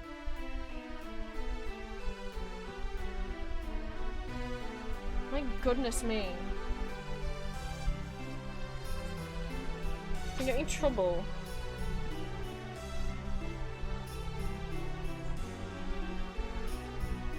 So, this is like stuff for Julia. This is from Dark Devil Designs. It is a sticker of Togepi. Because she loves Togepi. Oh, here we go. Starswigs. This is who did the IKEA alien. I did get their business card. It's because I got another sticker from them, so it's over here. This Bee and Puppy Cat sticker for Julia. Puppy Cat looks very angry.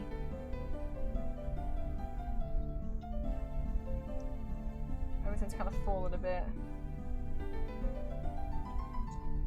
Again, Isopod stickers for Julia as well, but I also got her, these are from Good Louse, I also got her the Chrysopod sticker.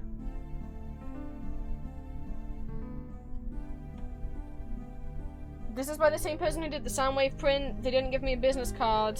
They never do. Is it Rad Ninja? Fuck, it's like on the tip of my tongue. Again, I'll tag them on Instagram when I post a picture of the haul. I really wanted to get her a keychain. I was like, if I see anything with this guy, I'll get him, because she wanted some creepy stickers, and she loves this man. She loves Michael Myers. So this is Michael Myers.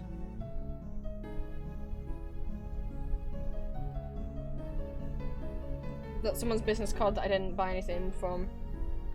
Go over there. What else is on here? Oh yeah, so a couple cons ago I got her this strawberry bunny sticker, and the same artist had more bunnies. So there's this flowery bunny. And this flowery bunny. To match, because she likes bunnies. This is the business card of the Ghost cosplayer. I would share, but I don't know. I'm like hesitant, I'm like, wait, I don't know what age they are. This is, oh, I still bent. Oh, no.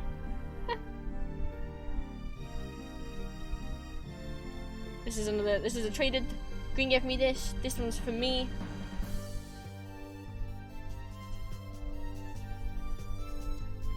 And then these two are for, a mutual friend of mine and Julia's. These are a cafe. So, as I said, the main sticker, but then also I got the last one of these for them, because they really like Ghostface, so I have them and Julia can have a little matching. And then one last thing, this is a sticker sheet, but she could use it like a poster if she wanted. This is, oh, I can see the name on here better. Yeah, this is also by Willy Wonka. It's this Bee and Puppy Cat sticker sheet.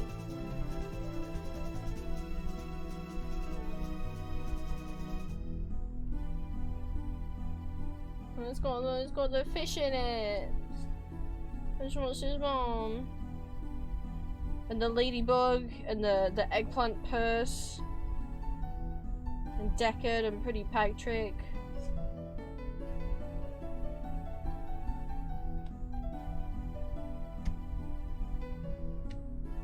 So these aren't going to cafe until it's their birthday. But the other stuff can start going to Julia soon, because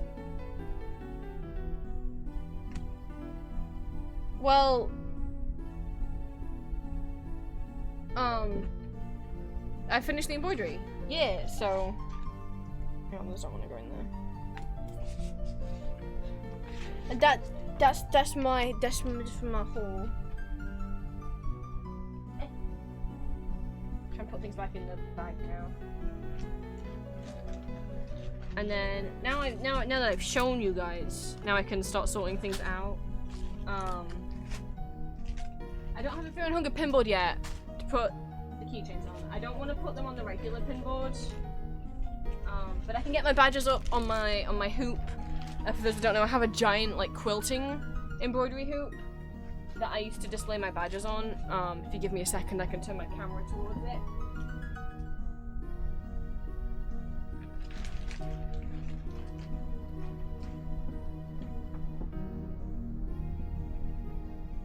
Well, hang on.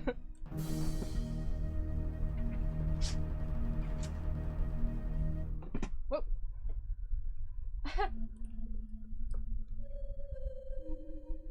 Where? Oh my god, where are we? There we go. Okay, it's there. There it is. And that's how I display my, like, button badges. I got the idea off someone on TikTok. And it's such a smart idea. I had no idea how to ever display my badges. I used to just clip them to one of my pride flags. But I was gaining too many and it was dragging, it was like weighing the pride flag down. And also, they like rusted. It kind of like, stained the pride flag in some spots. That works out so much better. They're on there in like rainbow order, kind of like a color wheel looking thing.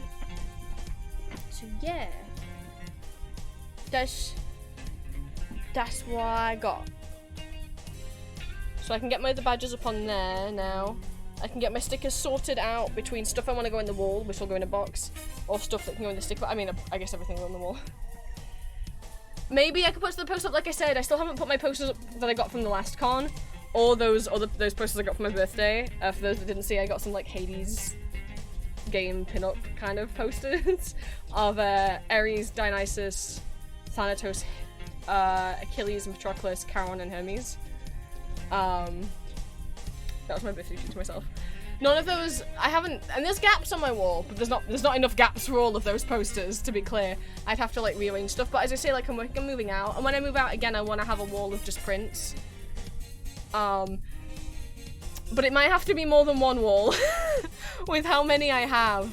I have the wall above my bed covered in prints, and it is pretty full.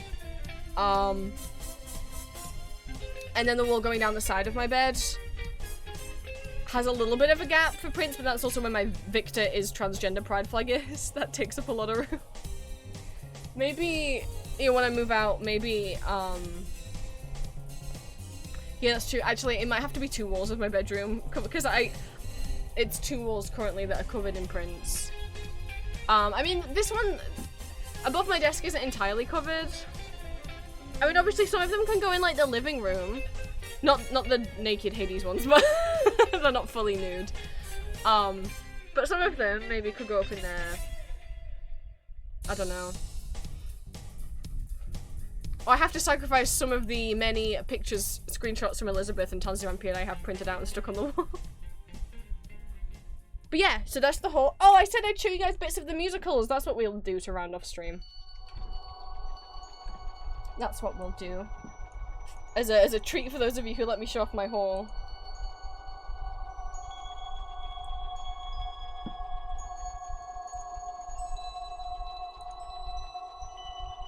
You can get sneaky peekies at the musicals I'll be streaming in my Discord server for our watch parties. The first one being this Sunday, we'll be watching Three Musketeers this Sunday, which is a Dutch musical. All of them will have English subtitles, watching 1 Dutch, 2 German, and a Russian musical. And this will be the first Dutch and the first Russian musical that I've ever shown you guys.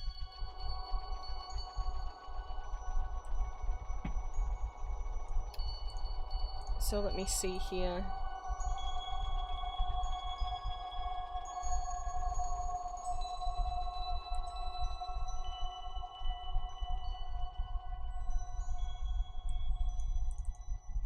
Wait, what?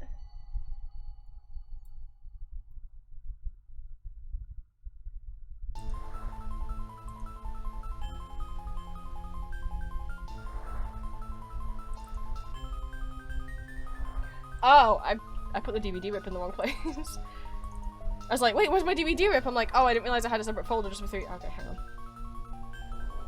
Okay, there we go. The DVD's weird. It changes aspect ratio in certain, but there's a couple songs that they filmed in like different quality. I don't know what they did.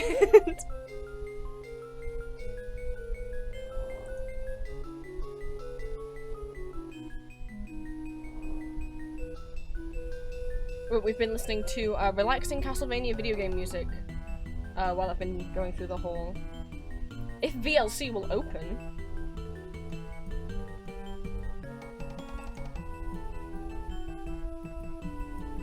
So you guys can get kind of the vibes from the musicals, so it can help. Maybe if you're like, oh, I don't know if I'll enjoy that. Maybe the story sounds boring or whatever.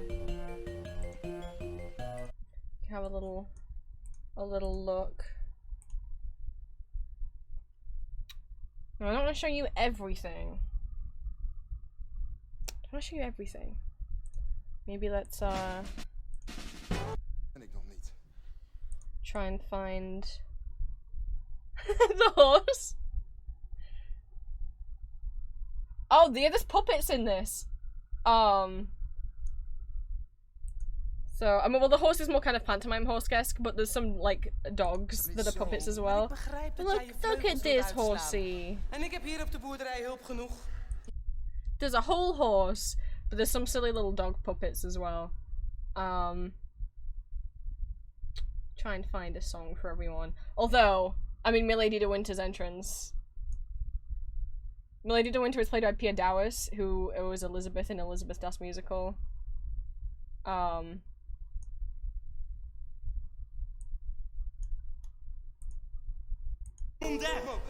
She's something. Which people didn't know, if you've only watched her in German musicals, she is Dutch actually. Ik ben er. Goodbye England, bonjour ma douce France. Good. Nergens ruikt de zomer zo verrukkelijk als hier in Frankrijk. God, wat heb ik dat gemist. Wat is het hier warm? Of ligt dat aan mij? Milady de Winter, dat bent u dan eindelijk? Hoezo eindelijk? Volgens mij I ben love ik her. op tijd. She's amazing. Anyway, songs. That's what we're gonna... I keep hiding so you don't see everything.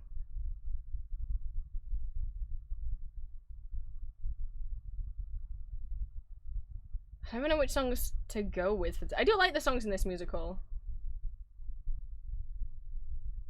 There's sword fighting, if you guys like that. There's full-on, like, choreographed sword fighting. Oh, well, I caught it at the end. Hang on. There you go.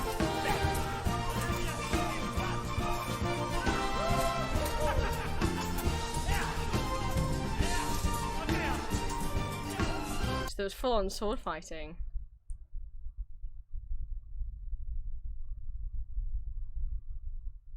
And which songs do I show? I was gonna find the boat, because I've talked about how cool the boat is. Oh, also, I've talked about how much, even though I like Mozart Das Musical, I really do hate the romance between Constance and Mozart. They have like no chemistry. Unlike D'Artagnan and Constanza in here, they have adorable chemistry. I want them to be happy together.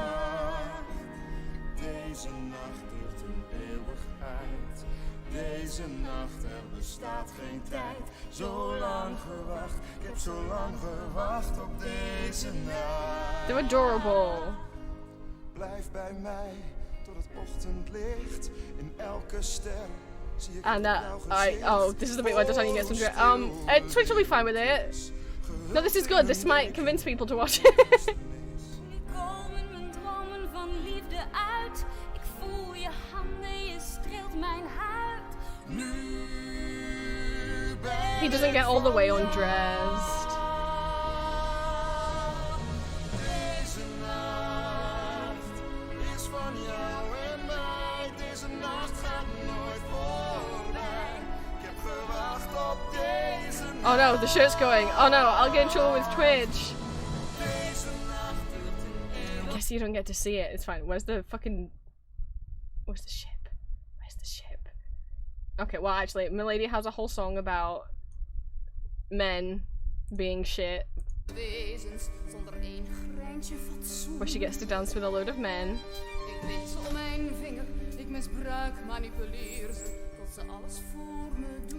None of them are wearing shirts. Mijn leven lang ben ik bezeerd, bedonderd en verleid. De rollen zijn nu omgekeerd en nu ben ik bevrijd. Ze vallen allemaal, van boer tot kardinaal. Als ik mijn benen Oh, I'm sorry, they do have shirts on. Sort of. Mannen, mannen, mannen, mannen, mannen, mannen, mannen, mannen, oeh la la. Mannen, te lang ben ik geteisterd, vernederd en verlaten door de mannen om mij heen. Wetenloze, hulpeloze, kinderlijke mannen, dan ben ik liever alleen. Ik draai de rol om en doe wat mannen zo graag doen. Ik dwing ze op hun knieën, wat een heerlijk visioen. En als een meesteres geef ik ze dan de les, een pijnlijk lesje in fatsoen.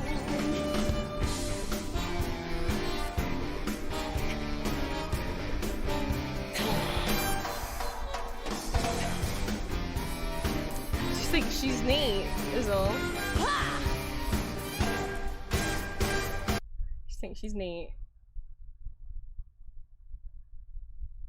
Give me the boat. Show me the boat. Let them see how insane it is that they built this whole boat and it's in one song and they pour rain down on them. Like, just actually drown them on stage.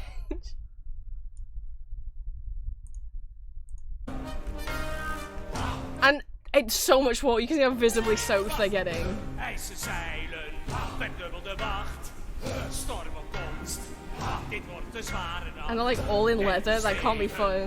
Met volle kracht, storm op komst, dit wordt de zwarte nacht. Hoe lang gaat die reis duren? Geen idee, er is zwaar weer op They're just drenching them. Dat is onmogelijk, dan verliezen we tijd en dat hebben we niet. Elementen laten zich niet dwingen, die zijn veel groter dan wij. Dagenlang op volle zee, twee scheuren in het zeil. De meeuwen vliegen mee. En we winnen weer een mijl. Let op die bal! En we winnen weer een mijl. Dagenlang op volle zee, drie scheuren in het zeil. Op weg naar Engeland. Kijk uit! Wat? Het begeeft het! Wat? De mast! Wie de zeilen! Wie de zeilen! Hou het zeil binnen! Hou het zeil binnen! pyrotechnics as well. What I will say about the songs is, so this is the original Dutch production. There is also a German production that they did later. They translated it into German. And I think the orchestra just sounds a bit stronger in the German version. The songs are clearer. And, oh my god, Cardinal Richelieu's song, they, like, revamped the fuck out of it for the German one. Uwe Kruger plays Richelieu in the German one, and they, like, changed it halfway through to be this disco-y number, and he, like... I mean, he still rips off his shirt in this one, too. Sorry, not rips off his shirt, kind of rips his shirt open. But we've got a Frollo type, for anyone who's into that.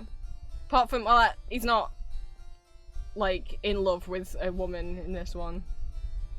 He's just having faith crisis in very tight leather pants.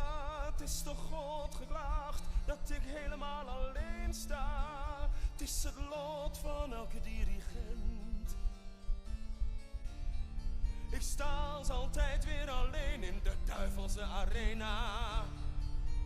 Niemand die mijn diepste angsten kent. Zeg nou zelf God, ik heb geen keus. Wat koopt u voor gewetensnood?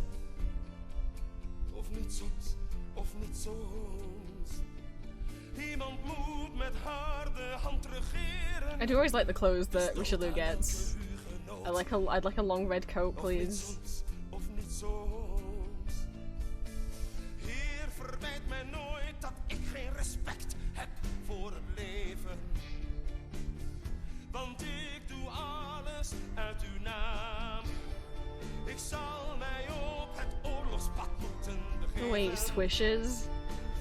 Voor u, mijn Heer, mij treft geen blaam. Zeg nou zelf God, het volk is dom en heeft geen recht van spreken. Come on, where's the song go off the walls? Nou, there we go. He's taking the coat off. zeg nou zelf. I can't remember if it goes off the wall in the Dutch version as it does in the German. The German version goes wild. Oh yeah, no, it still does. The monks wearing BDSM clothes underneath. Did you guess that that's what it was gonna be? And now they're like demons, and now he's being tormented by his thoughts. Did you guess that's where it was gonna go? That it's like the fucking Libyan Kit Fit Mal out of the French Mozart musical.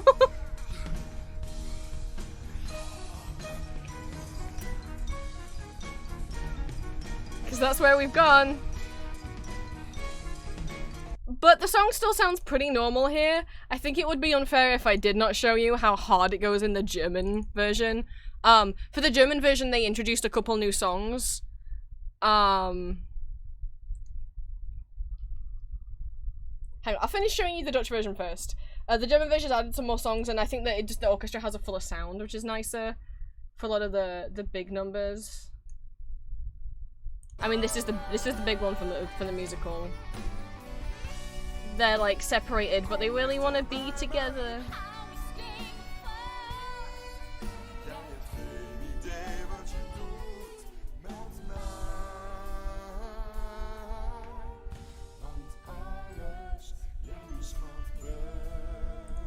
And then Milady gets her big ol' song, because I mean it's Pia Douwes. If you don't have her belt, what's the fucking point?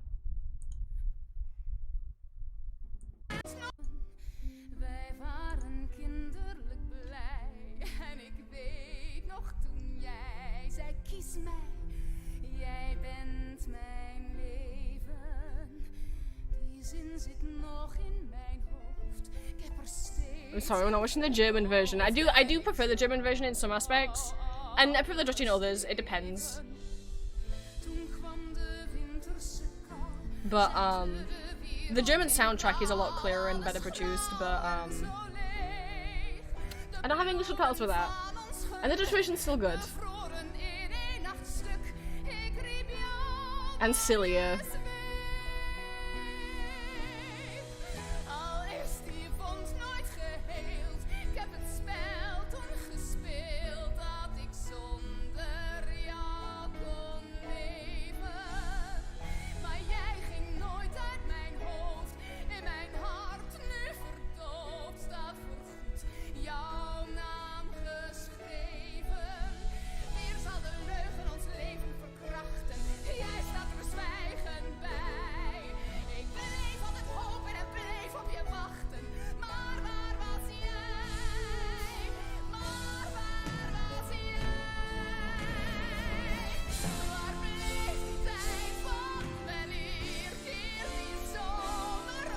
but I can't play the whole thing. I can't spoil it. But I will show you how Richelieu's Hellfire, we'll call it, plays out in the German one. This is Uwe Kruger playing Richelieu, aka the original de Todd from Elizabeth Das Musical. His Richelieu's so silly, he overacts it a bit, but it's funny to me. But I mean, they completely reorchestrated this number for the German version. And it's, like, amazing. This is something I really prefer in the German version, but I don't have English subtitles for it, sorry. But, the reorchestrations for this song.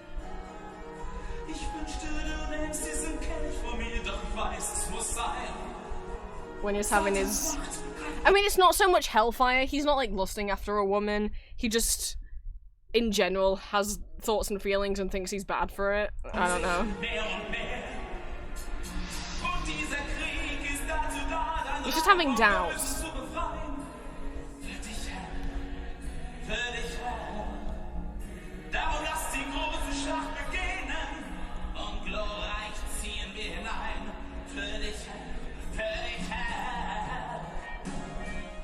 Did you hear that? Let me play it. You know what? I'm gonna play it on the cast album because, like, it's crazy. Oh my god. Okay, here's the original. Where are we? It's,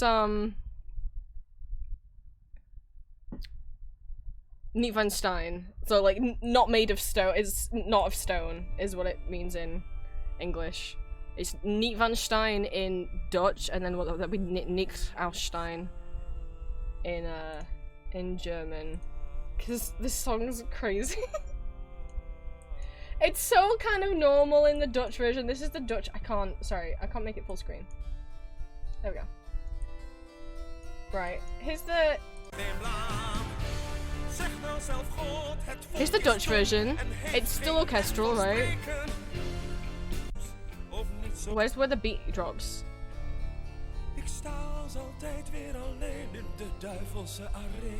He's just singing. It's still got that, like, harpsichord in the background.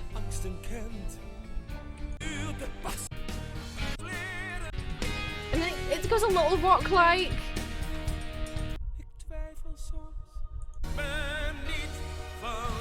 But it's pretty normal. The German version is like 2 minutes longer. Because they decided... Oh my god. To make it go disco-y. It's such a crazy choice. And I love it. Here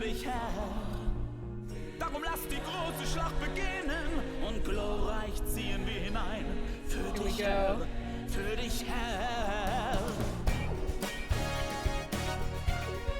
What is happening?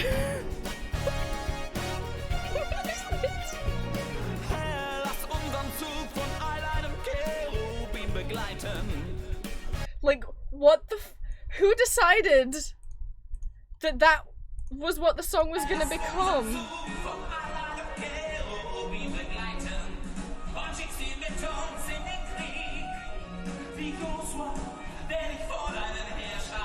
They made it funky.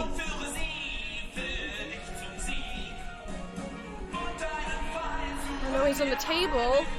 He likes to feel tall.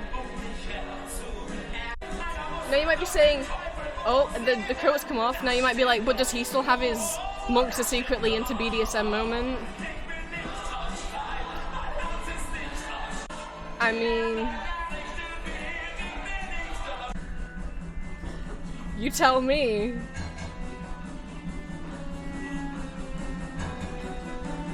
I mean, like, what the f-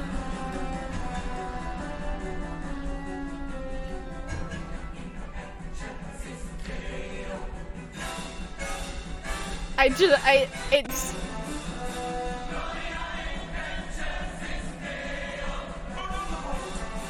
I mean, I don't know what they were going for, but I hope they achieved whatever they were going for. That's Three Musketeers. It's not about him though, it's about the Musketeers. I just can't really show you many clips of that without spoiling the plot. So there's the Musketeers. There's the Musketeers musical. Can't have Monte Cristo, let me see. I mean, you find out pretty early what happens. Man gets falsely imprisoned for a crime he didn't do. Where's the actual song? Where's the best song? Oh, this is what. No, we've already have. Also, there's pirates. I forgot there were pirates. I don't really have an explanation for the pirates.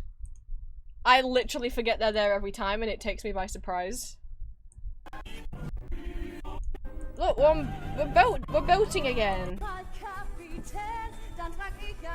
They're in love and they're happy. Boy, I sure hope nothing horrible happens to them.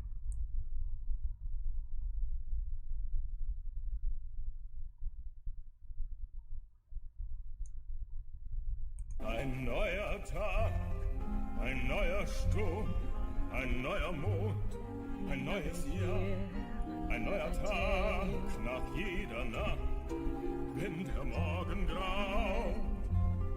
Die Sonne sinkt, ich leg mich hin, ein neuer Strich an der Wand. I love this. I used to listen to the English version of this so much, like 10 years ago, and didn't know that like the people singing it in English were German, and that soon, 10 years later, this would be my biggest interest. This is my favorite song from this movie. No, it's tied.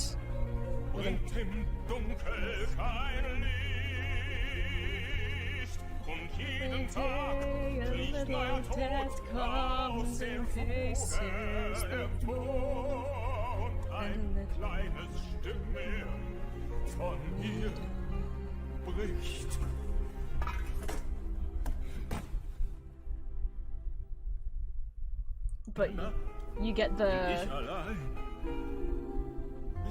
Where's Mercedes' part? Komm zurück. Das mag schon sein. Ich werd ihn wiedersehen. Noch ein Gebet. Und sein Leben vergeht. Nur mit ihm kehrt mein Leben zurück. Jeden Tag ein Gebet für sein Glück. Amen. Wendigo's gonna make a horrible, stinky choice. Jeden Tag ist mein Gebet, ihn wieder bei mir sein. Und jede Nacht scheint unser Stern für uns zwei. Und schon bald ich Schritte im Gang. Er steht da und kommt einfach herein. Schon bald.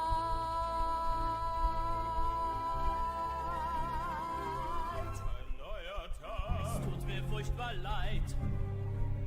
Ich wollte es dir nicht sagen. Ein neues Jahr. I used to sing Wendigo's part so much, and it used to give me such gender euphoria. Before I realized what gender euphoria was, I was like, wow, why am I happy I can sing this male part? Edmond Dantes is dead, dead and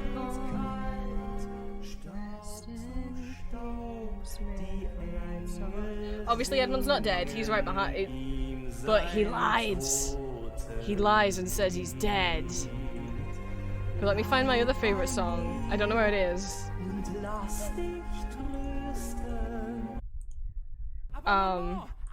Because obviously Edmund isn't dead. Pirates Become Black. Yeah, I always just forget the pirates are a thing.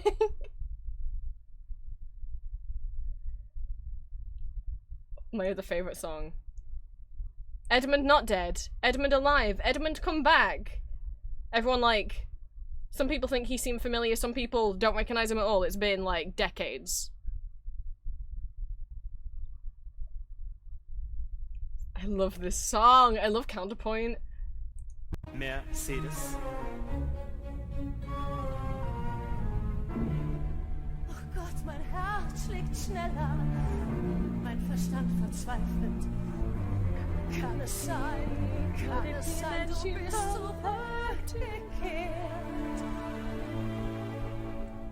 Wie mich sein Beweis heimlich begehrt. I love this song so much. Dunkel voll Sehnsucht und tief Frank Wildhorn can wie write das some Meer. bobs. Dieses Gesicht scheint so vertraut, nur seiner Jugend und Sanftheit beraubt. Was lässt dich zögern? Es flüstern genügt, so nah und doch unnahbar fremd. Ich seh once familiar, der a sich stranger I see. durch endloses Schweigen getrennt. Der Mann ist tot, nichts blieb zurück. Er starb ein Stück jeden Tag. Abgrundtief im Chateau d'If vermodert sein Sarg. Ihr seid verwirrt, er ist nicht hier, egal was immer ihr seht.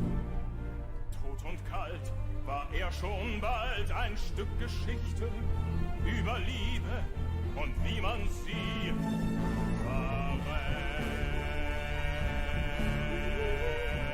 I wish the choreography in this was a bit more interesting. The Russian production has really interesting choreography. Whereas here they're just standing and I'm like, make them dance together.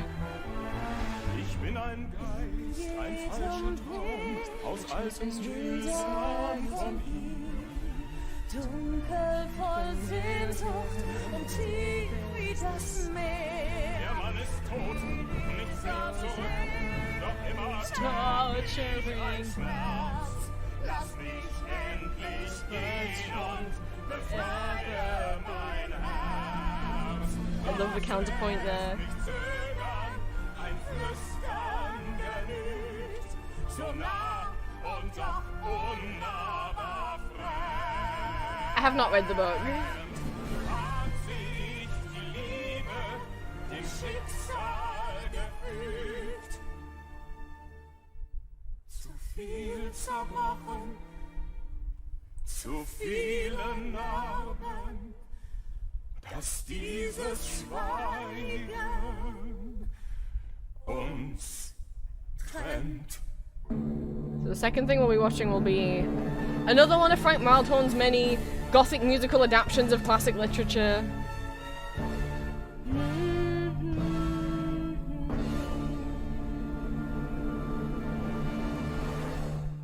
And then the third one we'll be watching, not a Frank Wildhorn musical, but is an adaptation of some classic literature. Let me get the subtitles set up. Oh, they're already going. They're already going. Now, when I watched this with people, they said they had a hard time following the plot. I didn't think it was, again, the subtitles are fan-made.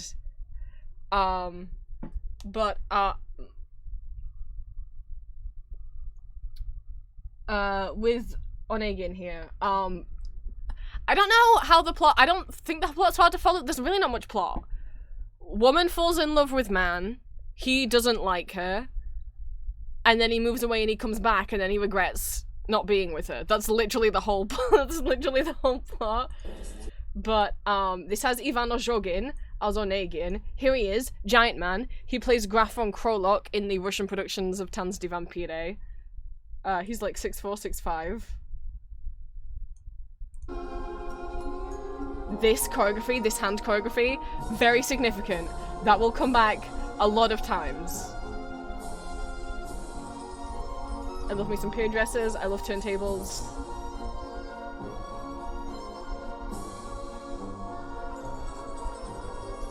It's snowing. Скажите, могу ли я иметь надежду? Какой восторг, какой порыв страстей, как он терзает мою душу. So, also, it is not supernatural, there are not literally demons. Onegin just, like, in the book kind of describes himself as being kind of haunted. The musical, like, it's really by his own inner demons. The musical decides to make his inner demons have a physical form. And oh boy, yeah, they the demon, huh? He's in trouble because he sleeps with too many women. So this guy in black in the top hat, that's his inner demon.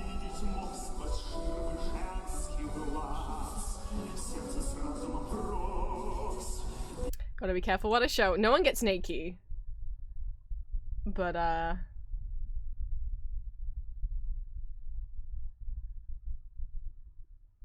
oh, Tatiana. She's so pretty. This is Tatiana. Tatiana has a big old crush on him. This is like her dream sequence. Why that demon kinda? Guys, you haven't seen Tatiana's nightmare yet.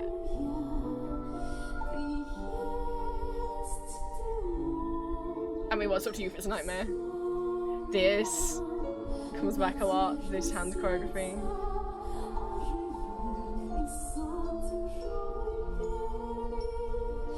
But these two have also played, this is Veda and Ivan have played Sarah and Krolok opposite each other in Tansy Vampire. She's also played Sarah opposite Drew Sarich. This is called Demon on Egin. This version of it, let me get it in Russian for you as well. This version of it with English subtitles I got off YouTube. Oh, do I not have it written out in Russian? Do you want me to see if I can find you the YouTube video if it's still up?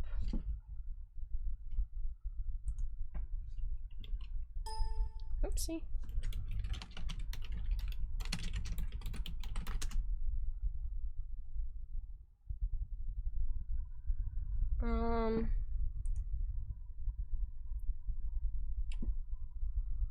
Don't know if it's still up.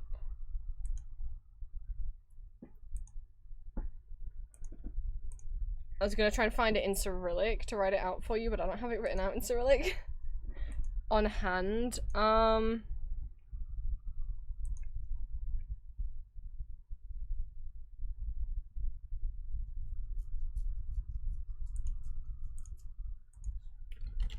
write it out in chat. If it turns out that this is no longer up on YouTube, I'll look at getting it up on archive.org. I already put the cast, some older like pro shots, especially if something's got English subtitles, I'll try and back them up on archive.org because boy, stuff disappears. Okay, here's it written in Cyrillic. There we go.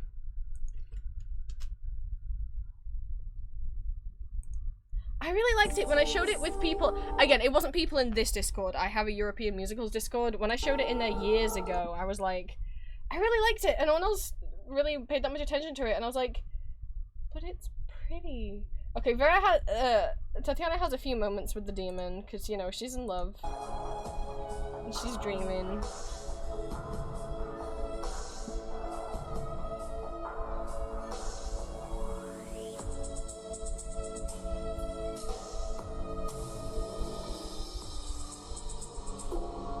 There's Mr. Demon.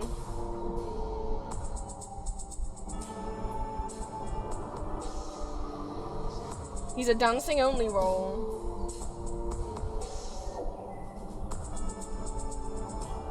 Oh my god, he did the splits onto her. Okay. Okay. I forgot he pulled that move.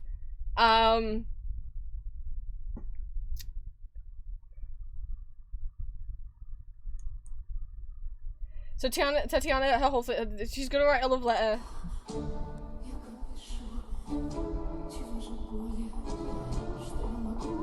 She's really in love with Onegin.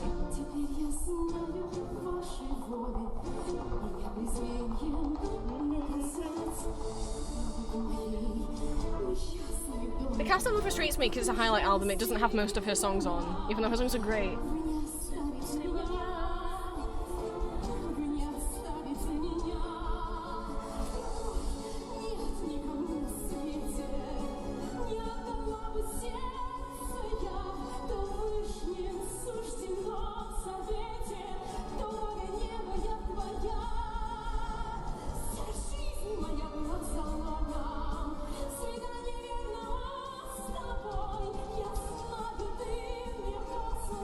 Wood before you've even seen all of him.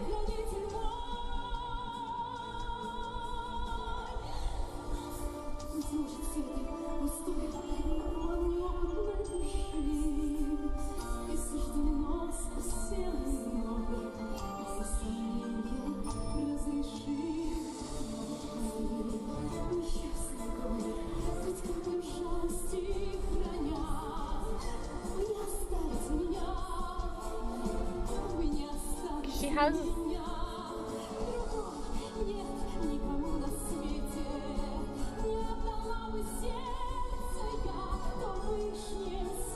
love the choreography in this so much. You can almost think of him how like the Todd acts in Elizabeth, or how Lin Moore acts in Juliet was more accurate.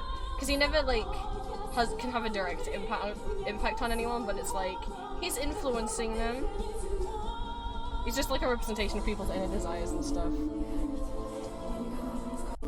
But she writes a letter and then she goes to bed. And it's her birthday party. It's her birthday! She's just having a nap before her birthday! Oh, the demon's there! And he's got horns now! And no shirt on.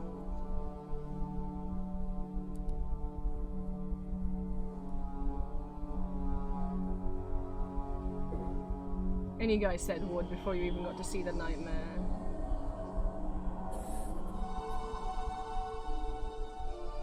She's having a bad dream. Or maybe it's not so bad, that's for you to decide. Yeah, there's these demon sidekicks, I don't know what the point of them is. They're literally just like comedic relief, just random side characters to pass the time. When people are having, like, changing their clothes and stuff.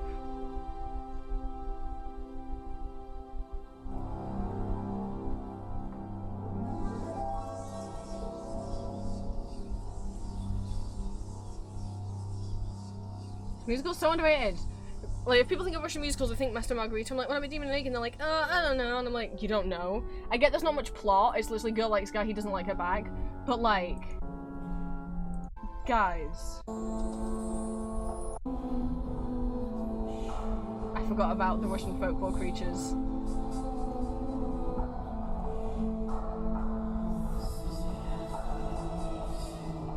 She's having a whole dream. Okay.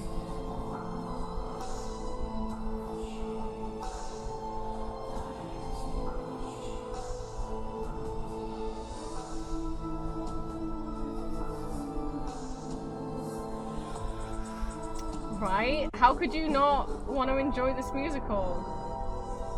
No, wait, sir, do the move where you like kick your leg up. I can't show you the whole scene, guys. I've got to save some. Do the thing where you like flip. There it is.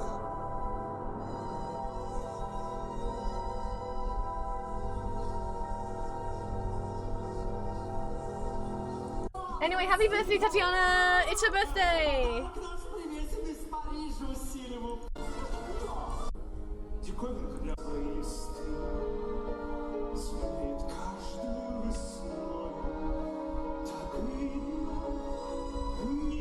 What a nice dream to have before your birthday!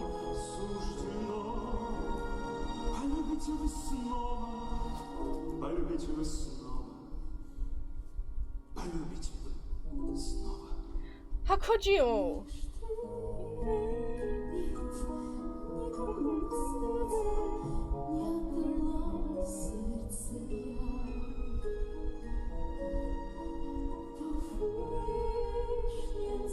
Just the hand choreography.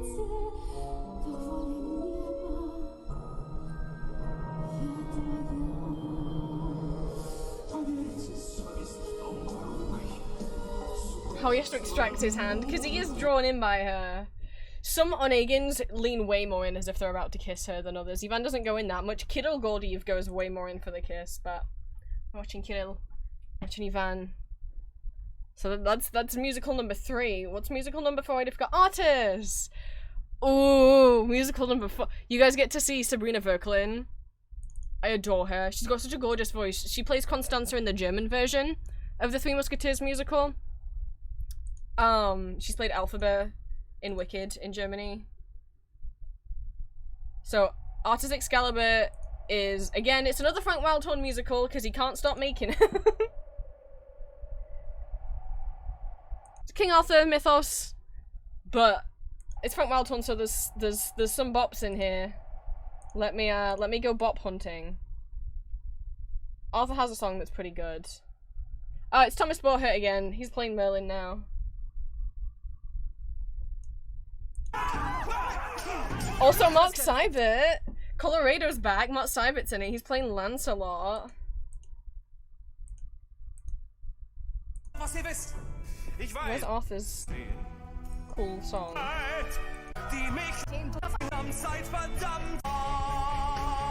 It's kind of a little bit of a rock opera vibe going on.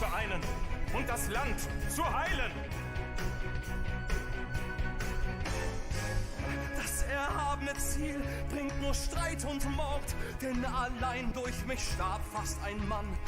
Ganz ohne Sinn, sagt mir, wohin das führt. Ich bestimm über meine Zukunft, diese Wahl raubt ihr mir nicht. Ich bau nicht auf die Gier, die mich nur zerbricht. Spart euch Tricks oder Illusionen, denn damit fangt ihr mich nicht. Euer Werk werd ich nie vollenden, da leist ich gerne Verzicht. Seid verdammt auf ewig, wir haben gar nichts gemein. Ihr verhext mich nicht, so wie Schwert und Stein. Drum lasst mich allein, lasst mich allein, lasst mich allein. I think we get to meet Morgana next. Sabrina Verklin has such a gorgeous tone to her voice that's so recognizable, and you'll know what I mean when she starts singing. There's just like this quality that almost sounds kind of like a something like maybe like an indie pop singer might have to their voice, but Lass mich allein! Lass mich allein! Morgana, I love her. Es war nur ein Traum. Es war eine Vision. Er hatte einen Sohn. Wer? Mein Vater, Uta Pendragon. Er wurde in einen anderen Mann verwandelt. Wovon spricht? Auf einmal Weiche Dämon! She gets hit. It's not her fault. It's not a demon. She's got magic visions. Warum auf einmal alles anders war? She's not a demon. Everyone's mean to her because she's got witchy powers and also because her father sucks. And so he locked her in a monastery because he just didn't want to have a daughter, he only wanted a son. And then the nuns think that she's like got the devil in her because she has magic. She's not had a good time of it.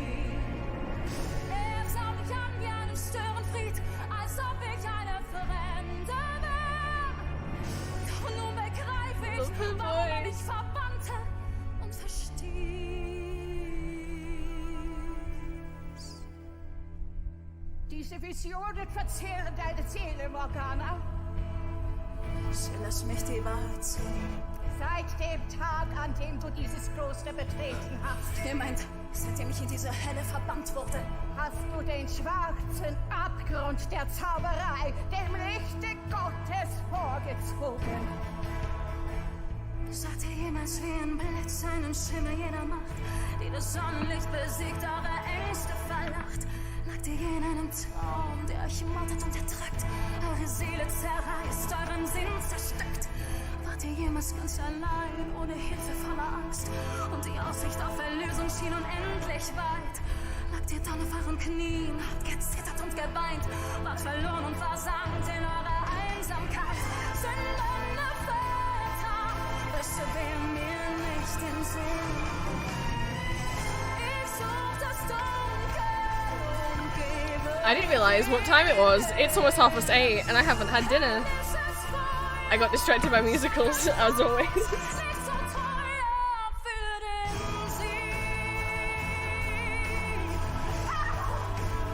I just think she's neat. I just think she's neat.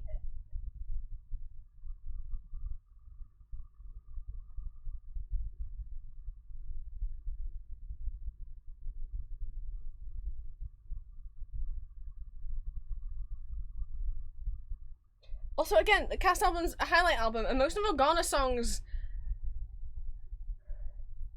are not in are not in the cast album.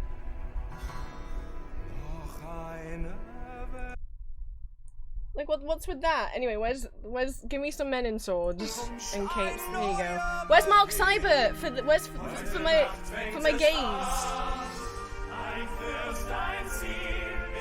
I might not like his Todd, but I can't deny that he's got a gorgeous voice and he's very pretty. And I love him in other roles. He's my favorite Fiyero in Wicked.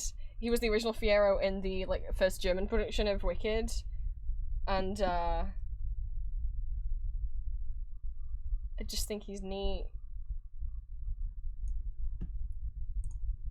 Junge Frau dort draußen sehnt sich nach einem so wunderbaren Ehemann wie ihr es wird. Yeah, you'd be a wonderful husband, Lancelot. Oh no, his heart already belongs to someone. You got to marry her. You can't do that, Gwen. Dann müsst ihr sie aus eurem Sinn verdrängen. Das versuche ich, aber es gelingt mir nicht, sie aus meinem Herzen zu verdrängen. Aber wäre es nicht besser, ihr fändet jemanden, der eure Liebe zu würdigen weiß, anstatt dass sie unerwidert dahin welkt? Das tut sie nicht. Mit jedem Tag, den ich in ihrer Gegenwart verbringe, wird meine Liebe zu ihr tiefer und inniger. Also, you know, in mythology, no, this isn't gonna work out very well. Jeder Zug ihres Gesichts und jede Linie ihres Körpers so vertraut. Ihr scheint sie recht gut zu kennen. Ich weiß fast alles von ihr. Ich hielt sie kurz im Arm, doch ich werd nie wissen, ob sie dieses Band genauso spürte. Sie ist mir so fern, wie Wellen, die das Meer treibt. Ein Traum, der sich mir nie... This is the last one, and I gotta go eat, guys. I have to eat. Hier seid ihr. Die zwei Menschen, die ich über alles... Oh, hey, Arthur. Oh, we weren't talking about anything. Kommt, der Tanz ist noch nicht zu Ende. Sogar der Regen schweigt still. Dang, Lancelot. You really got yourself in a pickle here.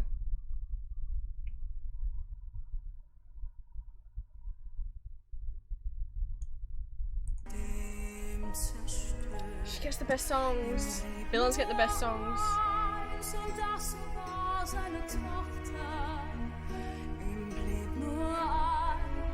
Doch das schien nicht zu sein.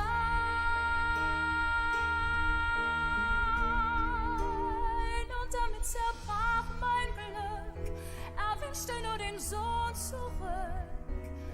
Ich war der Dorn, die Rose verblüht. Er wollte nur den Sohn zurück, schenkte mir nicht einen Blick. Und mein ganzes Dasein war vermeldet. Ich lernte schmerzlich und schwer.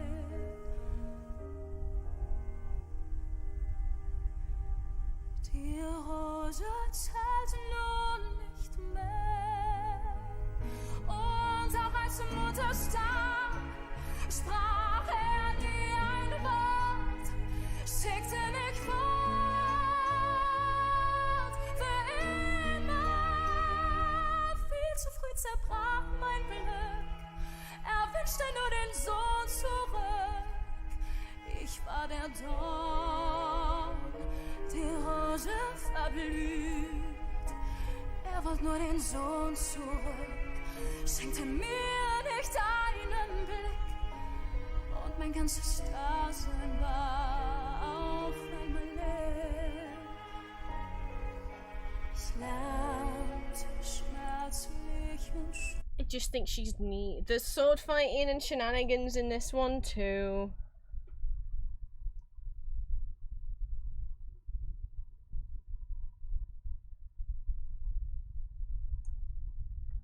It's King Arthur, there's got to be sword fighting and shenanigans. I think Three Musketeers probably has way more sword fighting now. Okay, there's your sneak peeks. I think they lasted longer than they were supposed to.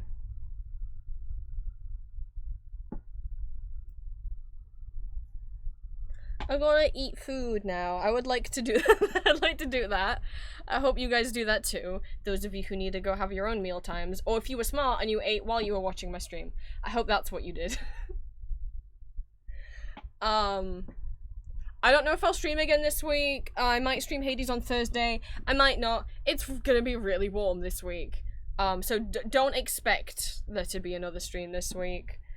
Audio tomorrow, audio Saturday. And then, wait, when is the first of... Yeah, obviously before Saturday. So when... Thursday, if you're staying as a member of my Patreon, the posts will go up for you guys to comment you're safe for work and you're not safe for work request for the month.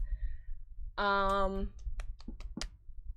Saturday, first watch party of the month of August on Sunday. Thank you guys so much for watching. I gotta go eat and make sure I stay hydrated.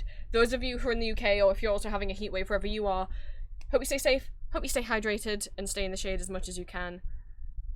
If I do not stream this week, I will see you guys on Monday for the next Etsy stream. We'll keep listening to more Night Vale, find out what is going up with Strix Corp. So I will see you then. If not, I will see you for the watch party. Mwah.